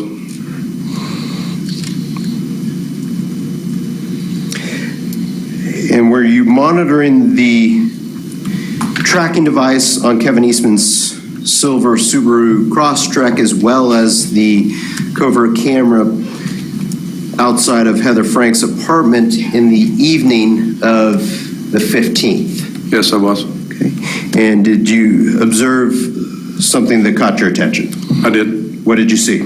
I saw Mr. Eastman and Ms. Franks exit the apartment, and well, I didn't actually see them exit the apartment. I saw them come around the corner.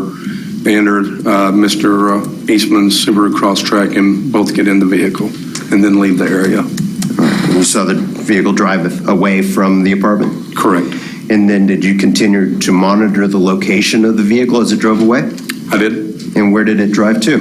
It drove to Weld County Road 45. I believe the numeric address was 26,712 Weld County Road 45. Okay. And is that in the area of Kersey, Colorado? It is. In the county of Weld and state of Colorado? It is. May I approach, Your Honor? Yes.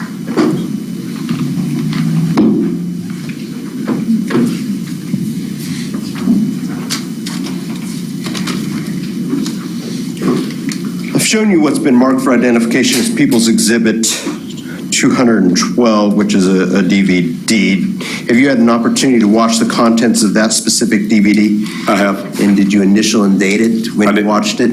I did. And so therefore, are you familiar with what is depicted on that particular disc? I am. What is shown on that disc? It's a video from the covert camera displaying Mr.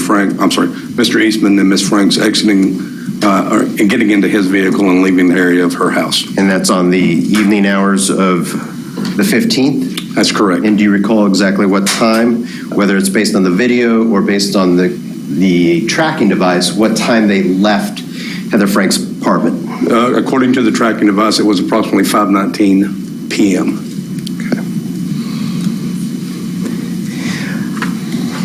And is what is depicted on People's Exhibit 212, which is the covert surveillance video, fair and accurate depiction of what you saw on that video as well? It is. Okay. People would offer Exhibit 212 into evidence? Any objection? No, you're good. 212 is admitted into evidence. You're welcome to publish when you wish. Thank you. I'd request to publish now, if we may.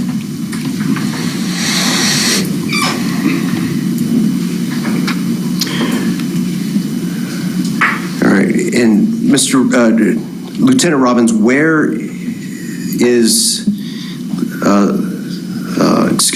Heather Frank's apartment as seen on this video? May I get up and point to it? Sure, we should have a pointer near the witness stand.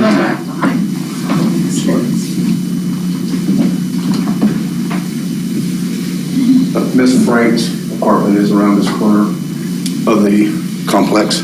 Is there a walkway that then goes from the street down a path to the apartment itself? Yes. Okay.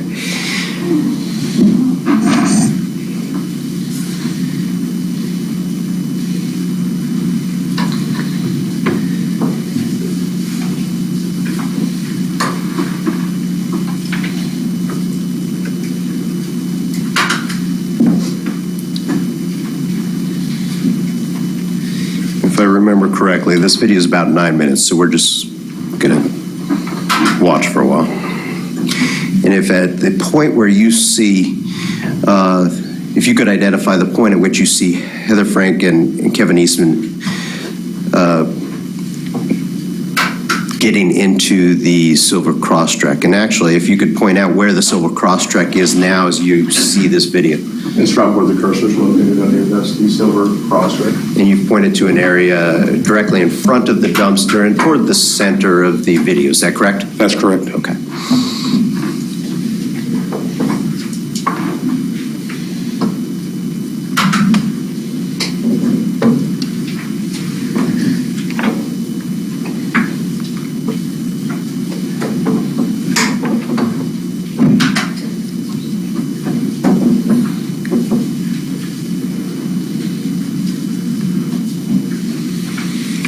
While you're watching this, if you want to stand and stretch, you're certainly welcome to.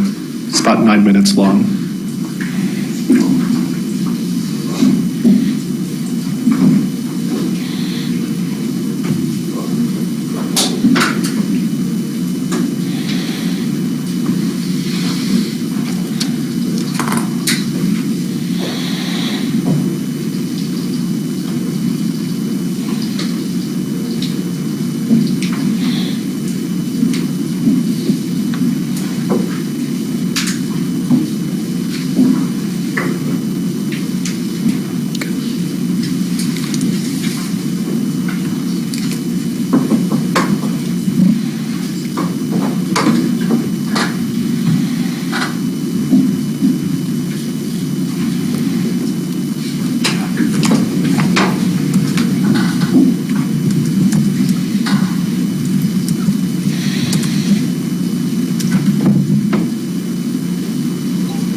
This is Ms. Franks and Mr. Eastman walking out now. You're welcome to use the pointer if you like. I'm sorry. You can use the pointer if you like. Yes, I'm sorry. And that's them getting into the Subaru Crosstrek.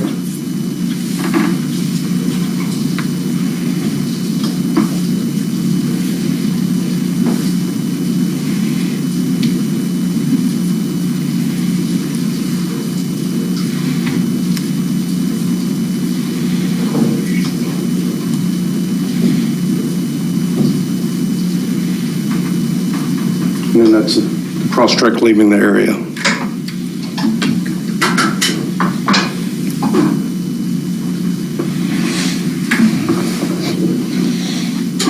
I can retreat.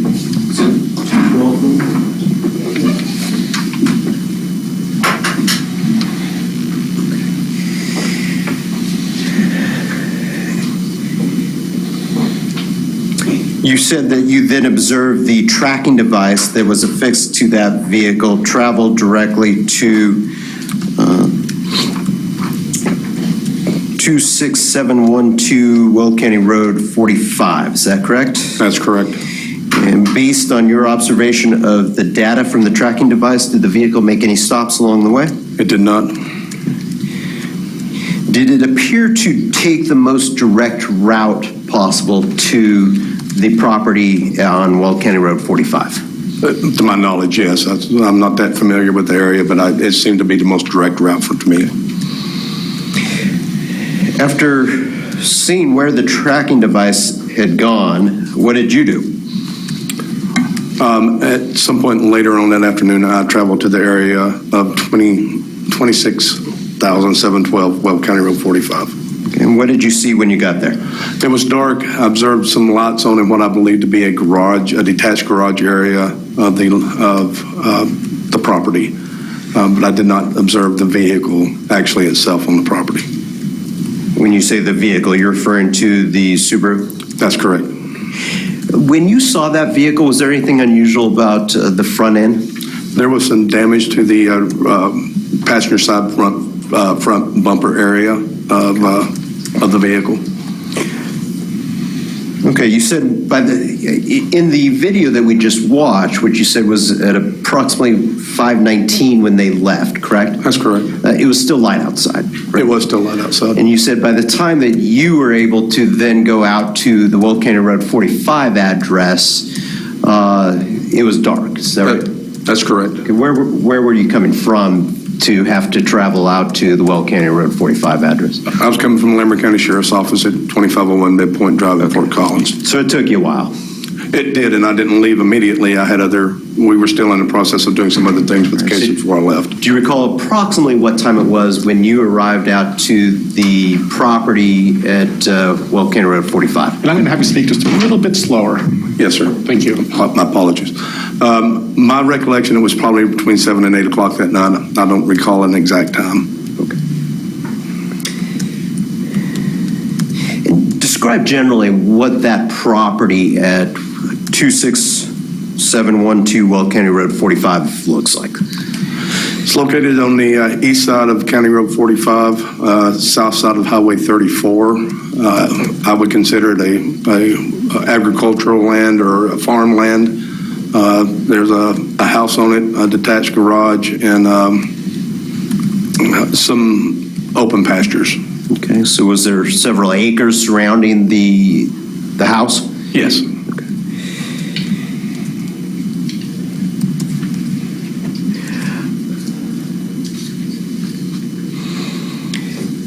And was it possible that the Subaru was there and you just not have been able to see it based on your vantage point? Objection or speculation? So I don't want you to guess or to speculate, but if you can answer that question, please do so. If you cannot, let us know. I believe I can answer that. Thank you. It would be possible for the vehicle to be on the property and me not see it. Okay. Did you go onto the property itself to try and see what you could find? No, not at that time. Where were you? I was on the road. Well, I was on Will County Road 45. All right. Did you see any people on or in the property at that time? Not at that time. Did you return home after making those initial observations? I did. And did you continue to monitor the tracking device from home throughout the evening? I did. At some point, I went to bed and went to sleep, and I did not track it during the early morning hours of the next day. All right. When you woke up the next morning, what did you find? That the vehicle was at 26712 Weld County Road 45. And were you able to look back over the course of the evening while you were sleeping, the location data from where the vehicle had been? I had the ability, but I didn't at that point. Okay. What did you do at that time? At that time, I was, because of what I observed the night before, the vehicle did the night before, I got up and was traveling to the area of Weld County Road 61 in the South Platte River. Were you driving a marked patrol unit? I was not. What were you driving? A Ford F-250 truck. Okay. And were you wearing a Larimer County Sheriff's Office uniform? I was not. Okay. You were in an undercover capacity, so to speak? Yes.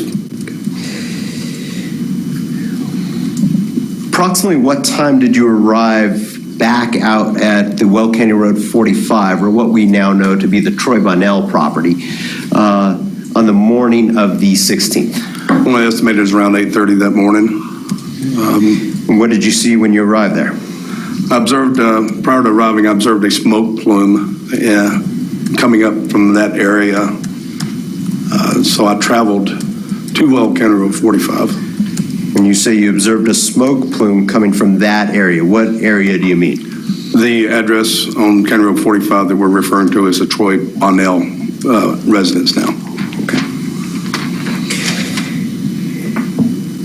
And when you observed that smoke plume, did you observe anything else? I did. What did you see? I drove southbound on County Road 45 and I observed who identified as Mr. Eastman standing around a burn pit with a shovel in his hand, tending what appeared to be a fire. Where did you observe this from? From Weld County Road 45 initially. I was able to pull over to a side of the road on a, for lack of a better word, it's an oil storage facility, and I pulled into that and was able to view it with binoculars more closely. Using these binoculars, what exactly did you see Mr. Eastman doing? I saw him with the shovel in his hand, and he was raking in the area of the fire pit. Okay. Did you see anybody else? I did not. Anywhere on the property at that time? I did not. At some point, did you look at the location data from the night before to determine where the Subaru had been located? I did not at that time. That was much later in the day. What did you do after seeing Mr. Eastman through your binoculars tending to the smoke plume? I left the area and traveled to County Road 61 and around the South Platte River. Why did you go there? The night before, while I was still actively monitoring the tracker, I observed the vehicle, the Subaru Crosstrek, travel to that area and stop. Okay. And I had some concerns that there may be some items of evidence in that area. What were your concerns? I was concerned that evidence may be either tampered with or destroyed. Evidence of what? Mr. Sessions' homicide. That was the focus of your investigation at that point, is that correct? That is correct. And what was it about where he had traveled that caused those concerns? It's a rural area, not a lot of houses in the area, and it is right by the South Platte River, which would be a place if I was going to try to get rid of evidence that I would probably attempt to do. Okay. And is there a bridge across that river? There is. And did you go to that location where the tracking device had, from the night before, indicated that he had gone? Yes, I did. And based on the information on the tracking device, when did he leave Troy Bonnell's property and travel to the area of the South Platte River? I don't recall exactly the times. It was after I had left and returned to my house. Okay. Do you recall if that information is documented in your report? I don't believe it is. It should be logged in the tracker history and tracker report that was logged into evidence. Okay. All right. Did you then search, well, once you arrived at that area of the South Platte River, what did you do? I got out of my vehicle. I looked briefly underneath the bridge on each side and down into the water itself. Based on what I had observed on Weld County Road 45, I didn't linger there very long because I had other concerns of what was going on Weld County Road 45. Namely the burn pit? Yeah, that the evidence was potentially being destroyed in a burn pit. So did you return back to Troy Bonnell's property? Yes, sir. And do you recall approximately what time you would have arrived back at that location? It would have been just prior to 9 o'clock in the morning, probably around, only estimate 8:45 in the morning, 8:30, 8:45 in the morning. And when you drove up to Troy Bonnell's property, what did you see? Prior to making it to where the actual residence itself, I met a silver Subaru Crosstrack traveling north on Weld County Road 45 with Mr. Eastman driving the vehicle. What did you do? I turned around and began to follow it. Where did you follow him to? To a gas station in Kersey. And what did you see Mr. Eastman do at the gas station in Kersey? He was standing outside his vehicle at a gas pump with a red gas can, he was trying to get get gas, but I don't think he had paid for it at that point. Okay. What type of gas can was it? Red. Okay, so one of the typical plastic red gas containers that you can buy anywhere? Yes. All right. 1 gallon, 5 gallon, do you know? I don't know.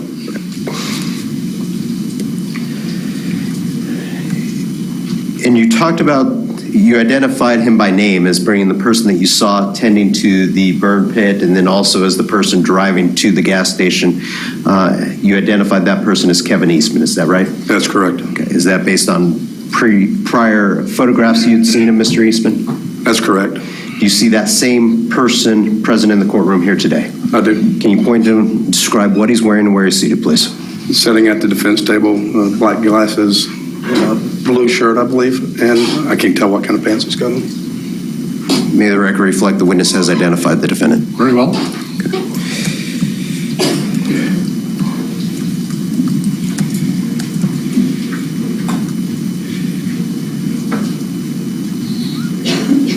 What did you do upon arriving at the gas station and seeing Mr. Eastman attempting to put gas in this gas can?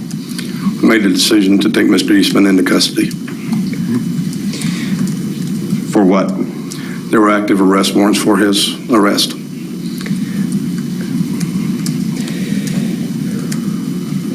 Related to the death of Scott Sessions? That's correct.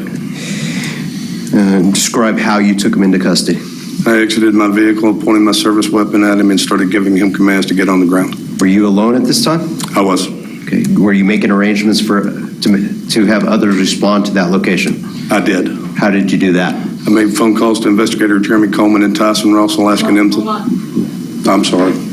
I made a phone call to Investigator Jeremy Coleman and Tyson Russell and asked them to expedite their response to Kersey. Are those deputies with the Larimer County Sheriff's Office? They are. Okay. And and they were deputies that were involved in this investigation, is that correct? That's correct.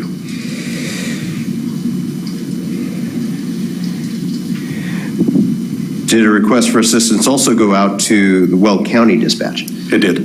Okay.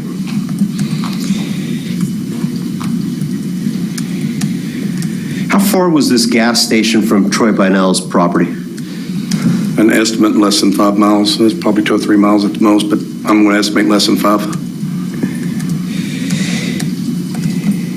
And so was Mr. Eastman taken into custody there next to the gas pumps at that location? He was. Okay. And did you handcuff him? I did. And at that point, you're still the only law enforcement officer on scene, is that correct? That's correct.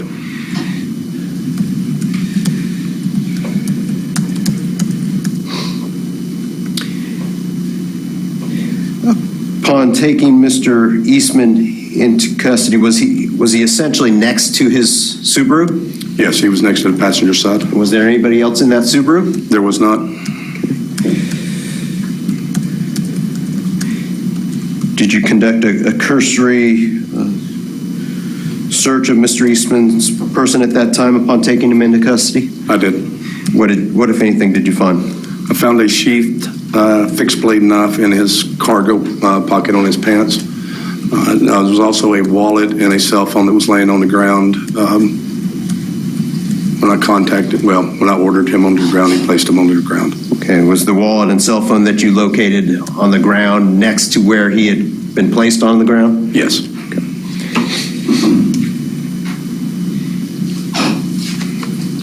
And there was also the red gas can?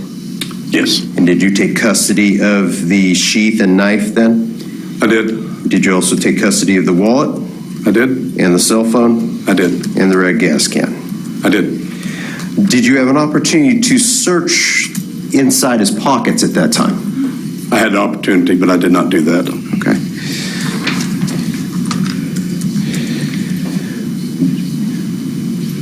Who was the next law enforcement officer to arrive on scene there? Some Weld County Sheriff's Office deputies. And did they arrive in a patrol car that then had a place to place Mr. Eastman, who was in custody? Yes. Your F-150 did not, I assume? It does not. Okay. And so what were you and Mr. Eastman doing between when you took him into custody and when the Weld County Sheriff's deputy arrived with a patrol car? I got him up off the ground after placing handcuffs on him, walked him to the driver's side area of my truck, allowed him to sit on the running board that's located on the truck, advised him of his Miranda rights. I believe I allowed him to smoke a cigarette, and that's pretty much what we did until Weld County got there. Okay. Do you recall how long it took Weld County to arrive? I don't. It didn't seem like it took overly long. They were running emergency traffic to get to me because of the nature of what was going on, but I don't know an exact time frame. Once they arrived, was Mr. Eastman placed in the back of a patrol car? Yes, he was. Okay. Still handcuffed? Yes. Ultimately, did Deputy Jeremy Coleman, who you had requested to respond to your location, arrive at the gas station? He did. What happened then? I turned Mr. Eastman over to him and directed Deputy Coleman to transport him to the Larimer County Sheriff's Office so he could meet with investigators Atwood for a formal interview. And was Mr. Eastman then transferred, or the custody of Mr. Eastman transferred to Deputy Coleman? It was. And did he transport him away from the scene? He did. Did you transfer custody of Kevin Eastman's phone, wallet, and gas can and knife to Deputy Coleman? I did. Okay.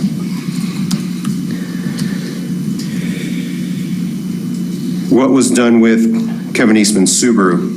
I remained on scene until Investigator Tyson Russell arrived. And once he arrived, I instructed him to have it towed to the Larimer County Sheriff's Office for processing. And was that done? Yes, sir. All right. Did you become aware that surveillance video was later collected from the gas station that depicts your arrest of Mr. Eastman? Yes, I'm aware of it. Okay. Yeah, Crojo? Yes.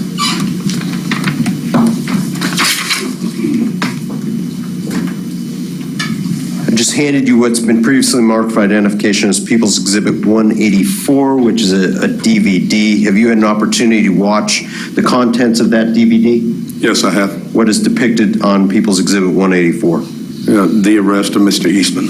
Okay. Can you see the entirety of the arrest very well from the vantage point of that particular surveillance camera? Not really, no. Okay. Can you see your vehicle arrive? Yes. All right. Is that a fair and accurate copy of the events as they occurred on the morning of February 16th of 2020? Yes, it is. People would offer Exhibit 184 into evidence. Any objection? No, Your Honor. 184 is admitted. You're welcome to publish if you wish. Thank you.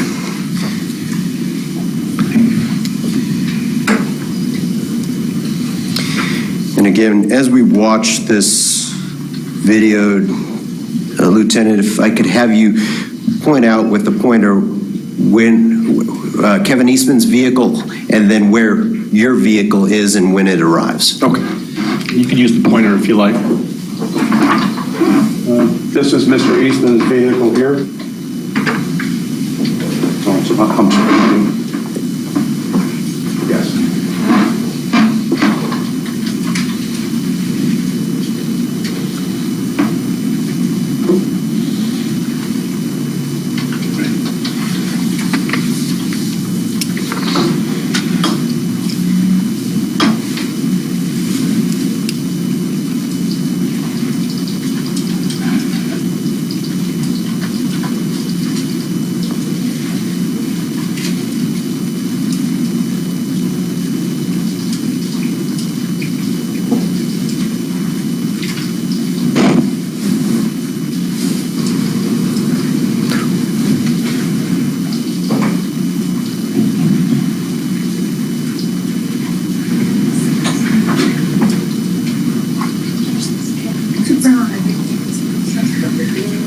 Oh, okay.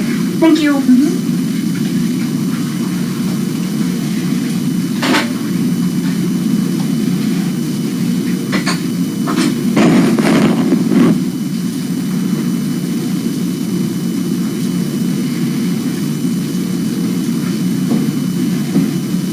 That is my F-250 truck. Okay. Parked directly behind Mr. Eastman's vehicle at the gas pump? That's correct. And can you see the arrest actually taking place in that video?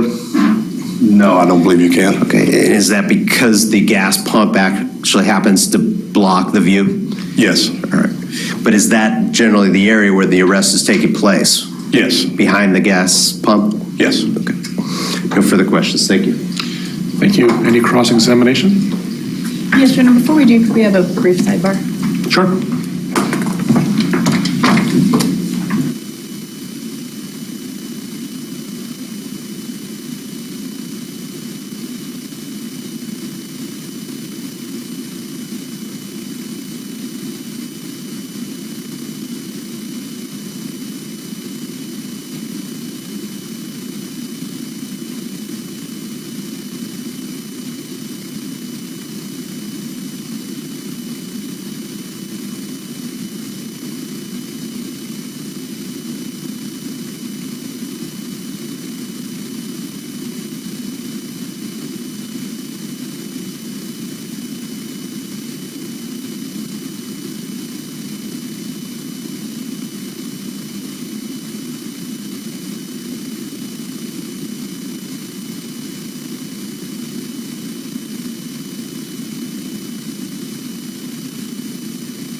To cross-examine.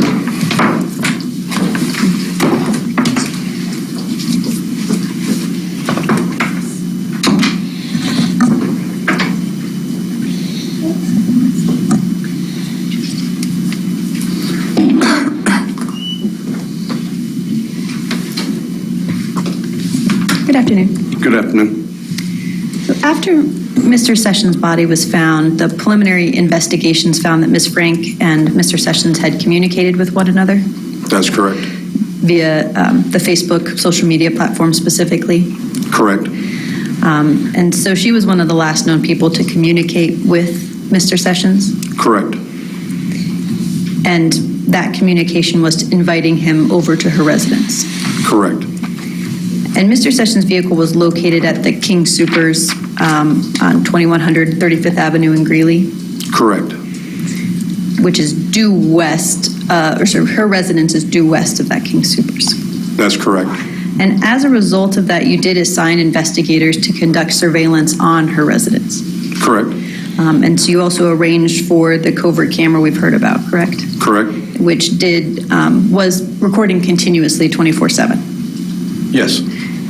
And prior to that being installed, the investigators were also providing continuous surveillance once that need was identified? Yes. And law enforcement chose to place this camera because of Ms. Frank's connection with Mr. Sessions. That's correct. And they had identified her as being a suspect in Mr. Sessions' death. Yes. And at the time of her death, there was actually an arrest warrant for her for the crime of first-degree murder, correct? That is correct. Relating to the death of Mr. Sessions. Correct. The poll camera was first installed on February 14th, 2020? Correct. And that was installed approximately at 5 p.m. that day? That's my recollection. And the first recording began at 5:21 p.m.? I would have to look at the records. The poll camera we saw faced towards her residence? I'm sorry, say it again. The poll camera faced towards her residence? It did. And it wasn't able to be moved? That was the only fixed location? No, we could pan and tilt it and zoom it in and out. Okay, but that did not occur when you were recording? It could have. I'm not sure if it did or not. I don't recall if we ever used those features. Okay. I haven't looked at the entirety of the camera footage. If you had panned or moved the camera in any way, would the recording have recorded that? Yes. Now, I want to kind of talk a little bit about the time frames. And compare and contrast a couple of things you talked about. So the GPS tracker that was on Mr. Eastman's vehicle, the times reflected in that data was consistent with real time, correct? Correct. So it was accurate in that respect. Correct. And that was also accurate. The Phillips station surveillance footage we just saw, the timestamps on that video were also accurate. That's correct. Now, the timestamps on the covert camera were not accurate, correct? I can't testify to that. Okay. So the GPS tracker had Mr. Eastman leaving his residence on February 15th after 5 o'clock, about 5:19, I think you testified? That's correct. And so the the covert camera, however, the timestamp was, I think, 6:20, approximately 6:19. The videos that I observed has no time steps on them. I know they were entered into evidence with a range of time. I didn't enter those. I have no idea how accurate or inaccurate those are. So I don't feel comfortable answering your question. And when you review, so when you're watching it real time, there's no timestamps on it? That's correct. It's only once it's uploaded into the system that the timestamps are added? Well, that's my understanding, yes. Now, the poll camera, we saw one view of when Mr. Eastman and Ms. Frank left the residence on February 15th of 2020. They had also left the residence at other times, correct? That's correct. And that was what captured on the poll camera recording? Yes. If I may approach, please. I've got what's marked as identification purposes as defense exhibits A1 through 5. Okay.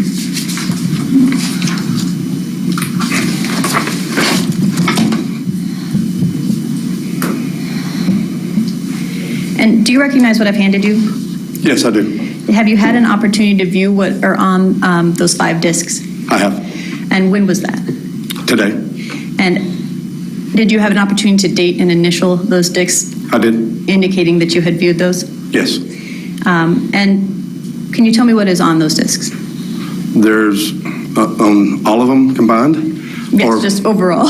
It's an overall of Mr.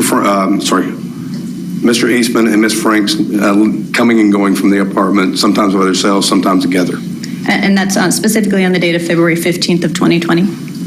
I believe so, yes. And like I said, it don't contain timestamps, so I believe they are, though, yes. And are those fair and accurate depictions of the comings and goings on that date? Yes. Your Honor, at this time I'd offer Defense Exhibit A1 through 5 into evidence. Any objection? If we could just have the date clarified. I'm looking at the... I thought I heard February 15th. Okay. Yes. Is that right? That's correct. Any objection? No. So defendants A1 through 5 inclusive are admitted into evidence. If you wish, you can publish. So at this point I'm going to kind of do them one by one, but since don't recall those, I'm just going to do them sequentially in the order that they are on those discs. If I could switch.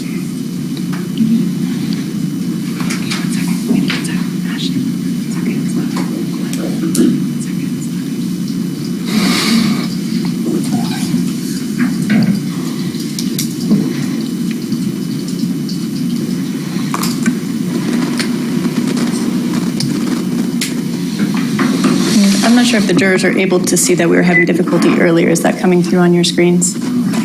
We weren't able to fix that issue, so I apologize.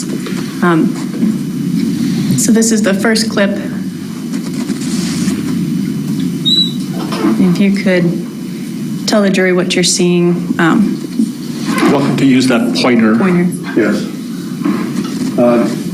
The silver cross tracks here.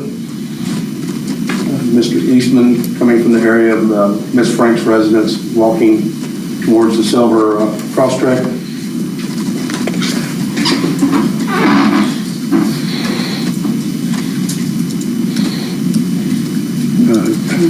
He enters the vehicle.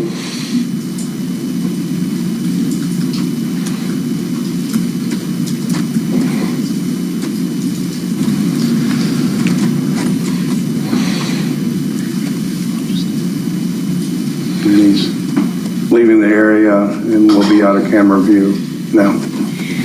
And Mr. Eastman was alone in that vehicle? That's correct.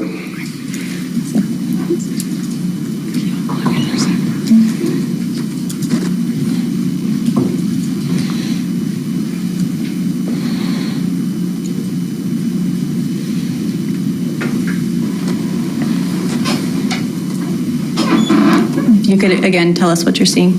The silver cross-track arriving in the area and backing in this parking place next to the dumpster.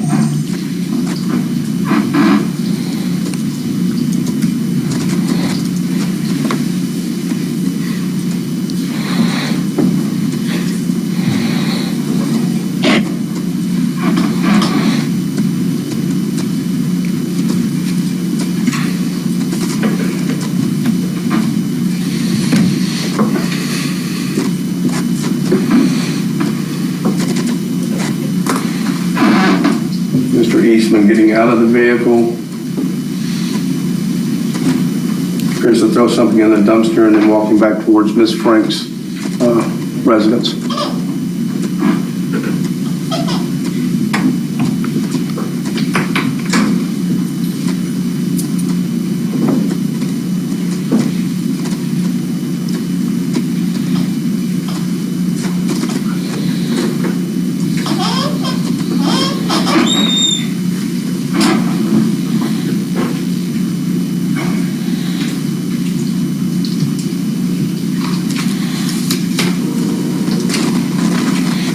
This is A2? This is 3. 3, thank you. Sorry.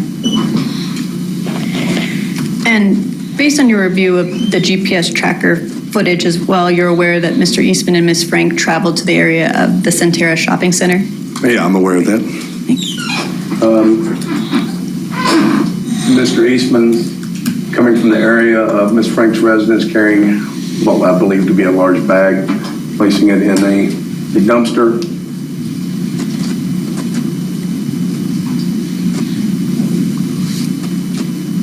He's entering the driver's side of the Subaru Crosstrek, which is also parked right here next to the dumpster.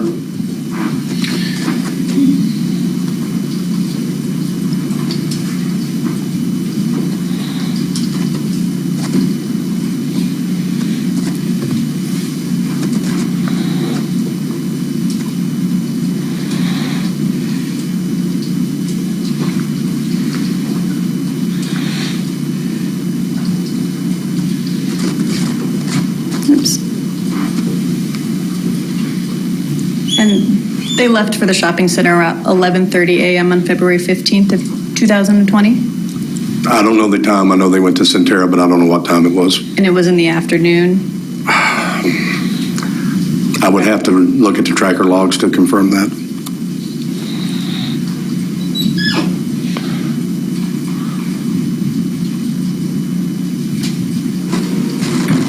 This is 8-4. Yes. The silver Crosstrek is again parked here back then next to the dumpster.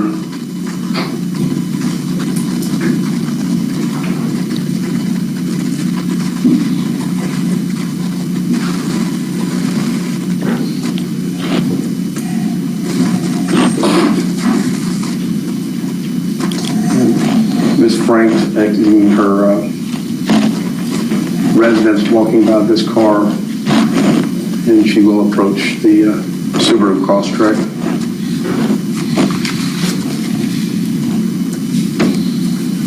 Goes to the passenger side and gets inside the Crosstrek.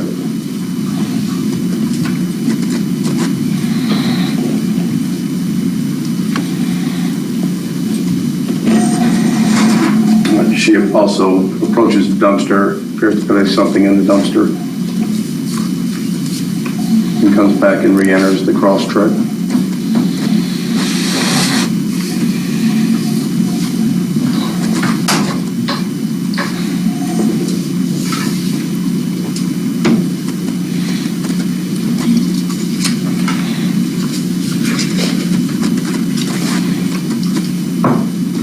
And the vehicle pulls out of camera view and leaves the area.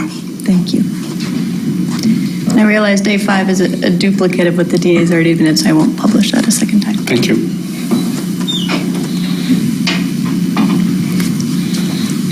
All right, Lieutenant. So you were first alerted to Mr. Eastman's vehicle leaving Ms. Frank's residence later that afternoon, as we saw, around 5:15 p.m.? I don't know if, that is one of the times they left a residence. I knew it had left a residence on prior occasions as well. Right. But talking specifically about that trip, and so based on that, you drove to that area of what we're now identifying as Troy Bunnell's residence, correct? Yes. And you testified today that you believe that you made it out there around 7 or 8 p.m. Is that accurate? It was dark. I believe that's around the right time frame. But that's your testimony today? It is. And you have testified in previous pretrial hearings in this case, correct? I have. Including at the motions hearing on October 26, 2020. Yes. Correct. And at that time, you testified that it was probably 8 or 9 o'clock at night, correct? Yes. If that's what the records show, that's correct. And when you drove by, you didn't see that Subaru on the property? I did not. But you saw lights on in the garage area? Correct. And you later learned that the garage had heavy equipment, specifically a skid steer in it? I'm sorry, can you repeat that? Yes. You later learned that the garage had heavy equipment, specifically a skid steer in it? That's correct. Leaving no room for Mr. Eastman's vehicle to have pulled into the garage? That's correct. When you were later alerted the vehicle moved again, that was during the night? Correct. And you had the GPS tracking system set up to alert you via text message? Correct. But after that alert, you didn't immediately respond to that area? Which time? Later that evening. After you had responded to Mr. Bunnell's residence, you did not see the vehicle and returned home? That's correct. And you waited until the next morning to drive out again to the area for a second time? That's correct. And when you saw that Mr. Eastman's vehicle had left the Bunnell property and stopped at a bridge near the river, you had concerns at that time that both suspects were possibly destroying evidence connected to Mr. Sessions' death? That's correct. And Ms. Frank was one of those suspects? That's correct. So the GPS tracking device documented several locations that the Subaru traveled that evening of the 15th into the 16th. It did. And specifically, those locations were later searched? Yes. And to your knowledge, no evidence was found that substantiated your concern that the suspects were destroying evidence at those locations? I'm assuming you're referring to the locations in Pawnee? Pawnee or the bridge? That's correct. And you personally searched the area where the vehicle stopped at the bridge on County Road 61? I did. And you did not observe anything out of the ordinary. I did not. You located no potential evidence. I did not. Nothing that had been discarded. That's correct.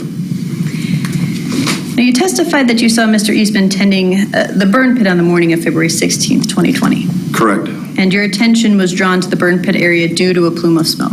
That's correct. However, the fire was not so large that you could see any flames from that vantage point. Couldn't see flames. I could see smoke. Okay, so just smoke. And we first observed Mr. Eastman while you were driving by Mr. Bunnell's property. That's correct.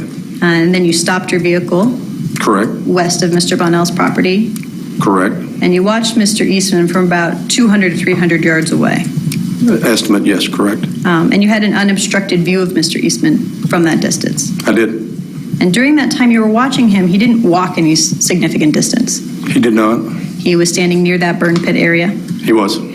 And you didn't see him carrying any large objects. I did not. You didn't observe him carrying anything that could have possibly been Miss Frank's body. I did not. And you were subsequently learned that Miss Frank's body was wrapped in clear plastic. Yes. And you did not observe Mr. Eastman carrying any items wrapped in clear plastic. I did not. And you never saw Mr. Eastman moving any large pieces of wood around the area. I did not. And just to be clear, you were observing Mr. Eastman as through a combination of, the naked eye and binoculars. Yes. And so you were able to see his movements without binoculars. I could see his movements, correct. Just not details. And you could see detailed movements with the use of binoculars. I'm sorry, say it again. You could see detailed movements with the assistance of binoculars. Correct. And when you were observing Mr. Eastman at the burn pit, you were concerned he might be destroying evidence related to the Sessions homicide, correct? Correct. One moment, please. No further questions. Thank you. Thank you. Any redirect? Yes.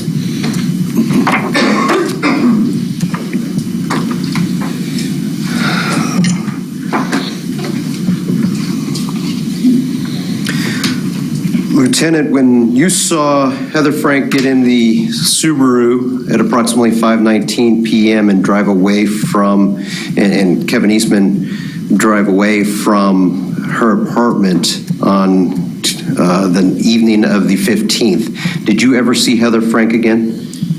I did. I saw her body later on. Did you ever see her alive? I did not. When you went out to Troy Bunnell's property and tried to see what you could see that night, you said you saw a light on in the garage. Did you see Heather Frank at that time? I did not. When you went back out there the next morning between 8 and 9, did you see Heather Frank anywhere near Kevin Eastman as he's tending to the burn pit? I did not. When you saw Kevin Eastman driving away from Troy Bunnell's house, did you see Heather Frank? I did not. And Heather Frank was not with him at the gas station in the Subaru, correct? She was not. You said that the morning of the 16th, when you went back out to Troy Bunnell's property, you had known that the night before he had traveled out to the South Platte River, correct? That's correct. And you went out to the South Platte River? That's correct. Is there water traveling in that river at that time? There was. Okay. Did you get into the water and start doing a dive team operation? I did not. Okay. You said you looked for evidence. What does that entail?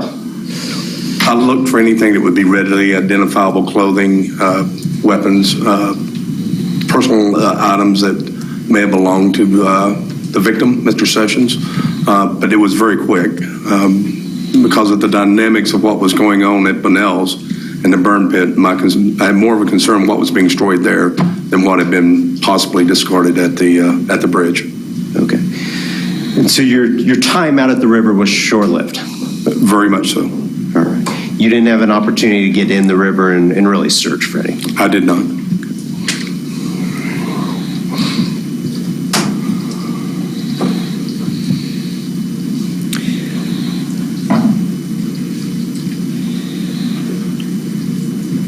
Did you subsequently have an opportunity to review the data for the tracking device from Kevin Eastman's Subaru? Yes. Okay. And was the data in a condition consistent with what you had seen that tracking device provide previously? Yes. Okay, in terms of GPS coordinates and locations and the consistency of the intervals of data? Yes.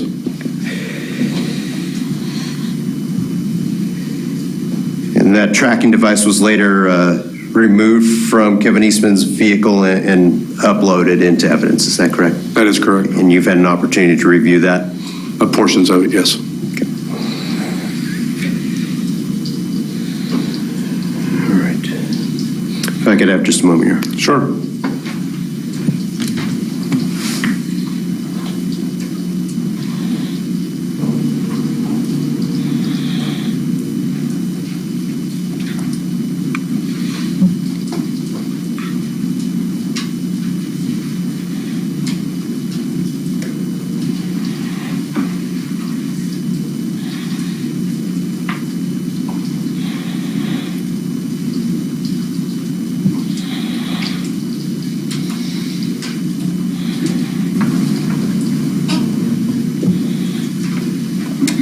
The Weld County Road 45 property, or the Troy Bonnell, what we're calling the Troy Bonnell property, is that in a rural area of Weld County? It is. Okay.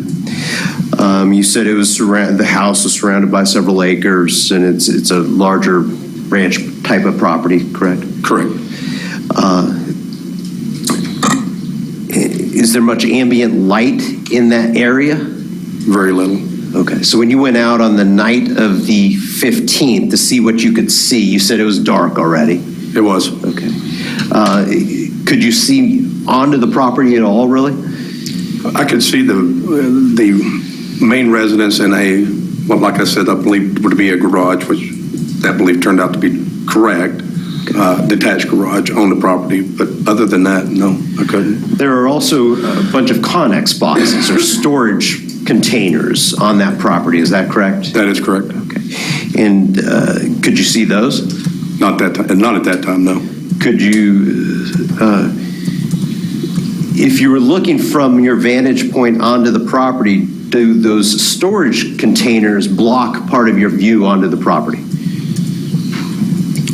From where I was on County Road 45, not to my recollection. Well, they could. It would block views on portions of the property. Yes. Okay. No further questions. Thank you. Thanks. Any recross on those limited issues? Yes, briefly.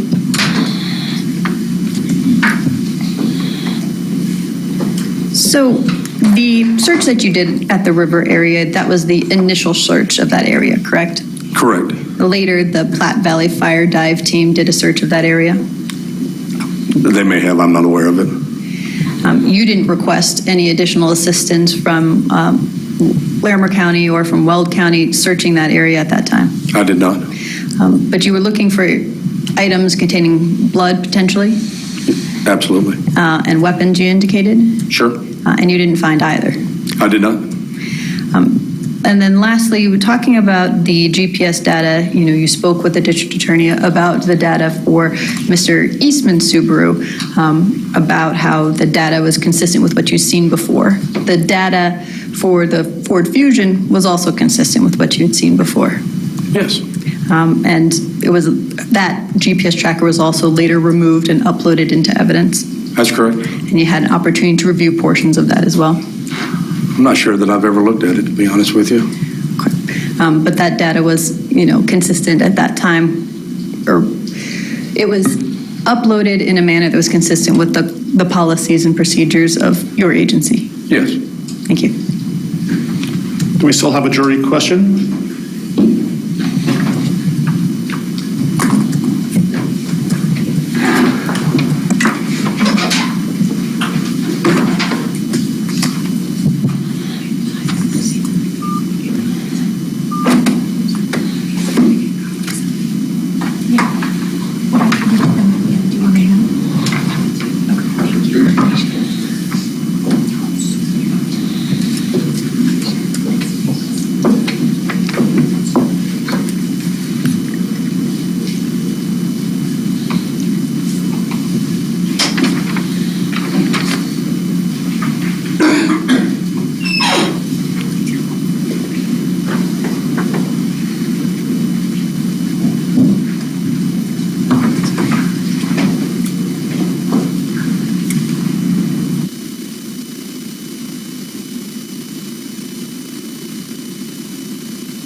So, Lieutenant, I have a question from the jury. I have authorized the question, and I'll read it to you verbatim. It reads, quote, "Where was Heather's car at the time of them leaving together in the cross-trek?" It was at her residence on 35th Street Court, parked right next to in the same general area as Mr. Eastman's cross-trek. Thank you. Mr. Red, any follow-up? No. Ms. Morris? No, Your Honor. Thank you. Thank you, Lieutenant. You're welcome to step down. We appreciate your time. You can give that to the court reporter. And actually, I'm sorry. I did think of something. If I could have him retake this again.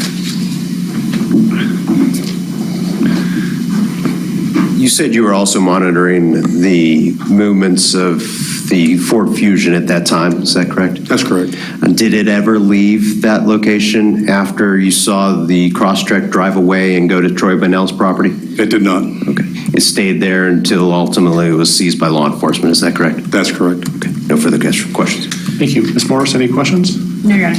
Any other questions from the jury? Okay, Lieutenant, now you can step down. Thank you. May he be excused from his subpoena, or is he still on, would you still like him to be on? Yes, he's subject to recall. Thank you. Thank you. So you're still subject to recall, okay? Yes, sir. Thank you. We're not going to start with another witness given the time. It's about 9 minutes to 5 o'clock, so we're going to recess for the day. I would like to get started at 8:30 tomorrow morning. Some of you have asked my staff, Christina specifically, if we can write a letter for your employers, as I promised I would do, being a juror on this case. And so we're absolutely doing that. Just let Christina know if you want her to mail it to your employer, give you the letter for you to give it to your employer, or we can email it to your employer. If those of you still need me to call your employer directly, I will be more than glad to do that. Also, if you have a professor you need me to do that to, or anybody else that will assist you, I'll be glad to do that, okay? Okay, so I'm going to give you an admonition again. It sure is tempting after the first day of evidence to want to go home and read the newspaper or watch TV or somehow gain information about this case outside of the courtroom. It's sure tempting to want to go home and go on social media, talk to your family and friends and tell them all the things that you heard about this trial. You can do all of that after the trial is completed. And I say this respectfully, but until the trial is completed, you must not discuss this case with anyone. That includes your family, people involved in the trial, other jurors, or anyone else. If someone approaches you and tries to discuss the trial with you, please let me know about it immediately. It's also important that you must not read or listen to any news reports of the trial. I'm putting you on notice now that there are reports on the internet, TV, and newspapers, so that way you know to avoid that. Do not in any way try to gain information about this case outside of the courtroom.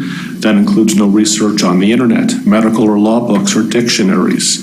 Please don't put yourself in jeopardy. Don't put the case in jeopardy by violating my court order. Finally, it is especially important that you not form or express any opinion on the case until it's finally submitted to you. So I'd like to get started at 8:30 tomorrow morning. That means I would like you to get here a little bit sooner in order for us to get started at 8:30. Also, there are some new trials starting tomorrow, meaning more jurors coming in. So be mindful of that because that may restrict your parking possibly or entry into the building through security.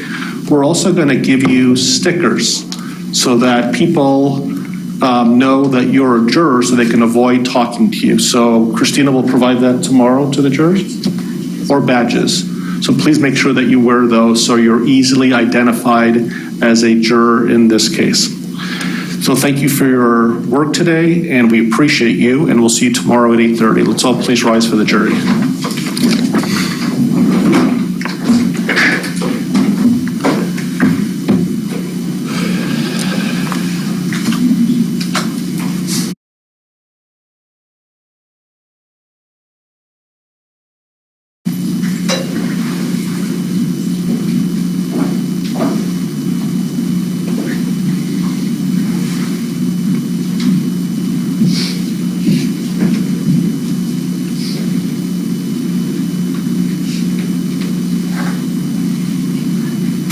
You're welcome to be seated. Any other issues before we recess for the day? No, Your Honor. No. Just for the record, after the last concern regarding juror number 13, I continued to monitor her, and I saw no signs whatsoever of her sleeping. She looked like she was alert. She was taking notes. She was listening actively. And so I'll continue to monitor her, and if you see something, please let me know as well. Okay. Judge, I wasn't going to say this because I think the court knows where we stand, but I did document at 4:46 p.m. another dozing situation that I would describe as her like catching herself with her eyes shut and bouncing her head back up. So. Okay. I'm not saying that didn't happen. I didn't see that, and I was regularly watching her. But we'll continue to monitor the situation, and if necessary, we'll speak to her. Thank you. Okay, have a wonderful evening. We'll see you tomorrow. And Deputy will let you know when it's clear.